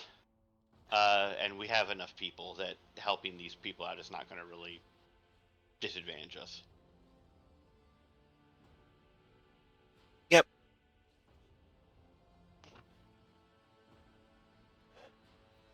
I cannot leave you and your people without aid. Reinforcements will be sent from my ship. I live to serve. The sergeant is so astonished that he only barks out the mandated words of gratitude after a non-mandated lengthy pause. We won't fail. We won't forget. We'll be praying to the Emperor for you, your ladyship, ma'am. I am going to see the governor.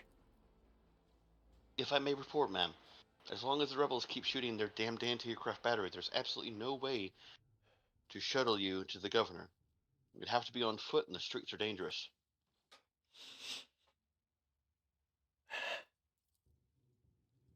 I have no one to send with you as an escort. I assigned all available troops to accompany the esteemed tech priest to the governor. I will voxcast orders to them to wait for you, and I will inform headquarters. They better send out a convoy to meet you halfway. Meanwhile, we will follow the governor's orders and hold the line here.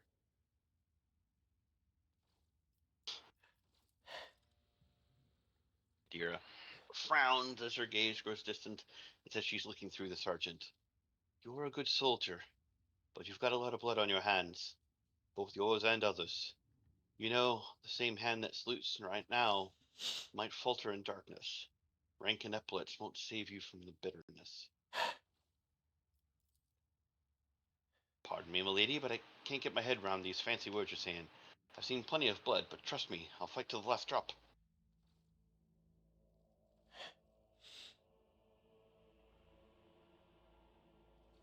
Got Folgers in his veins.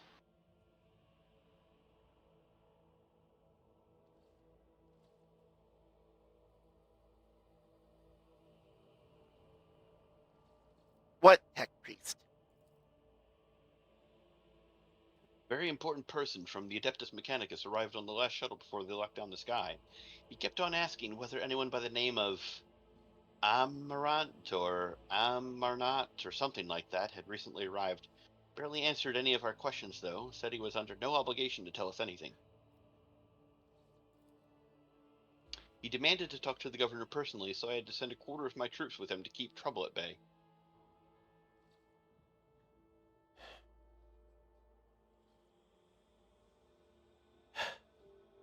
Is the path ahead dangerous? What exactly awaits me there? Sergeant sighs heavily. All of our roadblocks are gone. The whole palace is in rebel hands. The whole place. Your city's almost lost, so no help will come. We're surrounded by rebels. And watch your step, ma'am. Streets are chock full of mines. Ah, things are this bad because of how late we were to get here. Yep.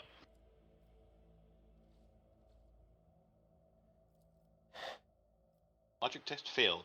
I, Sergeant's answer is not particularly helpful. When danger is all around you in many forms, it's impossible to prepare for it. You rolled a 94 on an 85%.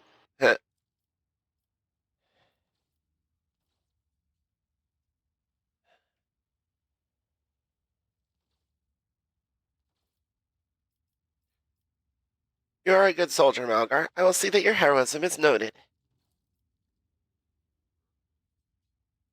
Sergeant blushes slightly. I live to serve. Another explosion interrupts the sergeant's words. With a sigh of relief, he turns to his soldiers and spits out a booming series of commands. Rumors! On your travels, you reveal many rumors. Those of them that are deserving of a rogue trader's attention are logged in a separate section of the journal. Sometimes rumors are just that. Other times, there is truth to them, and in some cases there may even be more. To verify a rumor, travel to the place indicated in the rumor's description. While traversing the Crone's expanse, as the rogue trader, you are bound to hear rumors regarding your own deeds and exploits, some of which reflect the reaction of the expanse's denizens to the choices you've made. So, yeah, rumor of unidentified void ships in the system. According to the satellites, one of the unidentified void ships circling the nearby star has landed on a large uninhabited world in this system. Quick save.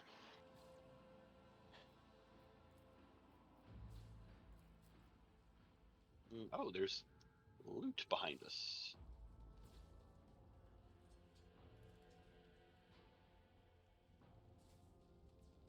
Keep your wits about you.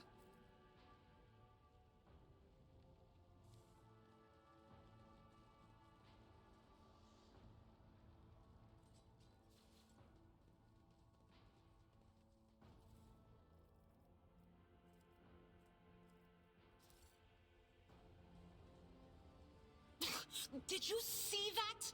They almost knocked us out of the air. Some bumbling idiot's going to regret that when he's dragged before the Lord Captain for questioning and trial. I do not think the rogue trader should take a personal interest in a common crackpot. Beg for mercy, and I will grant none. Isabella has a remarkable background. As a death cult assassin, she can use a special ability called Raining Blood. When used, it causes the target of Cabela's next melee attack to explode in a burst of blood, covering the floor and any enemies behind the target. Affected enemies suffer additional damage.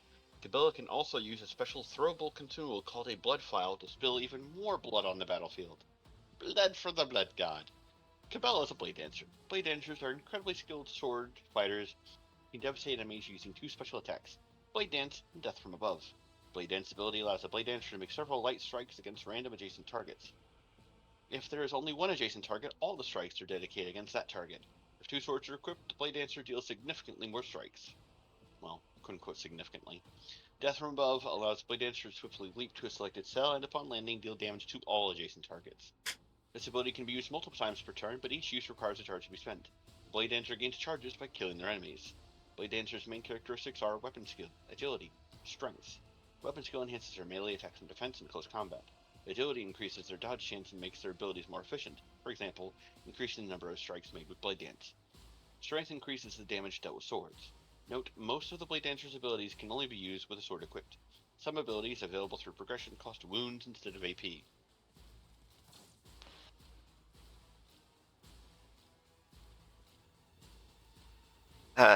She also can potentially recharge her blood vial thing. Yep.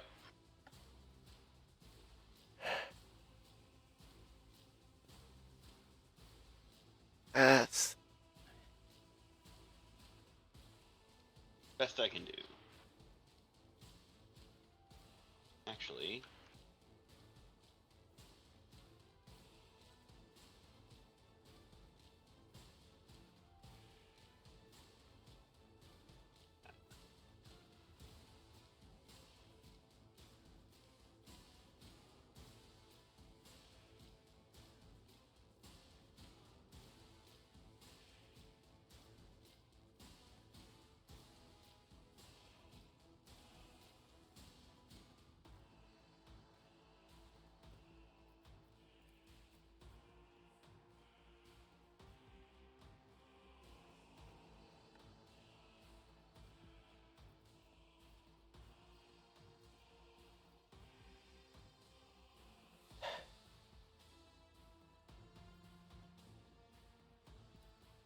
Let's make it quick.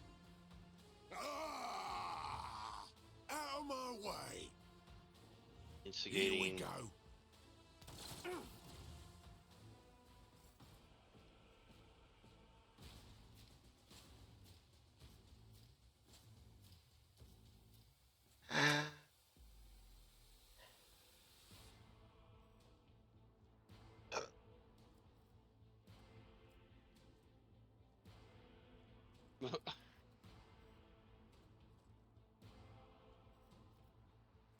He burst fired us and hit one of his own teammates and killed another one.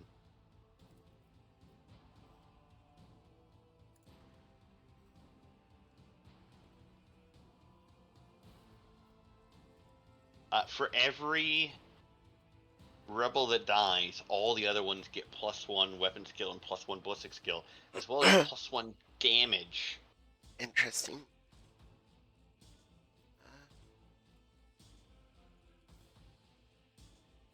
If we get rid of that rebel agitator, that might kill the effect. I don't know. Okay.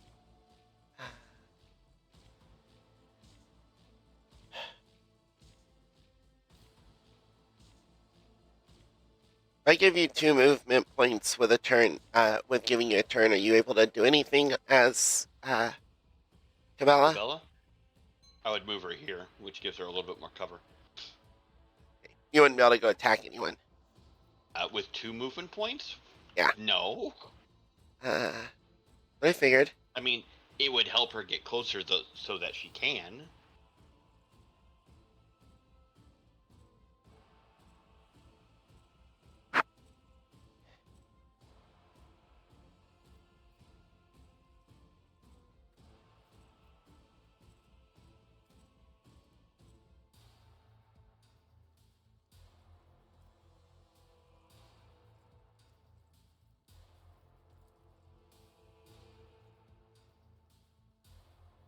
And there. That is cover, but that looks like explosive containers, for the record.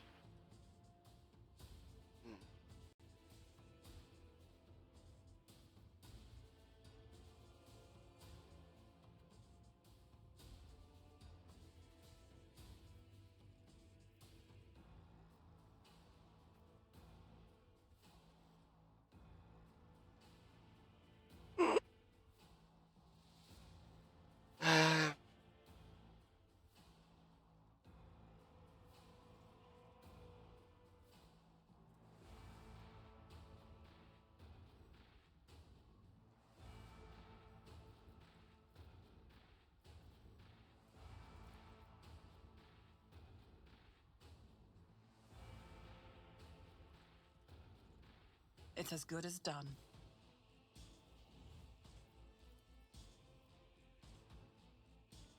I'll make it happen.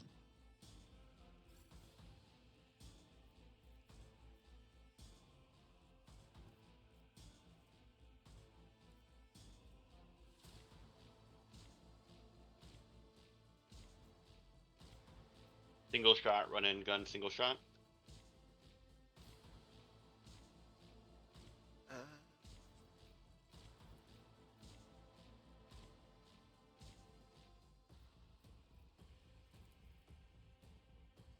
Or if I did this, I can take out this guy in front and the guy, and do damage to the agitator. Possibly. It's a bit of a long distance for a burst fire, though.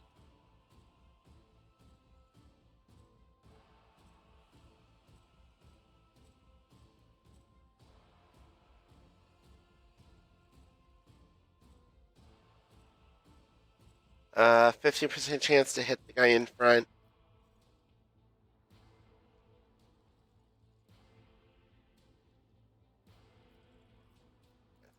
That's a higher chance. Okay, I'll go with it. What's the As chance of hitting Emperor Abelard? commands, I act. That well, it wasn't using the burst fire. What the That hell? is for the weak. Ah.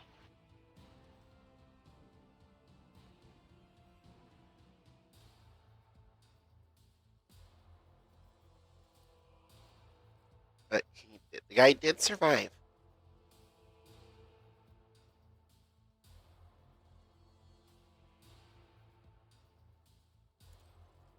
Eradicated. There we go.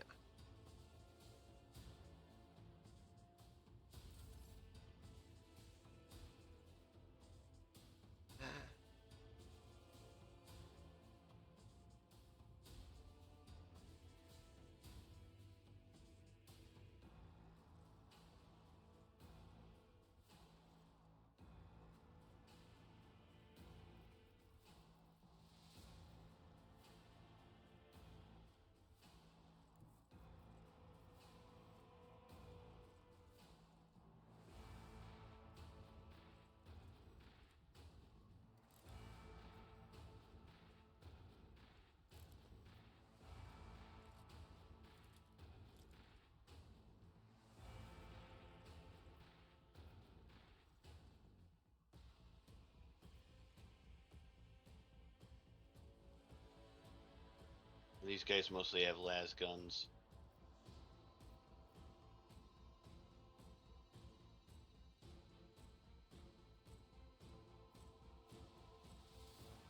I'd have to move up behind the what looks explosive. I think to shoot anything. But if I do that, then I mean, it's not going to explode immediately. But yeah, if you do that, I'd pop off a shot at the rebel agitator. if I hit the bruiser, if I shoot the bruiser, I also can hit or kill the guy behind him. Yeah, but like as we kill them, they're gonna get stronger. I don't know Yeah. if killing the Well, agitator the bruiser. stops Okay, that. the bruiser rebel is one of the ones going next. Not that bruiser But rebel. the rebel gunner isn't. Wait, hold on. Actually, click on the things on the initiative, and it'll go towards which ones are next. No, it was showing it wrong for me. Okay.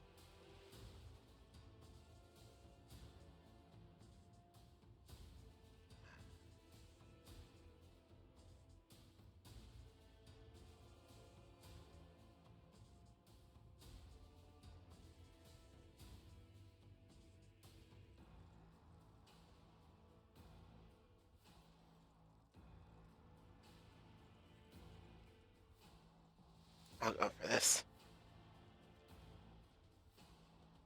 Another enemy down. Oh, Cool. There we go. that works. It didn't remove the effect from them. Oh well. At least we got rid of him, though. Yeah. Like crit for 30 damage. Scared yet? Let's get to it. Yes, get closer.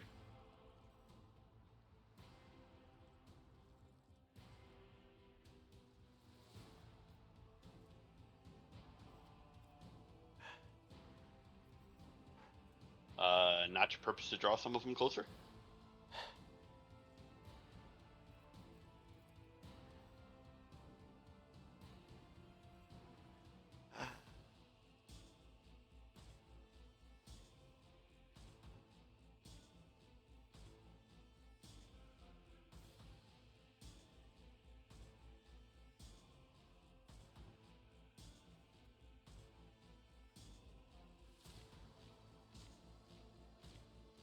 I don't know how to know if.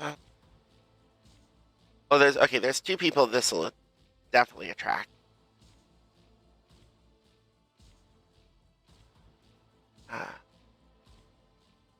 Yeah, I think it's the yellow pulsing ring around them showing it's within range, maybe? If I may, Hold on.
She can run up there and lid the fuck out of him.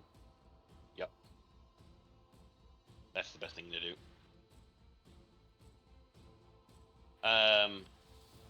Let's see here. Bruiser Rebel, Bruiser Rebel, Bruiser Rebel, Bruiser Rebel. Hit so that you get This guy. Which guy? On your screen, far left. Okay.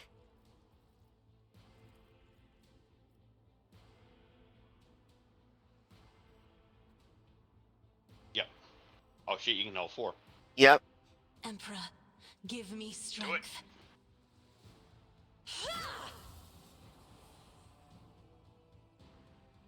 Yeah. Whoops. I mean, She destroyed her cover. Welp. Good thing she's good luck. beefy. Ish. Well, those guys are stunned, so.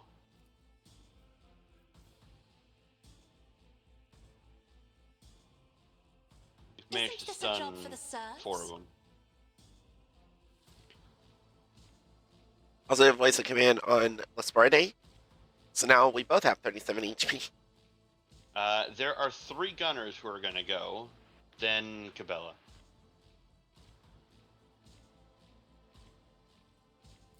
Let's get to it. You don't frighten me. Oh, hold on a second. Hit cover instead of one damage to Lasparde. Did 2 Everything damage else to her. is just... Yeah, they did more damage to themselves. Cassia took 1 damage also. That.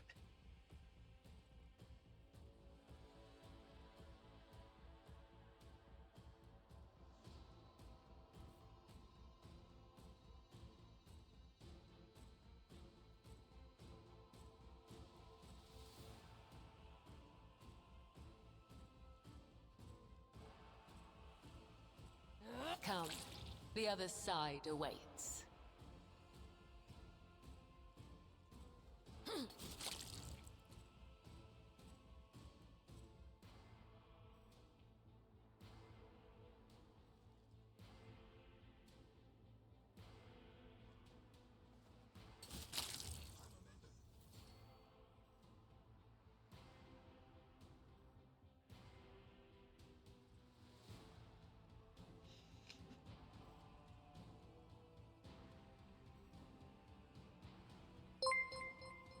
Thank you for the follow, Dawson.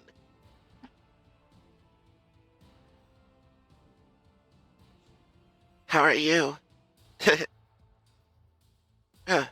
Sorry, I got a cold, so.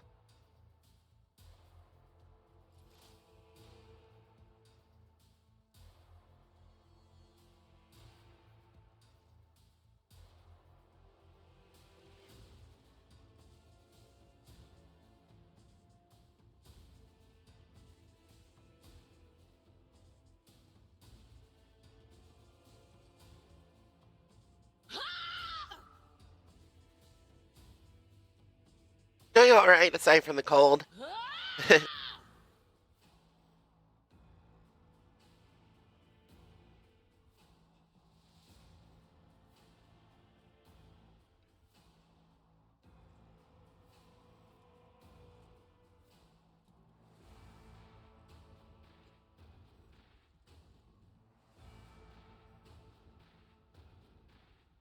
Sadly, none of them are within line of sight due to that ship blocking.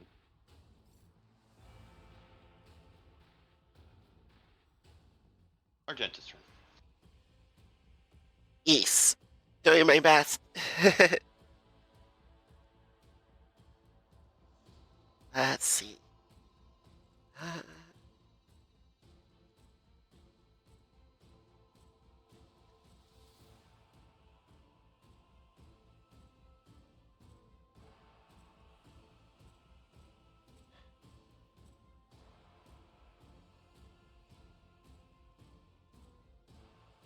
Uh,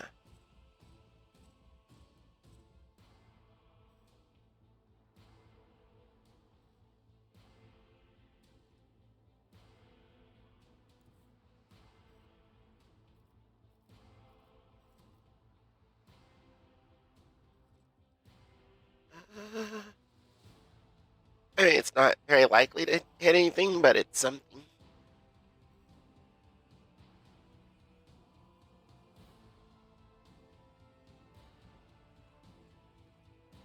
I will bathe this battlefield in righteous fury. None can escape the Emperor's judgment. That works. Yep.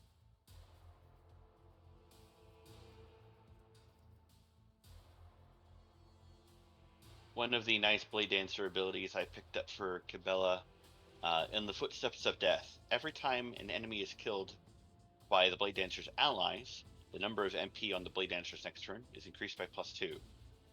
So even if you kill a lot of mooks, that just means I can run faster and get into combat more.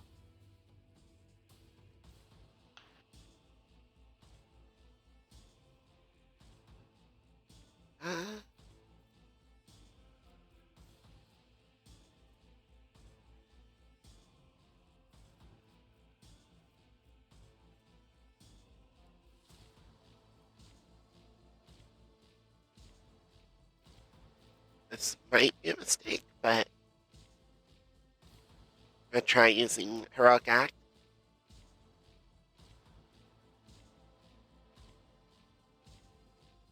Your call. In thy light I stand, and thy light I crave. I'll do it.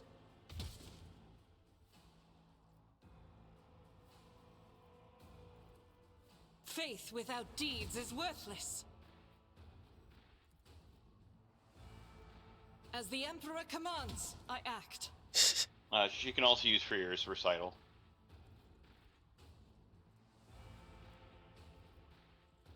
Yeah.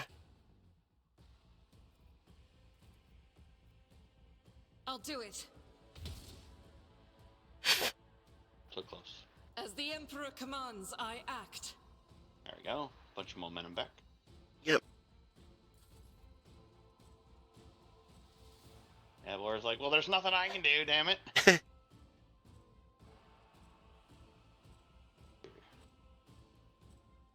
I go here...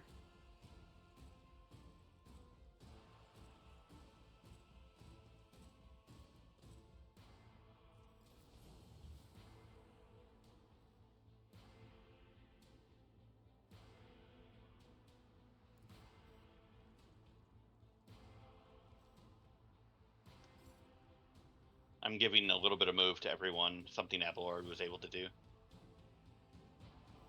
Okay. Which, for the record, so his once per combat ability, I gave it the ability of everyone can like reposition for a few movement points. It technically counts as giving them an extra turn, so it immediately maxes out the time willpower thing for Kathia. Nice.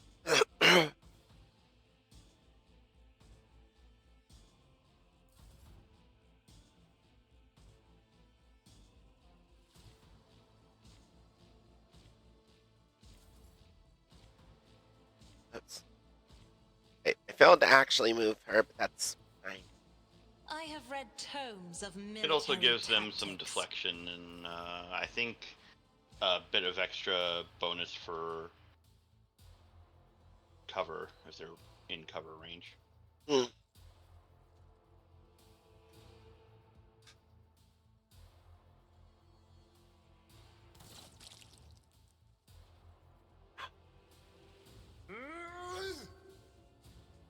I'm here, maggot. I feel nothing. Fear nothing. Not falter.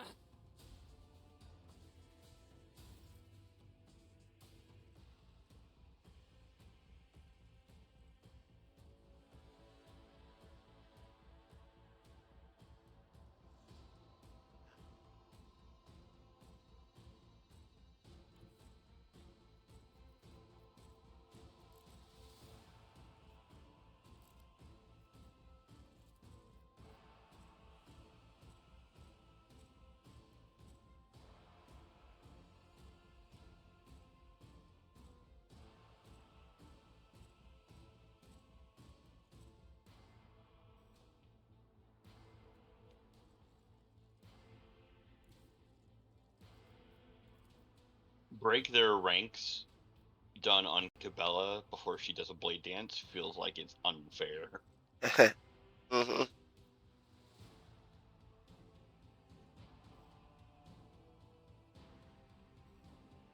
On it. Your numbers mean nothing to Lord. me. Give that to Cabela. She can close in on the gunner.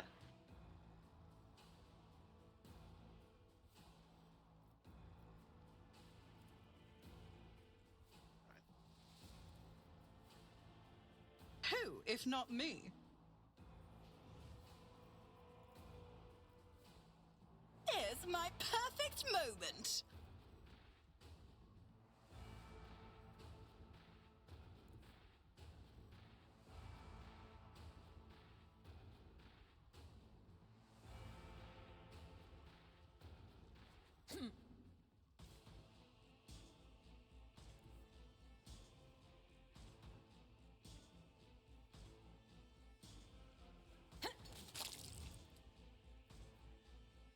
Told you.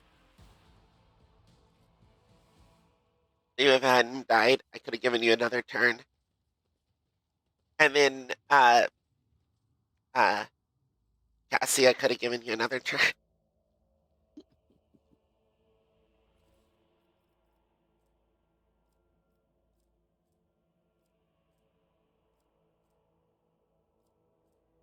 Some shock batons.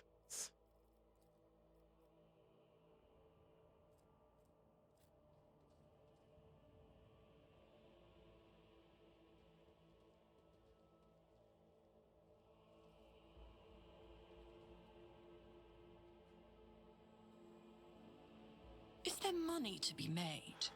Okay. It's 2:30. I had to be up this morning, so I think it would be a good idea for me if I head to bed. Uh-huh. Okay.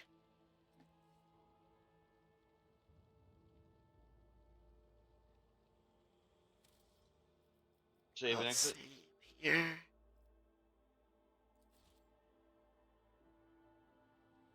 Game save. Thank you very much for the game. I hope we can continue this soon. Peace. Next Sunday. Good night.